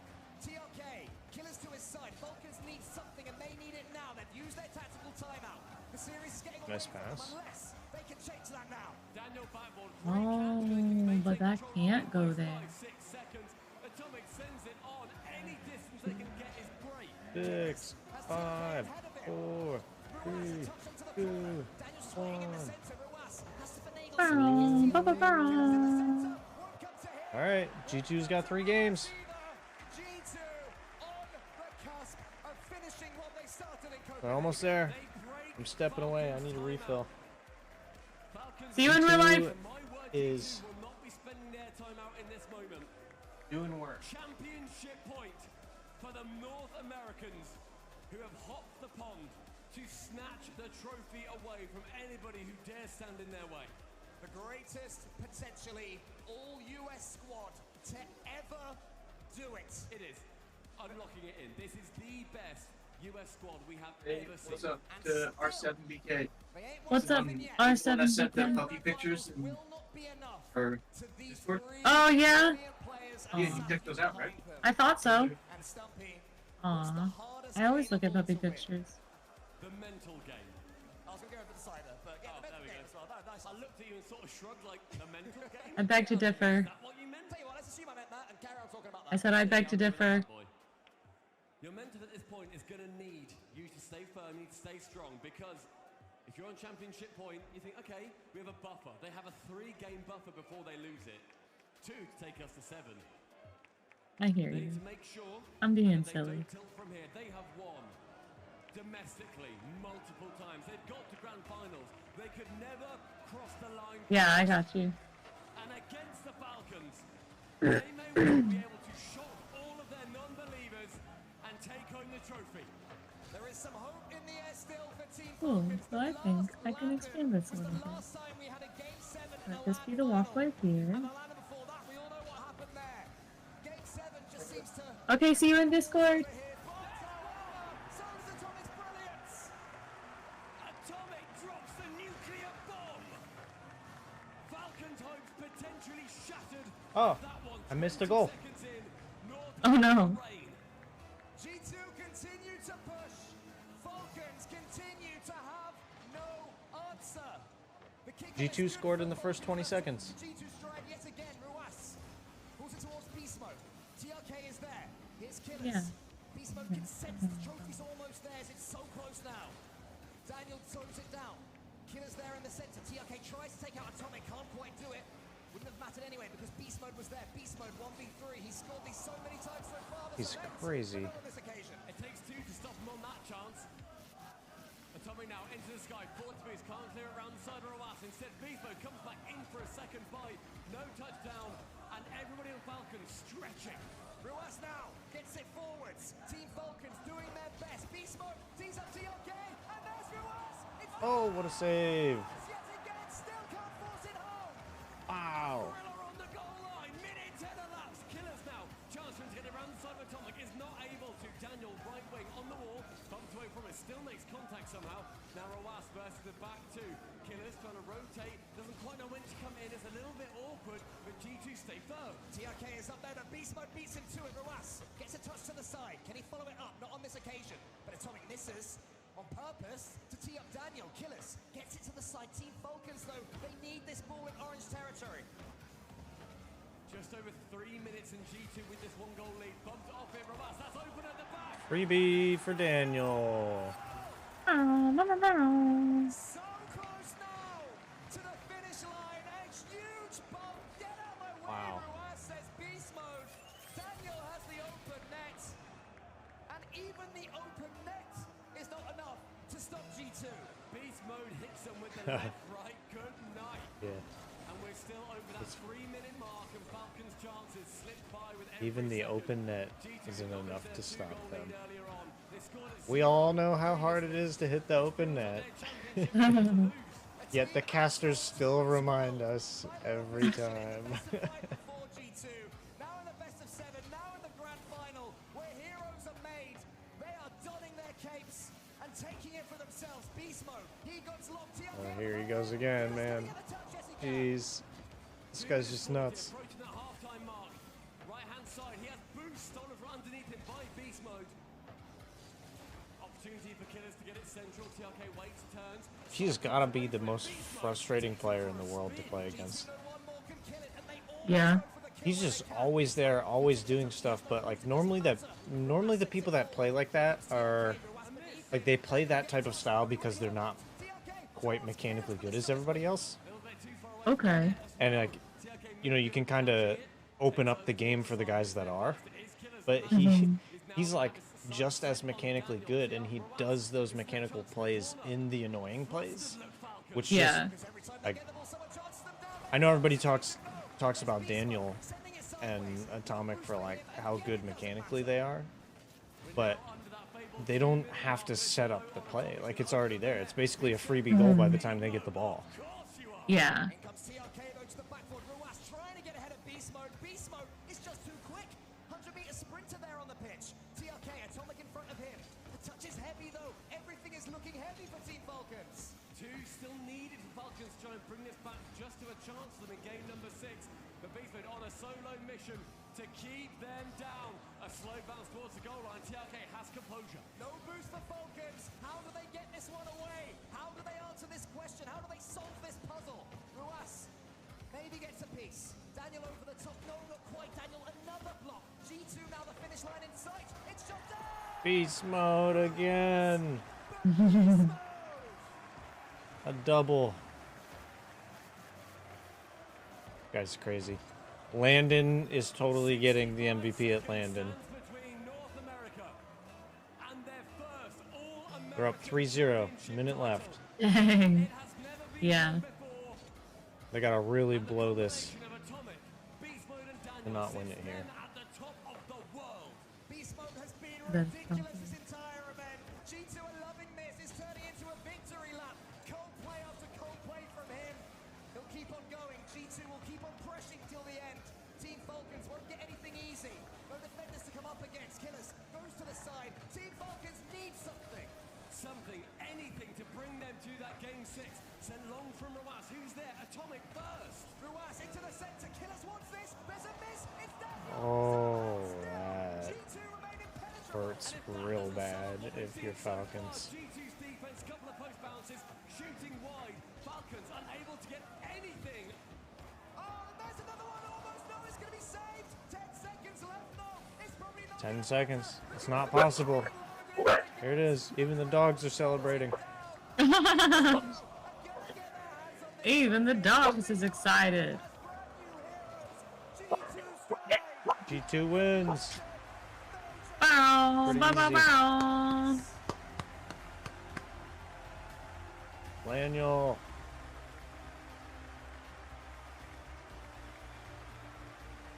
That marks the first time that, or the first American player that has 2 major wins.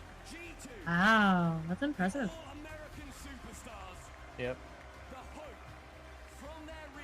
Man, that's got to be tough, like, in person there, though, because that crowd did not want them to win. Yeah. That is discouraging. Yeah.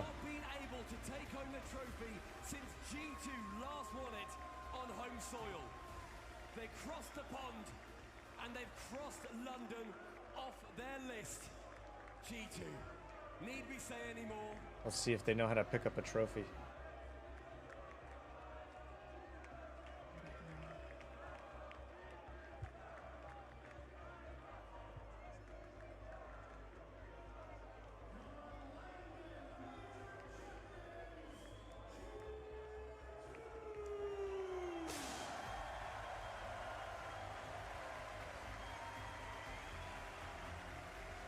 Throw the confetti, everybody.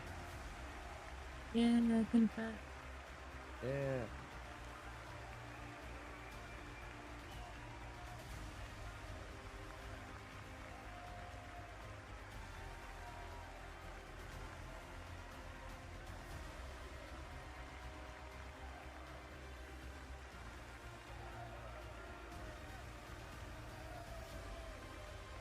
It's kind of crazy for me to see, like, they're celebrating now, but even, like,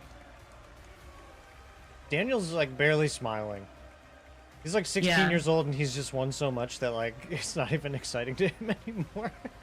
It's crazy. He's like, all right, y'all, this is normal and boring. Yeah, I mean, these guys are getting to the point where if it's not the World Championship, like, they won, like, everything this year. At least from the North American side. They literally made, like, every single grand final. To present the medals, alongside Leaf, please welcome All right. to the stage from Space Station Gaming, Lethamir. Oh, it's cool. They have this guy here that the boys like. Who is it? They watch the videos of that guy, Lethamir. I don't think I know who that is. He's a content creator for Space Station Gaming. He's a former Oh, pro cool. player, Okay. coach. Actually, he recently announced that he wants to compete again next season, so he's looking for a team to play for. But he's like putting the medals on everybody. Yeah. We're finally getting Laniel chance. They just had to win the championship first. Yeah. Yep. Beast Mode got MVP.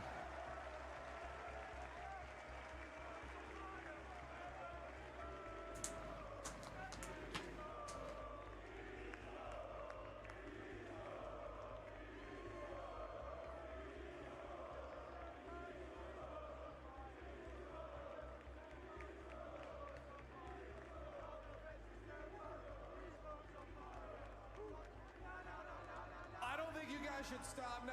Give it up for your winners, G2!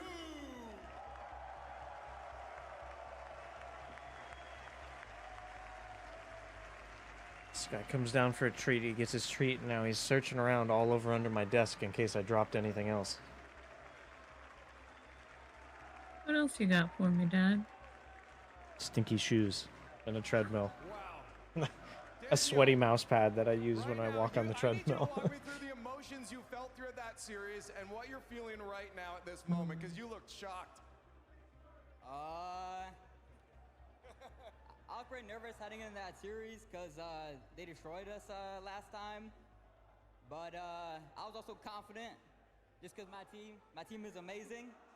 So yeah, and then we won, and I'm pretty happy. I would be happy too. I'm gonna go down the line here. Beast Mode. First off, congratulations on MVP. You were looking good. Yes, sir. Thank you very much. What is it? I just want to quickly thank my teammates. I don't think there's really an MVP. I mean, for real, because like I couldn't do it without him, for real. Look at that. All right, I gotta ask you, you guys were so close in Copenhagen, right? Talk to me about how much that probably motivated you guys coming into this one and how much sweeter it was because of how close it was there. I mean, it's definitely a lot sweeter, man. Finished going to the finals and just like losing like that and seeing confetti everywhere like this. Yeah, It's us now. It definitely sucked, but it motivated me so much more, and it gave us a learning experience for sure. Like I think last time we were not prepared and we were very nervous because it was our first finals as a team. But this second I just felt very composed and I didn't feel nervous at all, which is a shocker to me because I thought I was gonna be nervous, but I wasn't at all. So yeah. You're looking confident. You could do this all day, couldn't you? Yeah.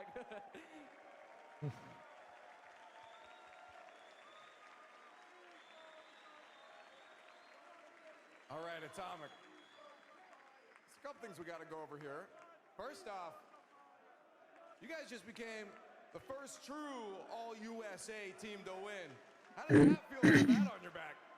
It feels amazing. I mean, when I won with Chicago and J-Naps was from Canada, but with these guys, we just became the first true NA team to win. And I mean, honestly, I didn't doubt us. Like, I knew like the energy we had before the series, like we were determined and it paid off, so.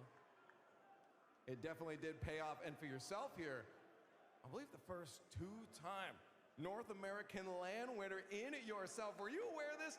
And how incredible does that make you feel? I was aware of it, but like, you're not really thinking about it. It's more like, how do I beat like Falcons? I mean, they're like crazy good, and that's like a bigger task than that, so. But yeah, I mean, it feels pretty good. That's absolutely incredible. So many records here. Satya, I'm just gonna let you talk about how proud you are of these boys right now. I mean, there's no words that could describe how proud I am. You know, coming into the tournament, we probably weren't feeling the best, but the special thing about this team is we can always work through it and progress through a tournament, and that's what we did today. That is what you did today. There's not much more to say here, guys. We got to let them celebrate first. I want to thank every single one of you guys here, celebrating every team that got on stage, and your winners here, G2, and everyone at home that's celebrating Rocket League here with us. And I got to say one more time for your LAN winners, G2! G2! G2!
This is only the second time North America has won a title on European soil, and the first time since 2019. The first time we were in the copper box. Okay, I missed it. I called her back, and she doesn't answer. Half before that, when Justin hit the greatest goal in the history of the game, but the win They interviewed G2, right? And they're talking to Daniel. It's just so funny because it was like, what are you feeling right now? He's like, I was really nervous coming into this because they smashed us before.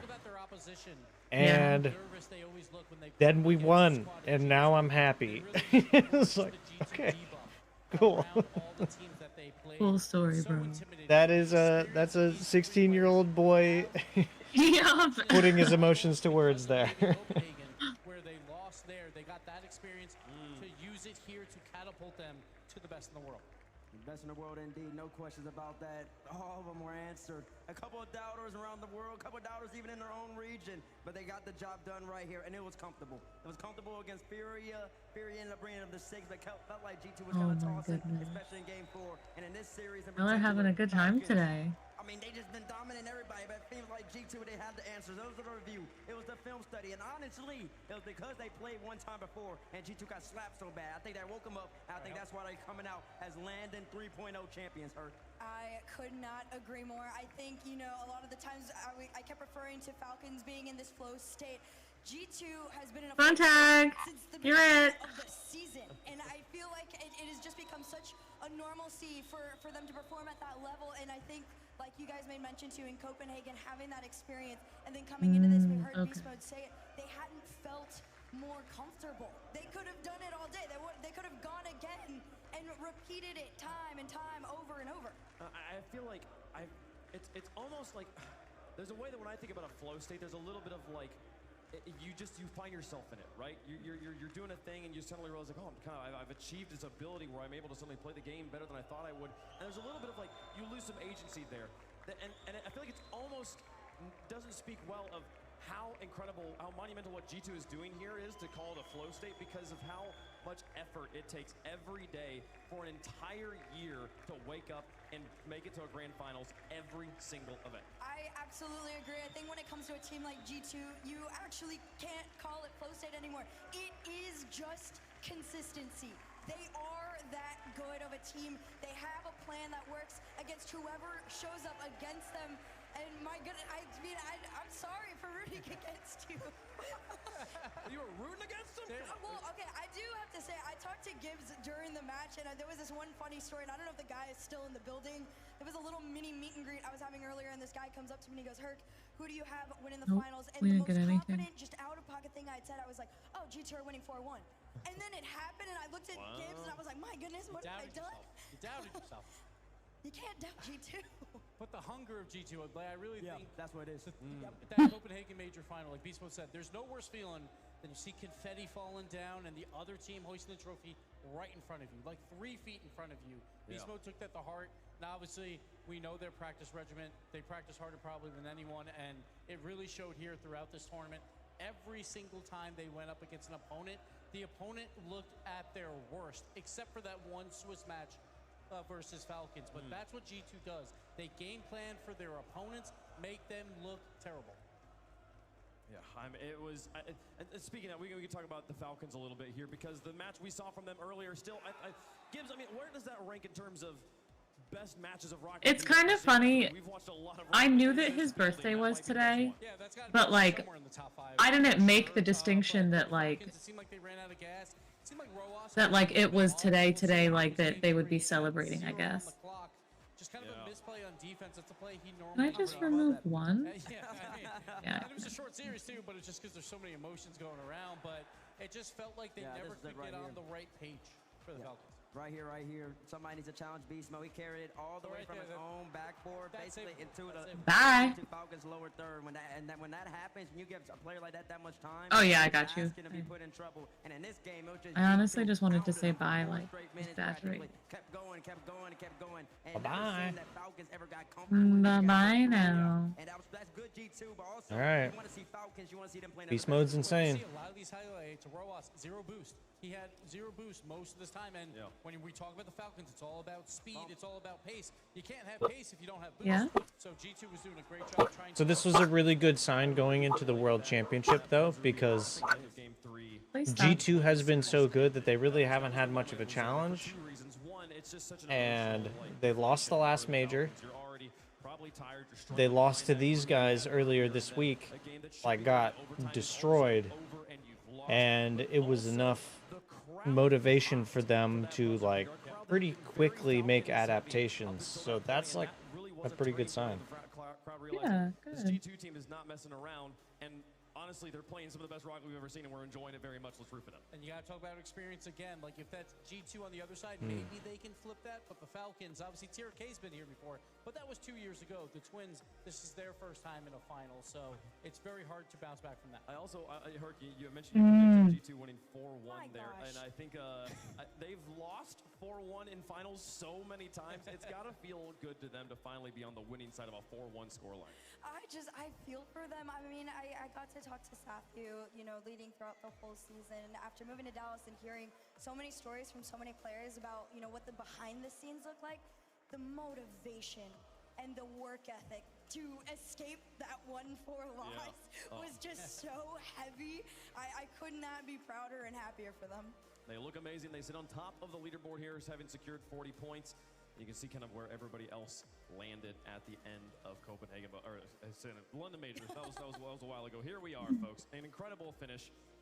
Wow. I mean, how do you feel, Bates? I mean, I feel good. I mean, it was good to have the whole entire audience against me, all the world against me, even you three against me. Nobody can say we're ever biased to North America. I have 3 North American people, or even biased to USA, because I have 3 USA citizens right here, and they all went against me. So that's fine. That's great. I think you're biased. But listen, it was a good series. It was a great series, and now with them points, Gibbs, G2 is now the overall #1 seed at the World Championship. I believe so, yes. Look at that, folks. Well, and we crowned the Ally MVP. We gave it to Beast Mode on the stage here, but let's talk about in a second just how incredible he was, not just today, but in this series, across this entire tournament. What a performance. Yeah, we talk about that Game 3 goal. Obviously, 0 on the clock.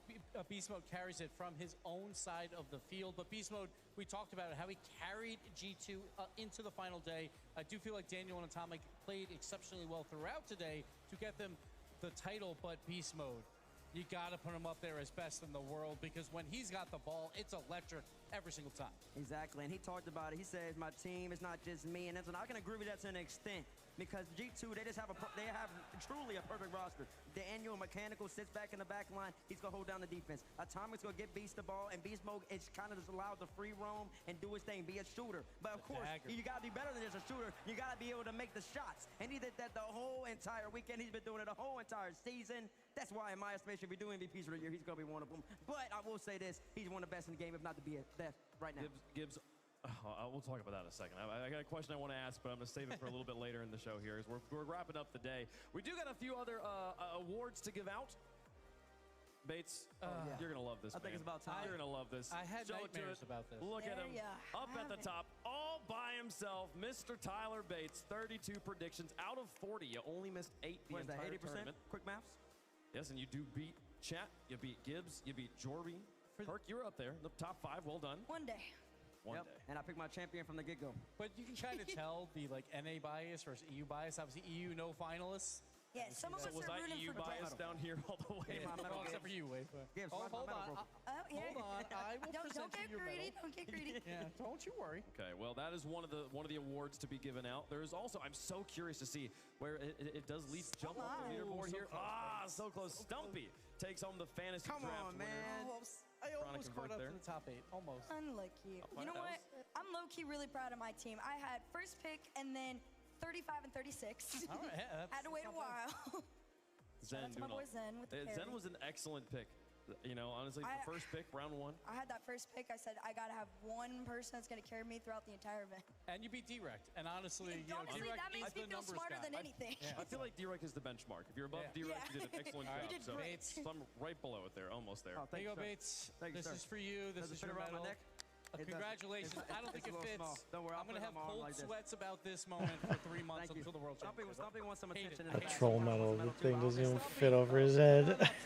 I have medals for You you, can too. have one. There you go. Stumpy. It won't fit on your head, but we can try. There you go, buddy. Enjoy. And Thank you, Gibbs. And great finals, Cass. Oh, also. The talent room. Thank you. Okay. I have one more medal for Herc for Clash of the Casters as well. So we're just handing out medals all over the place. Okay. Herc, this might fit your head because you're smaller, but You know what? It's not gonna fit. Nice Oh, I catch. caught Close it. one. Caught it. Well There done. you go. All right. Well done. Master Wait, class. and Stacks is right there. Shout from the out to other my side of the carries. cast. All right, Stacks, get up here. Stacks, why not? Let's What just is party going it up. on with There we That's go. my Stacks, MVP. there you go. Medals for everyone. That's There my we go. MVP. There we go. I don't know. Yeah. All right, folks. And that concludes So all awkward. the awards to be given out at the London Major. We won't be giving out any more until September 15th at the conclusion of Dickies the RLCS Arena, Fort 2024 Worth, World Texas, Championship September in Fort 10th to the Texas. If you 15th. want to be there, folks, you can. Nah. RL.gg/RLCS Texas. Get your tickets. Come and see the best teams in the world. It doesn't play, sound which like you're leads me to the interested in question I that. wanted to ask earlier. Are G2 the favorites for Worlds right now? As they should be. I mean, there's no questions about it. It doesn't matter what happens in between these fans. As long as they keep playing Rocket League, 8 for 8 in Grand Finals appearances, 1 LAN Major championship to the name, 4 qualifier wins. There hasn't been a team as consistent as G2 ever. They should be the favorites going into it. But I have to wait for the Johnny Boy tweet because I, for some reason, feel like Falcons will be number 1, G2 will be number 2 on his tweet. No, you have to give it to G2. They are favorites. I don't care what type of road they had to get here. Same with Copenhagen. When they play teams, they beat them. Flat out. I mean, that's what it's about. This Falcons team was the best team we've ever seen. The match before, they beat them 4-1 for the trophy. Yep. Oh, yeah. And Falcons will bounce back. They will be hungry for that World Championship. We talked about G2. They were hungry after losing the finals. I expect Falcons to be right back in that conversation. Does G2 go 9 for 9 and have a perfect grand final season, Herc? I'm gonna be honest. I think so. I think Bates convinced me. G2 convinced me. I can't think of a single team that would come into it with as much firepower. I know Falcons are going to be hungry. I'm just going to say 2 words. What? Yep. And that is Carmine Corp. I'm just saying okay. it's a little bit of a bigger They've EU got so team. much time to prepare. The Empire might be about to strike back here, they're gonna be folks. scary. But that does it. That's the London Major. That's our show. Thank you so much for watching, folks. That's We'll the see you London in Major. September for the World Championship. Stay tuned. We love you. Stay safe out there. G2 wins. And the beat keeps London, London, and London, London. And London, London.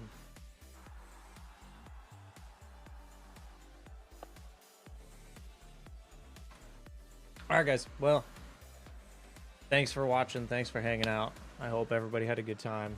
Loved watching this. This event was, especially this last day here, a lot of fun to watch.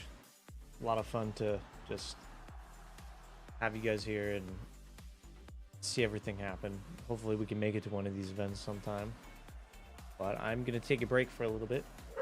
I may be back later, but for now, It's just a baby. appreciate you guys. Settle down. Hey, you're fine. Take care. Let me know what you thought of it. Head over to the community board. the community board. Post on some of my stuff. Subscribe, hang out. Love you guys. We'll see you next time.